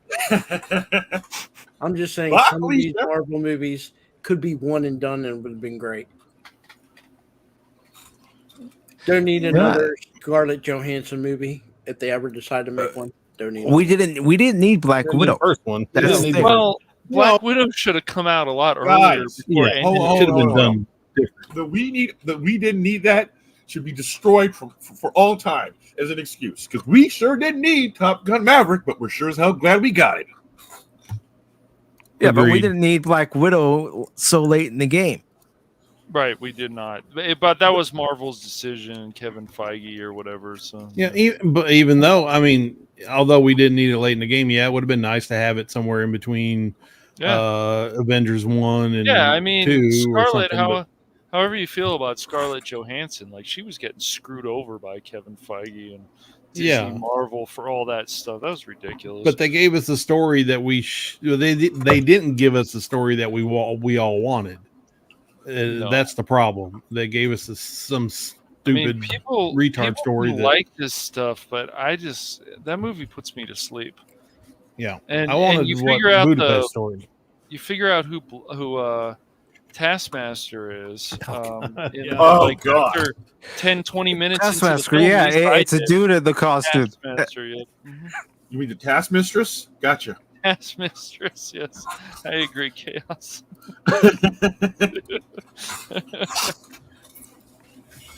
Yeah, oh terrible. man, dude! I swear, like everyone, these Pop Talk panels and stuff are like universally becoming the same. It's just everyone's just disappointed. I'm like, yeah, that's all we have today is disappointment. It's just like, Although and I tell Chaos, people if they go ahead. Oh, go ahead, Mike. I have a show recommendation, Chaos. Oh. The Old Man. Yes. Great show. Terminal List. Watch a Terminal List. I know saying this might get me thrown off this panel, but I haven't even gotten caught up on The Boys or Umbrella Academy. I haven't watched either of those shows. I can't shame you when I haven't watched them. I was expecting the shame to flow down upon me. No, I can't shame you for something I haven't watched. I mean, guys, we've gotten to the point now, though. Oh, go ahead, Chaos. It's not all doom and gloom. I heard from Doomcocky and Spies that Bob Iger is officially going on an anti-woke crusade and the Rippaverse just punched Hollywood, the entire the entire comic industry, right in the face. It's the most glorious win I've ever seen, and everyone's losing their minds when the internet's on fire. Eric July is kicking ass, but here's the part that sucks as part of Eric July's campaign. PayPal is being a dick to him. Yep. It doesn't count. He can here's the deal. PayPal, I know he doesn't have access to its funds, and this is a stupid policy to be sure, and they should let him have his stinking money. PayPal has a rule that they won't release his funds until they get a tracking number on the product that he's selling. Having a tracking number for every stinking one of his orders just for PayPal is ridiculous. And it's a pre-release. It's a pre-release, and he even said that they let that money go for bigger corporations that do the same thing. So, it sucks. They're screwing him over. But and that being said, anybody who paid with PayPal can go to their transaction in PayPal and confirm the receipt of the product, and they will release the money. Here's what I don't get though. So the conservatives, or not even conservative, just the non-far liberal crazy people, why would any of them use PayPal knowing that the woke mob is going to come and they're going to use every little dirty trick in the book? Like if I was him, I would have had other payment don't use woke payment processors. Don't do he it. said that you know, because a lot of he the foreign does people. overseas sales. If a lot of Europeans are not going to pay through, they use PayPal when they do their purchasing. Not that we don't do it every year. Yeah, but like Subscribe Star and was it that one that they were using to help the Canadian truckers and like all these other ways of doing things instead of going through the woke, literally confirmed woke warrior companies. Oh, those aren't payment processing companies. Or I mean, options. Like I mean, refer that payment options. I mean, like there's got to be some workarounds that It should have just used. Everybody should have just used their credit card or debit card to do it. Which I screwed up somewhere. My first purchase I bought twice, and my first purchase I paid with my credit card, and then for some reason I don't know why. That second reason I paid with PayPal on my second purchase. But that was my mistake. But what are you gonna do? I personally have an online credit card, but I don't use my actual credit card. I have PayPal if I want to use it, but I don't use it. But when I do online purchase, I use your Walmart, for me, Walmart card. They can't take anything out of that card, whatever I don't have in that card. So, as a normal citizen, it doesn't really matter if you use these woke payment process. I'm talking about for the people who have brands that that they're trying to do that is anti-woke. Why would they? I mean, there's got to be other options out there. Because I'm seeing all kinds of content creators like, oh, I don't use PayPal no more. I use Subscribe Star, or I use this now. I use that. The problem is, I should have knew damn well. I knew for a fact. As soon as he announced that comic, I'm like, they're coming after him.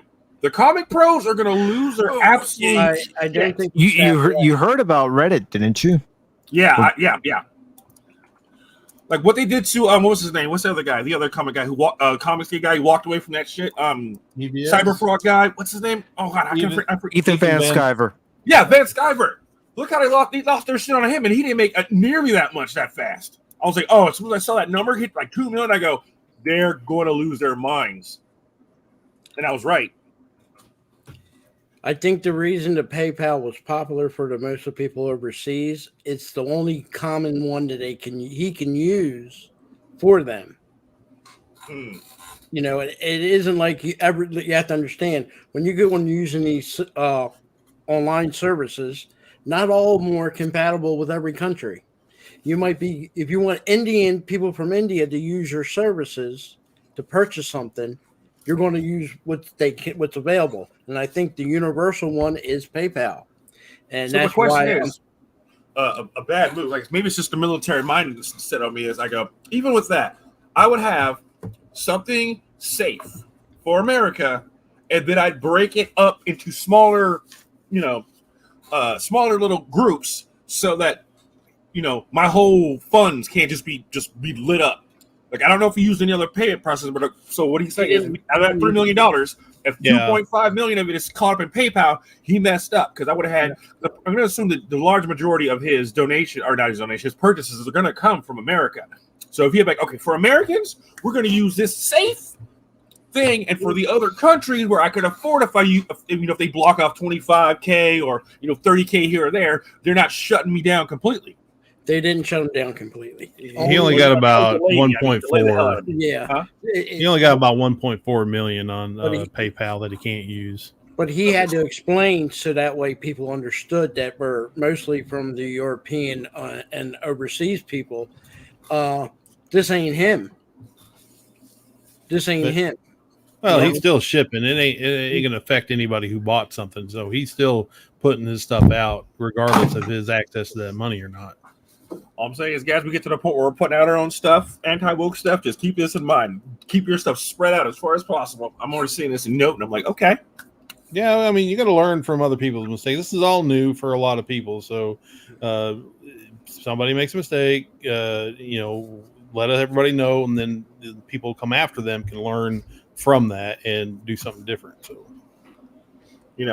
I mean, it's like I just said, I have a military mindset. I'm like, this is war, and do you want all your supply lines and all your logistic coming through one spot? No, you don't, because all the enemy has to do is, Find that one location, launch that one attack, and it holds you all up. Yep, diversify. That's good. I just think it was because, like I said, some of these other countries, they only to do business. The only one they had that's common was PayPal. It wasn't like you had a second or they had a third option. And I'll be honest, when it comes to being protected, if I didn't use the card I use and I had to use my actual real card, I'm using PayPal because I will guarantee you, yeah, this sounds bad, but at least they're trying to guarantee the product and the money is being used. I have no problems with that. If they told me if I made a purchase and I use PayPal that my Eric July's comic book is going to be delayed 2 weeks, I have no problem with it as long as I get my content and what I spent my money on.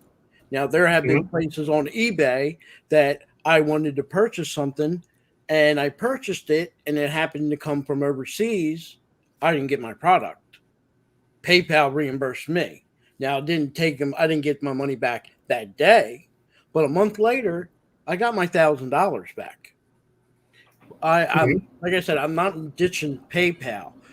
They have their system set up, and when it comes to online protection, when you're buying something online, PayPal is the way to go. I will tell anybody. This is just something that just a little hiccup to me that's happening. But Eric had to come on there and explain to them it's nothing to do with him, and to complain to him ain't going to solve the problem. They have to complain to PayPal, which is true. You have to take the complaint to PayPal.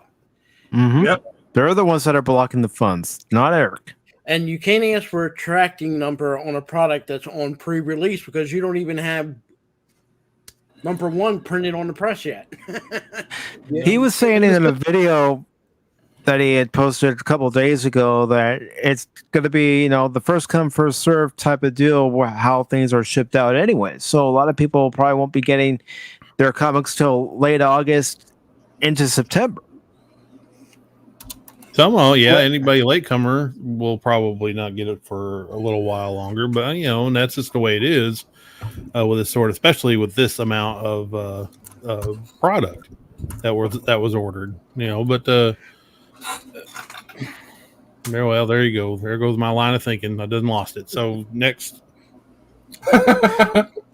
Well, all I'm going to say is, this will work itself out.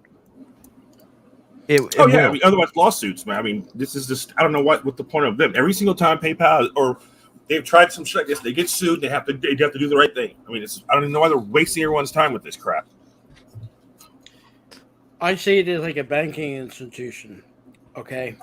The card I use for my online shopping, like I said, is the Walmart card. Whatever money I put into it that's my limit. Years I was able to do overseas purchasing with that. No problem. 2 years ago, no, they're done. No overseas purchasing. Period. End of story.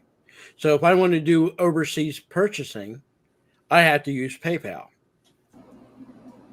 They can change whatever guidelines, whatever they want to use or stipulations, they can, long as it's within the rules. They're technically saying, and I'm not sure if it's for everybody or not, they don't have a tracking number. They're holding the money. They didn't say they're not releasing the money at some point or they're not going to give the people back their money. They just saying they're holding on to the money till they see the product. Yeah, but they know that money is going to be used to produce said product. Wow. The only people that's hurting, you might get a delay. And the only people that's hurting is the people that used the PayPal to purchase it. Not everybody used PayPal to purchase it. Oh, yeah, exactly. So all this is some tantrum they're throwing. His comic book is going to get made. His comic book is going to get produced. The thing that he's wanting people to know, mostly overseas, is that people that use PayPal, you're going to get a delay. That's it. I mean, let's face it. He's doing most of this out of his own pocket. Yeah, but that many orders, that's a lot of money to fill. It's a lot of money to fill, and it's overwhelming to him and his team, but he's going to do his best due diligence to get the product out there to the people. Like so, the vast majority of the money that he have put in it so far would be like pre-production, like hiring the artists and all that kind of stuff. Yeah, but the first issue is already printed. Actual production costs way up there. Like he might have taken out loans for that, and then just the orders are just going to help him to refill the loan, and he took out to produce it. We're talking millions of dollars for a full comic run. That shit's expensive. Well, he's got the money to do it. He's not saying there's going to be delays. He said everybody's going to get their books. It's already done. He's got half the money to play with. The rest of it's profit, I'm sure. And yeah, he doesn't have access to it, but he's got enough to produce the books. And there's the only delays that are going to be from normal shipping. He's got 23 something like that. Only like 1.2 is coming from PayPal out of that big chunk. I'm pretty sure 1.4 is being held right around there. It won't affect one way or the other when it comes to production or producing or creating. The thing that it will affect is when PayPal decides to release that money and allow him to ship that stuff to the people that use PayPal. I'm not sure if that's even involving the people in the States that use PayPal. Yes, it's everybody, Phil. It doesn't matter. He's going to ship, even the people who bought from PayPal, he's going to ship that stuff to them, even though he doesn't have that funds from PayPal. I think it'd be released the day he prints. It won't. I mean, it's only going to be the day they ship.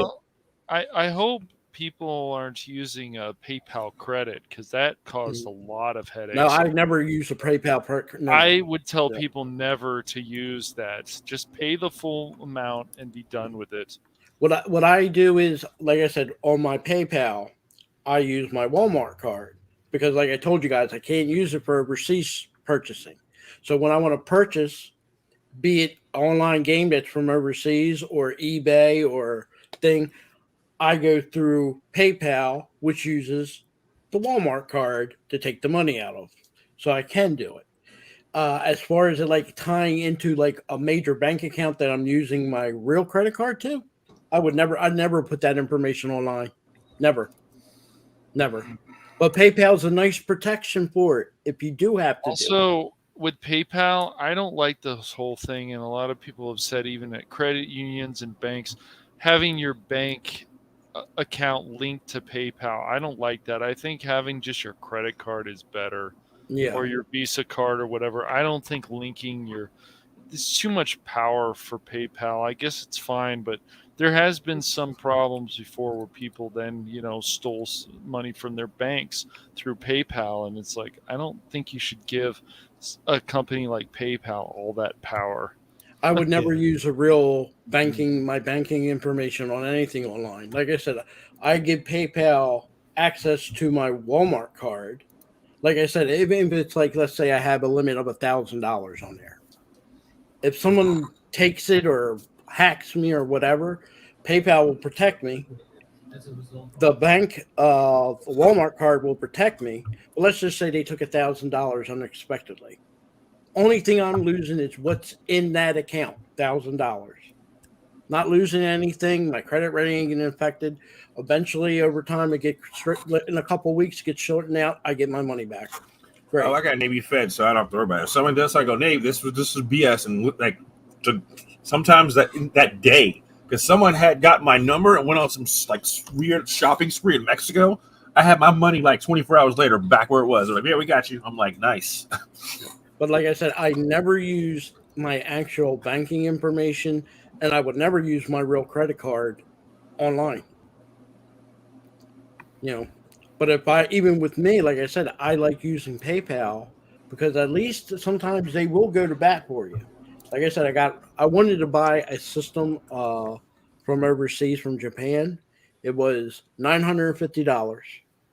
The guy was supposed to ship it to me within a week. Week later, nothing. Went through eBay. They gave me the runaround. Went through PayPal.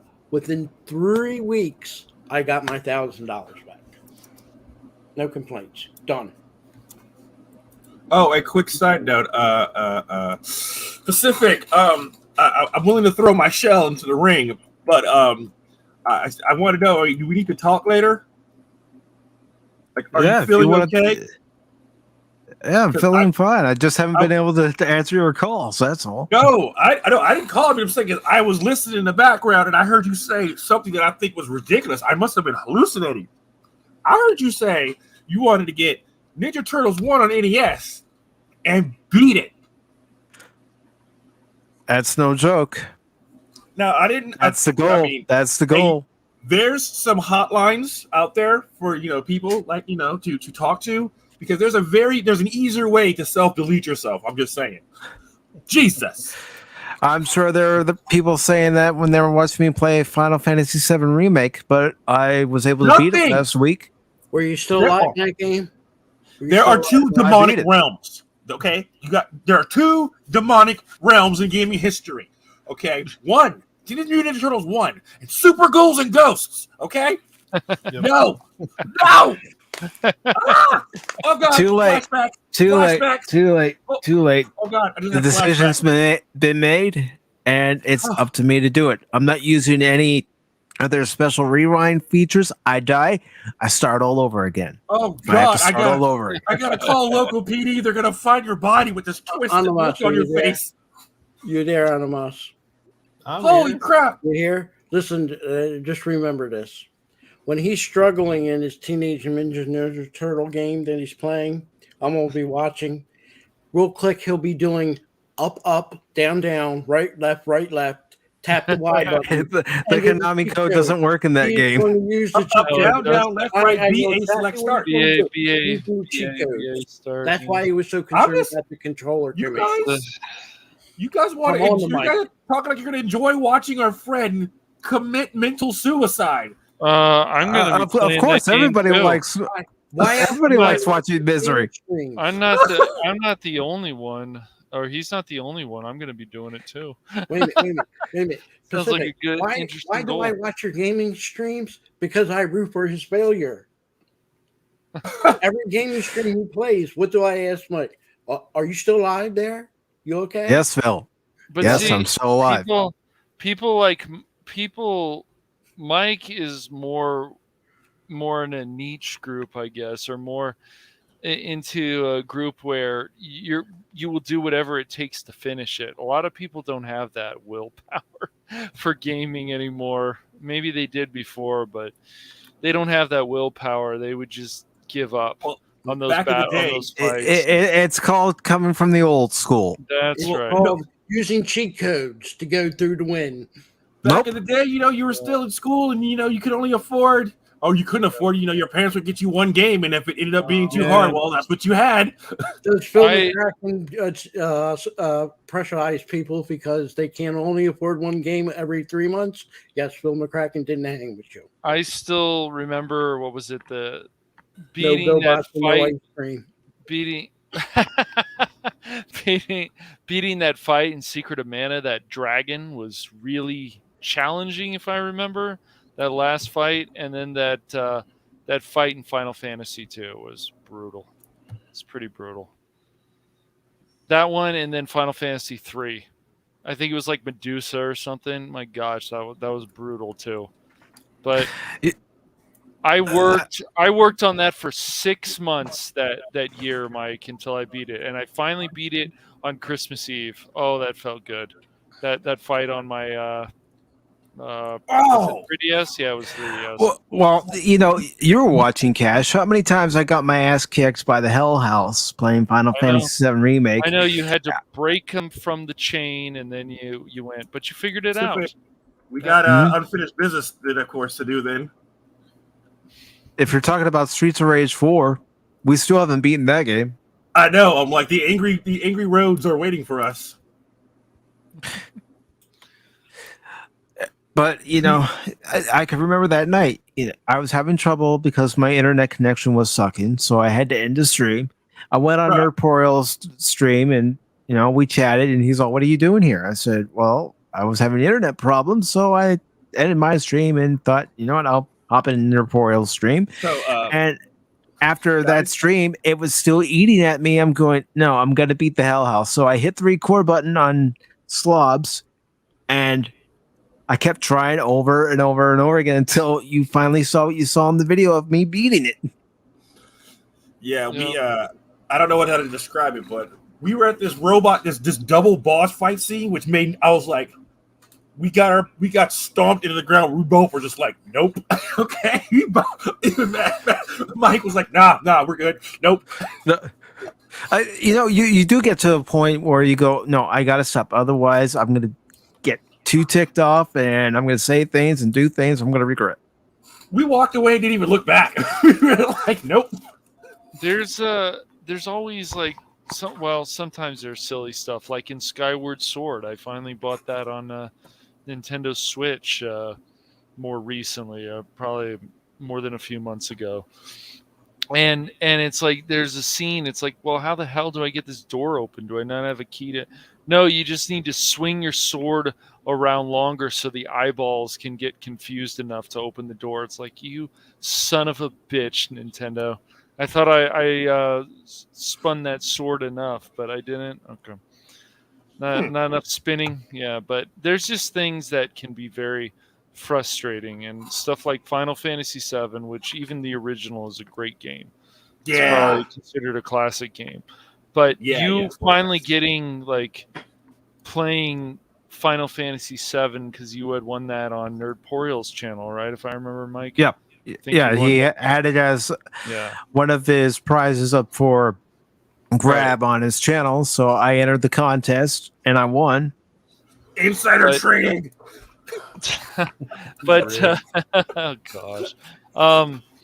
But you've only played, of course, part 1, and so Rebirth is on part 2, and so Square Enix is being stupid on this one because they're like, oh, well, we're just going to release it for PS5, so it would probably be at least a few 2-3 more years or something before it then gets released on Epic, or maybe it'll be a lot sooner than that, and then it'll finally come to Steam.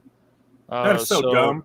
Yeah, it's ridiculous. But, well, the next game I want to buy is Chrono Crisis when that comes out. Oh, Chrono Crisis! Yes. That will be the remake. That one should be really good. Oh, hopefully. My goodness! No, yes, I never played the originals of that, so I want to get the remake. But no NFTs, man. None of that crap. No. Oh gosh, dude. You saw what I said in Discord. Nobody wants NFT bullshit. Only drones want what that. I do. Silly stuff. I love natural fresh tea. Oh my gosh. So good with some lemon.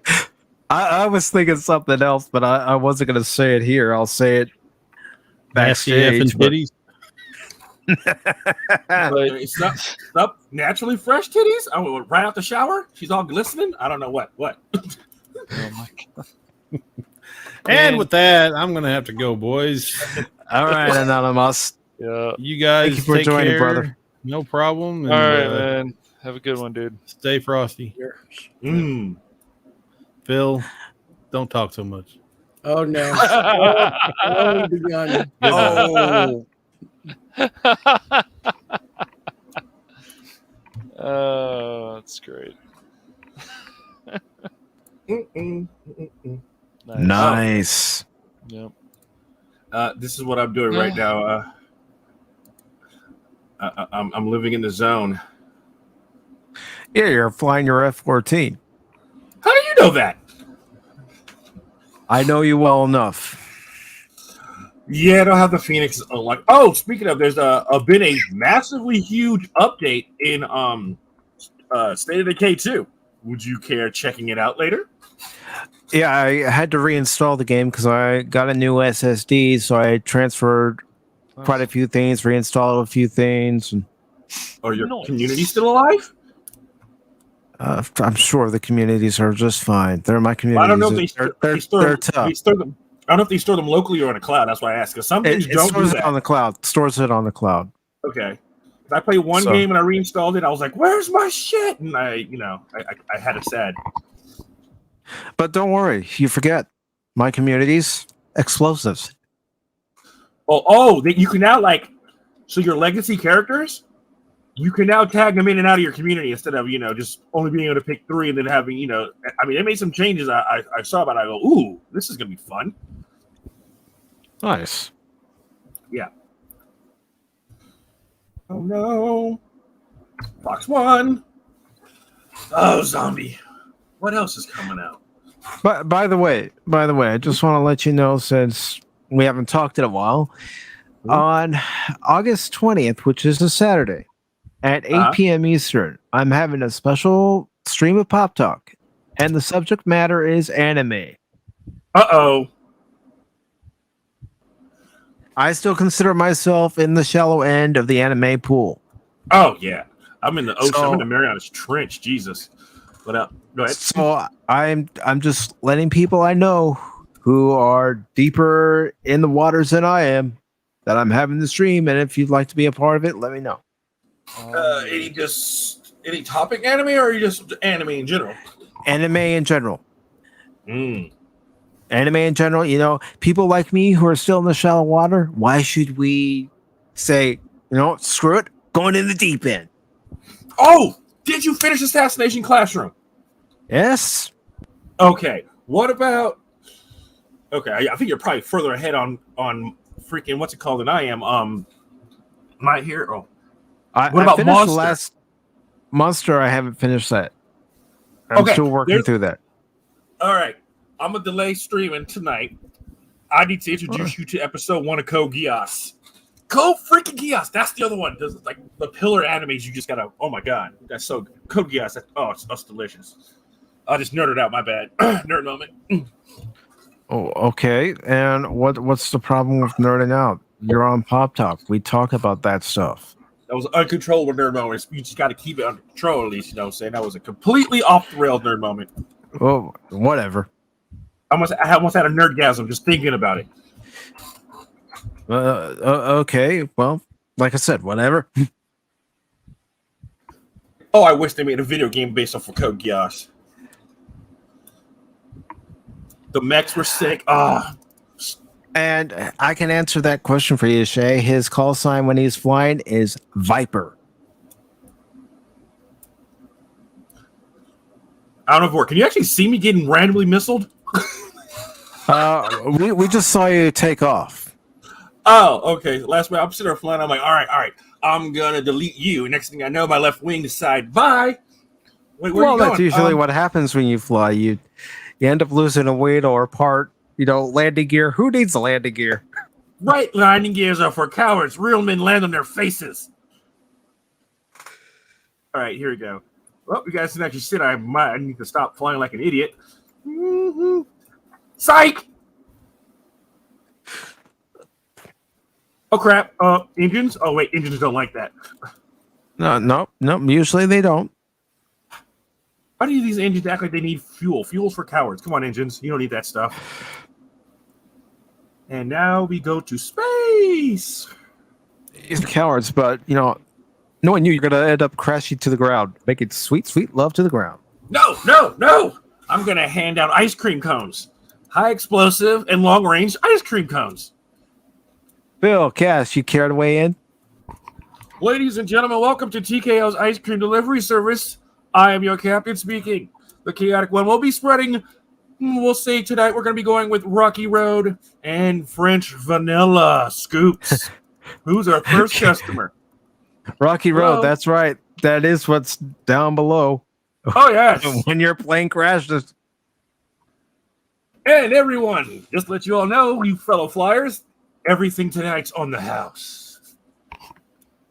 I know. I probably shouldn't talk. I'm still in World War II. Yeah.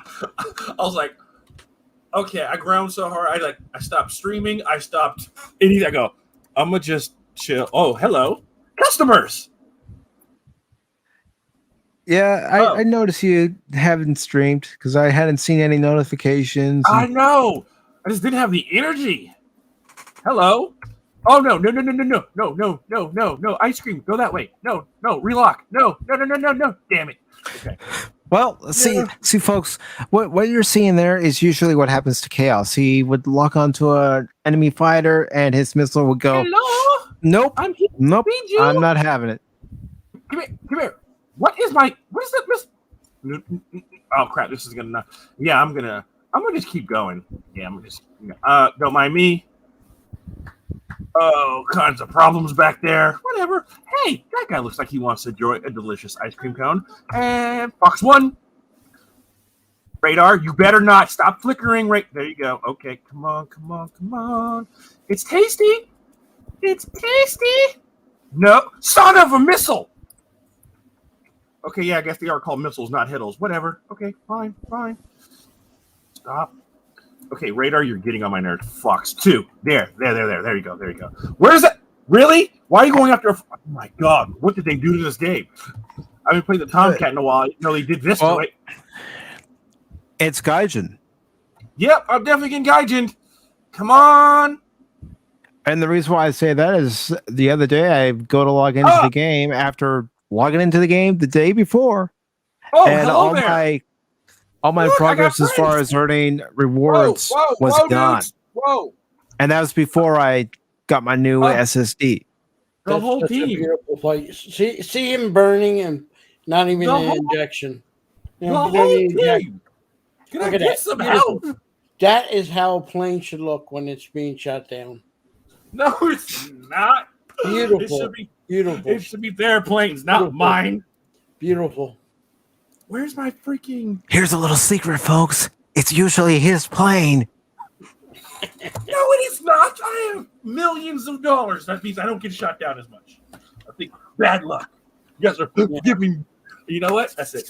You know what? This is GoBots. I want to know what is wrong with my fucking radar. Because my radar's like... Real people play World of Tanks, World of Planes. Don't get Chaos started on that game. Don't get him started. World of freaking no. It's just GoBots. I don't World of Tanks no more. Okay, that's low quality, man. I rather play World of Planes than play War Thunder. Okay, I'll show you a real tank game. Hold up. You know what? After this match, what are you talking about? I'll unleash freedom. Oh, look at all that freedom about to take off. Holy crap. Wow. This is this is beautiful. Talk to me, gooses. Oh, yeah. Everybody wants to be Maverick, but unfortunately, I'm not Maverick. I'm Viper. Screw that. Unfortunately, everybody's Cougar, turning in their wings. Where's it? Oh, this is going to be an interesting match. Playing on War Thunder. Okay, I'm gonna hit the deck. I'm gonna get to Mach 1 point stupid, and then I'm just gonna go to space. That's what I'm gonna do. And everyone so people know I'll come in and finish them. I don't say that just on this live stream. When I see Mike playing on War Thunder, I send him a message. Real people play World of Tanks, World of Ships, and World of Planes. All right. Just saying. World of Tanks. Game. And I've got a clip in response to that. Yeah. Boy, that escalated quickly. I mean, that really got out of hand fast. Okay, I'm at Mach 1.01. Come on. I need to get to Mach 1 point stupid. Come on. Almost there. Oh, yeah, I brought like all the fuel. Whatever. Come on. And boom. Let's spread your mighty wings. Oh my God, this thing climbs like, wow. Don't encourage him, Shay. Don't encourage him, Shay. He'll say it at any chance he gets. What?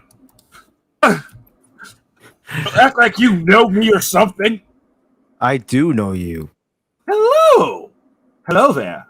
I'm Obi-Wan Kenigo, Jedi yes. Knight. I'll show you the ways of Shay is saying, does he need playing with the boys to play to get into rhythm? Yes! All about the mighty wings. Okay. I'm not high enough. Oh, wait, MiG-23s. Oh, poor Kafir. Hi. Do you know you're about to die? Wait, no. Knowing me, my radar's going to be like, no, I don't feel like doing my job. By the way, remember to check your 6 because you got a real bad habit of not checking your 6. I do. Every time it catches on fire, I check it.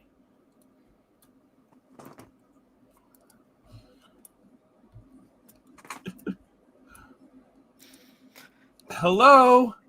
Oh, what? Why do I hear gunfire? Check your now 6. You got me all paranoid. Oh, lock on him. Lock on. Come on, he's right there. What is my radar doing? No. Why is this? He's right in front of radar. What the? Oh, locking onto my friendly missiles. This guy's screwed. Ran into 4 Tomcats. You're having a bad day. You didn't even bring a friend. What were you thinking? Hi. No, don't tell me this. Oh, God, I better slow down. Holy crap. Stop running. Come on. Die. You're just going to die tired. Come here. Fox 2. Ooh. Splash 1. All right, ladies and gentlemen, I think on this note, I'm going to go ahead and wrap up this edition of Pacific 414 Pop Talk.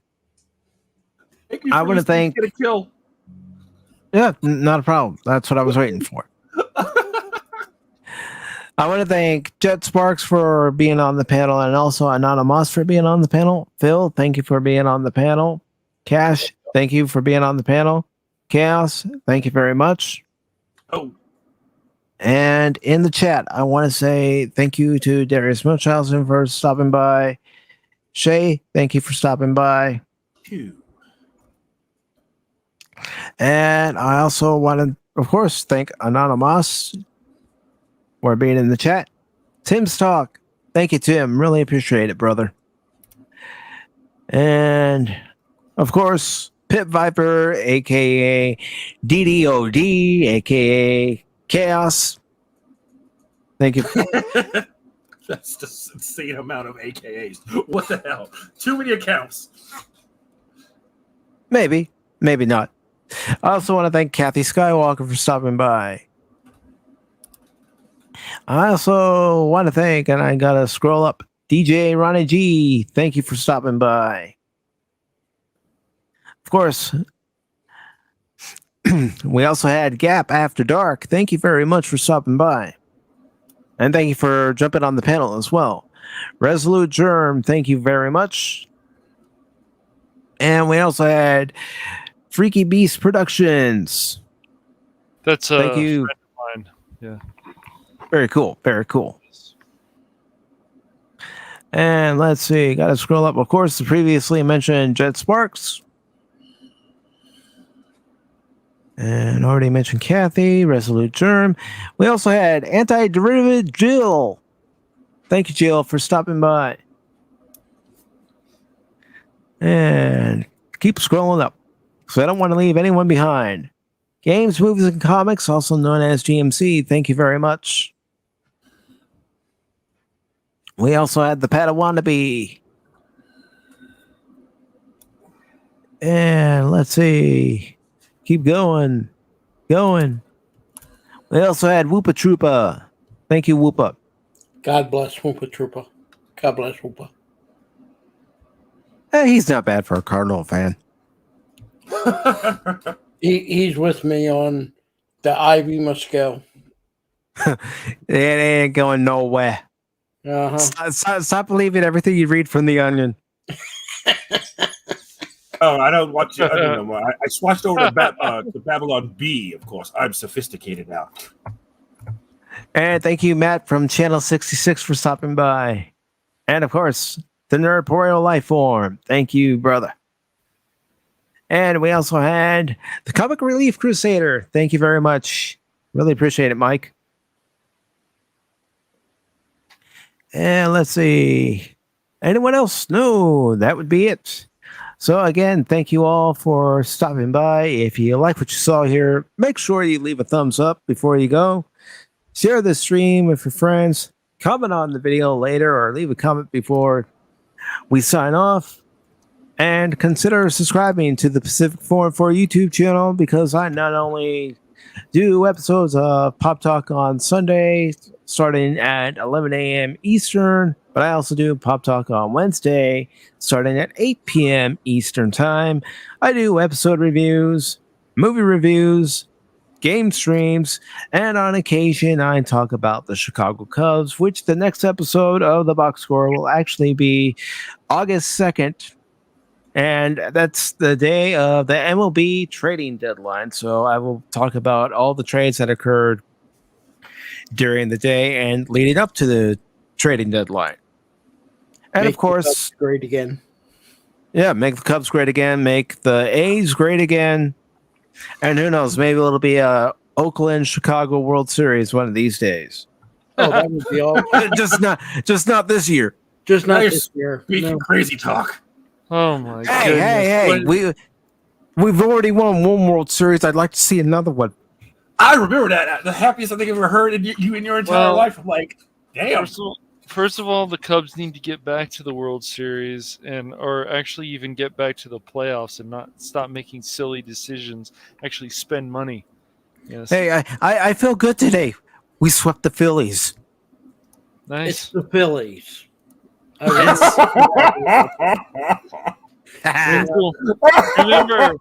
Remember, Phil, a win's a win. It's a win to win when the Cubs get permission from the White Sox to win. When they get permission from the White Sox. Oh, they don't need the White Sox permission, Phil. Yes, no, the way he said that, the way he said it was so funny. It was like the Klingons said, yes, we defeat the Catholics. The real team in Chicago in baseball is the White Sox.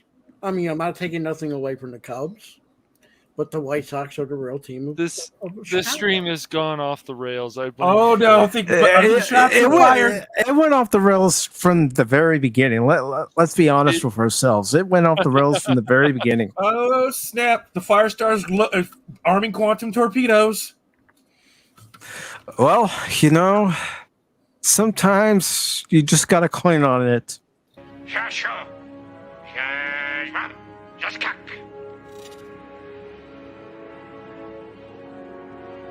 He said, "Today is a good day to die."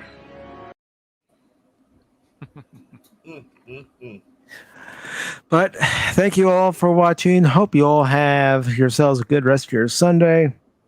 And before I officially sign off, if there's anything you guys want to plug, now's the time. Well, after watching that wonderful video that I shared with you, I'm debating, should I try suing Cash Money for being Cash Money? Can I get a little, recuperate from my emotional damage and losses? I think I'm going for it. Okay, whatever floats your boat, Phil. Huh? Whatever floats your boat. I'm just going along with today's society. You can sue somebody for being stood up. Yes, Chaos. I'll send you that video. There's an actual woman in Detroit who sued a man because he stood her up. Oh yeah, I saw that. You think I didn't see that? Holy crap! Oh, I was like, wait, are you for real? Like, I didn't believe it at first. I thought I was like, is this Babylon Beat? Wait, what's going on here? Like, that would. Holy crap! Could you imagine that? Holy crap!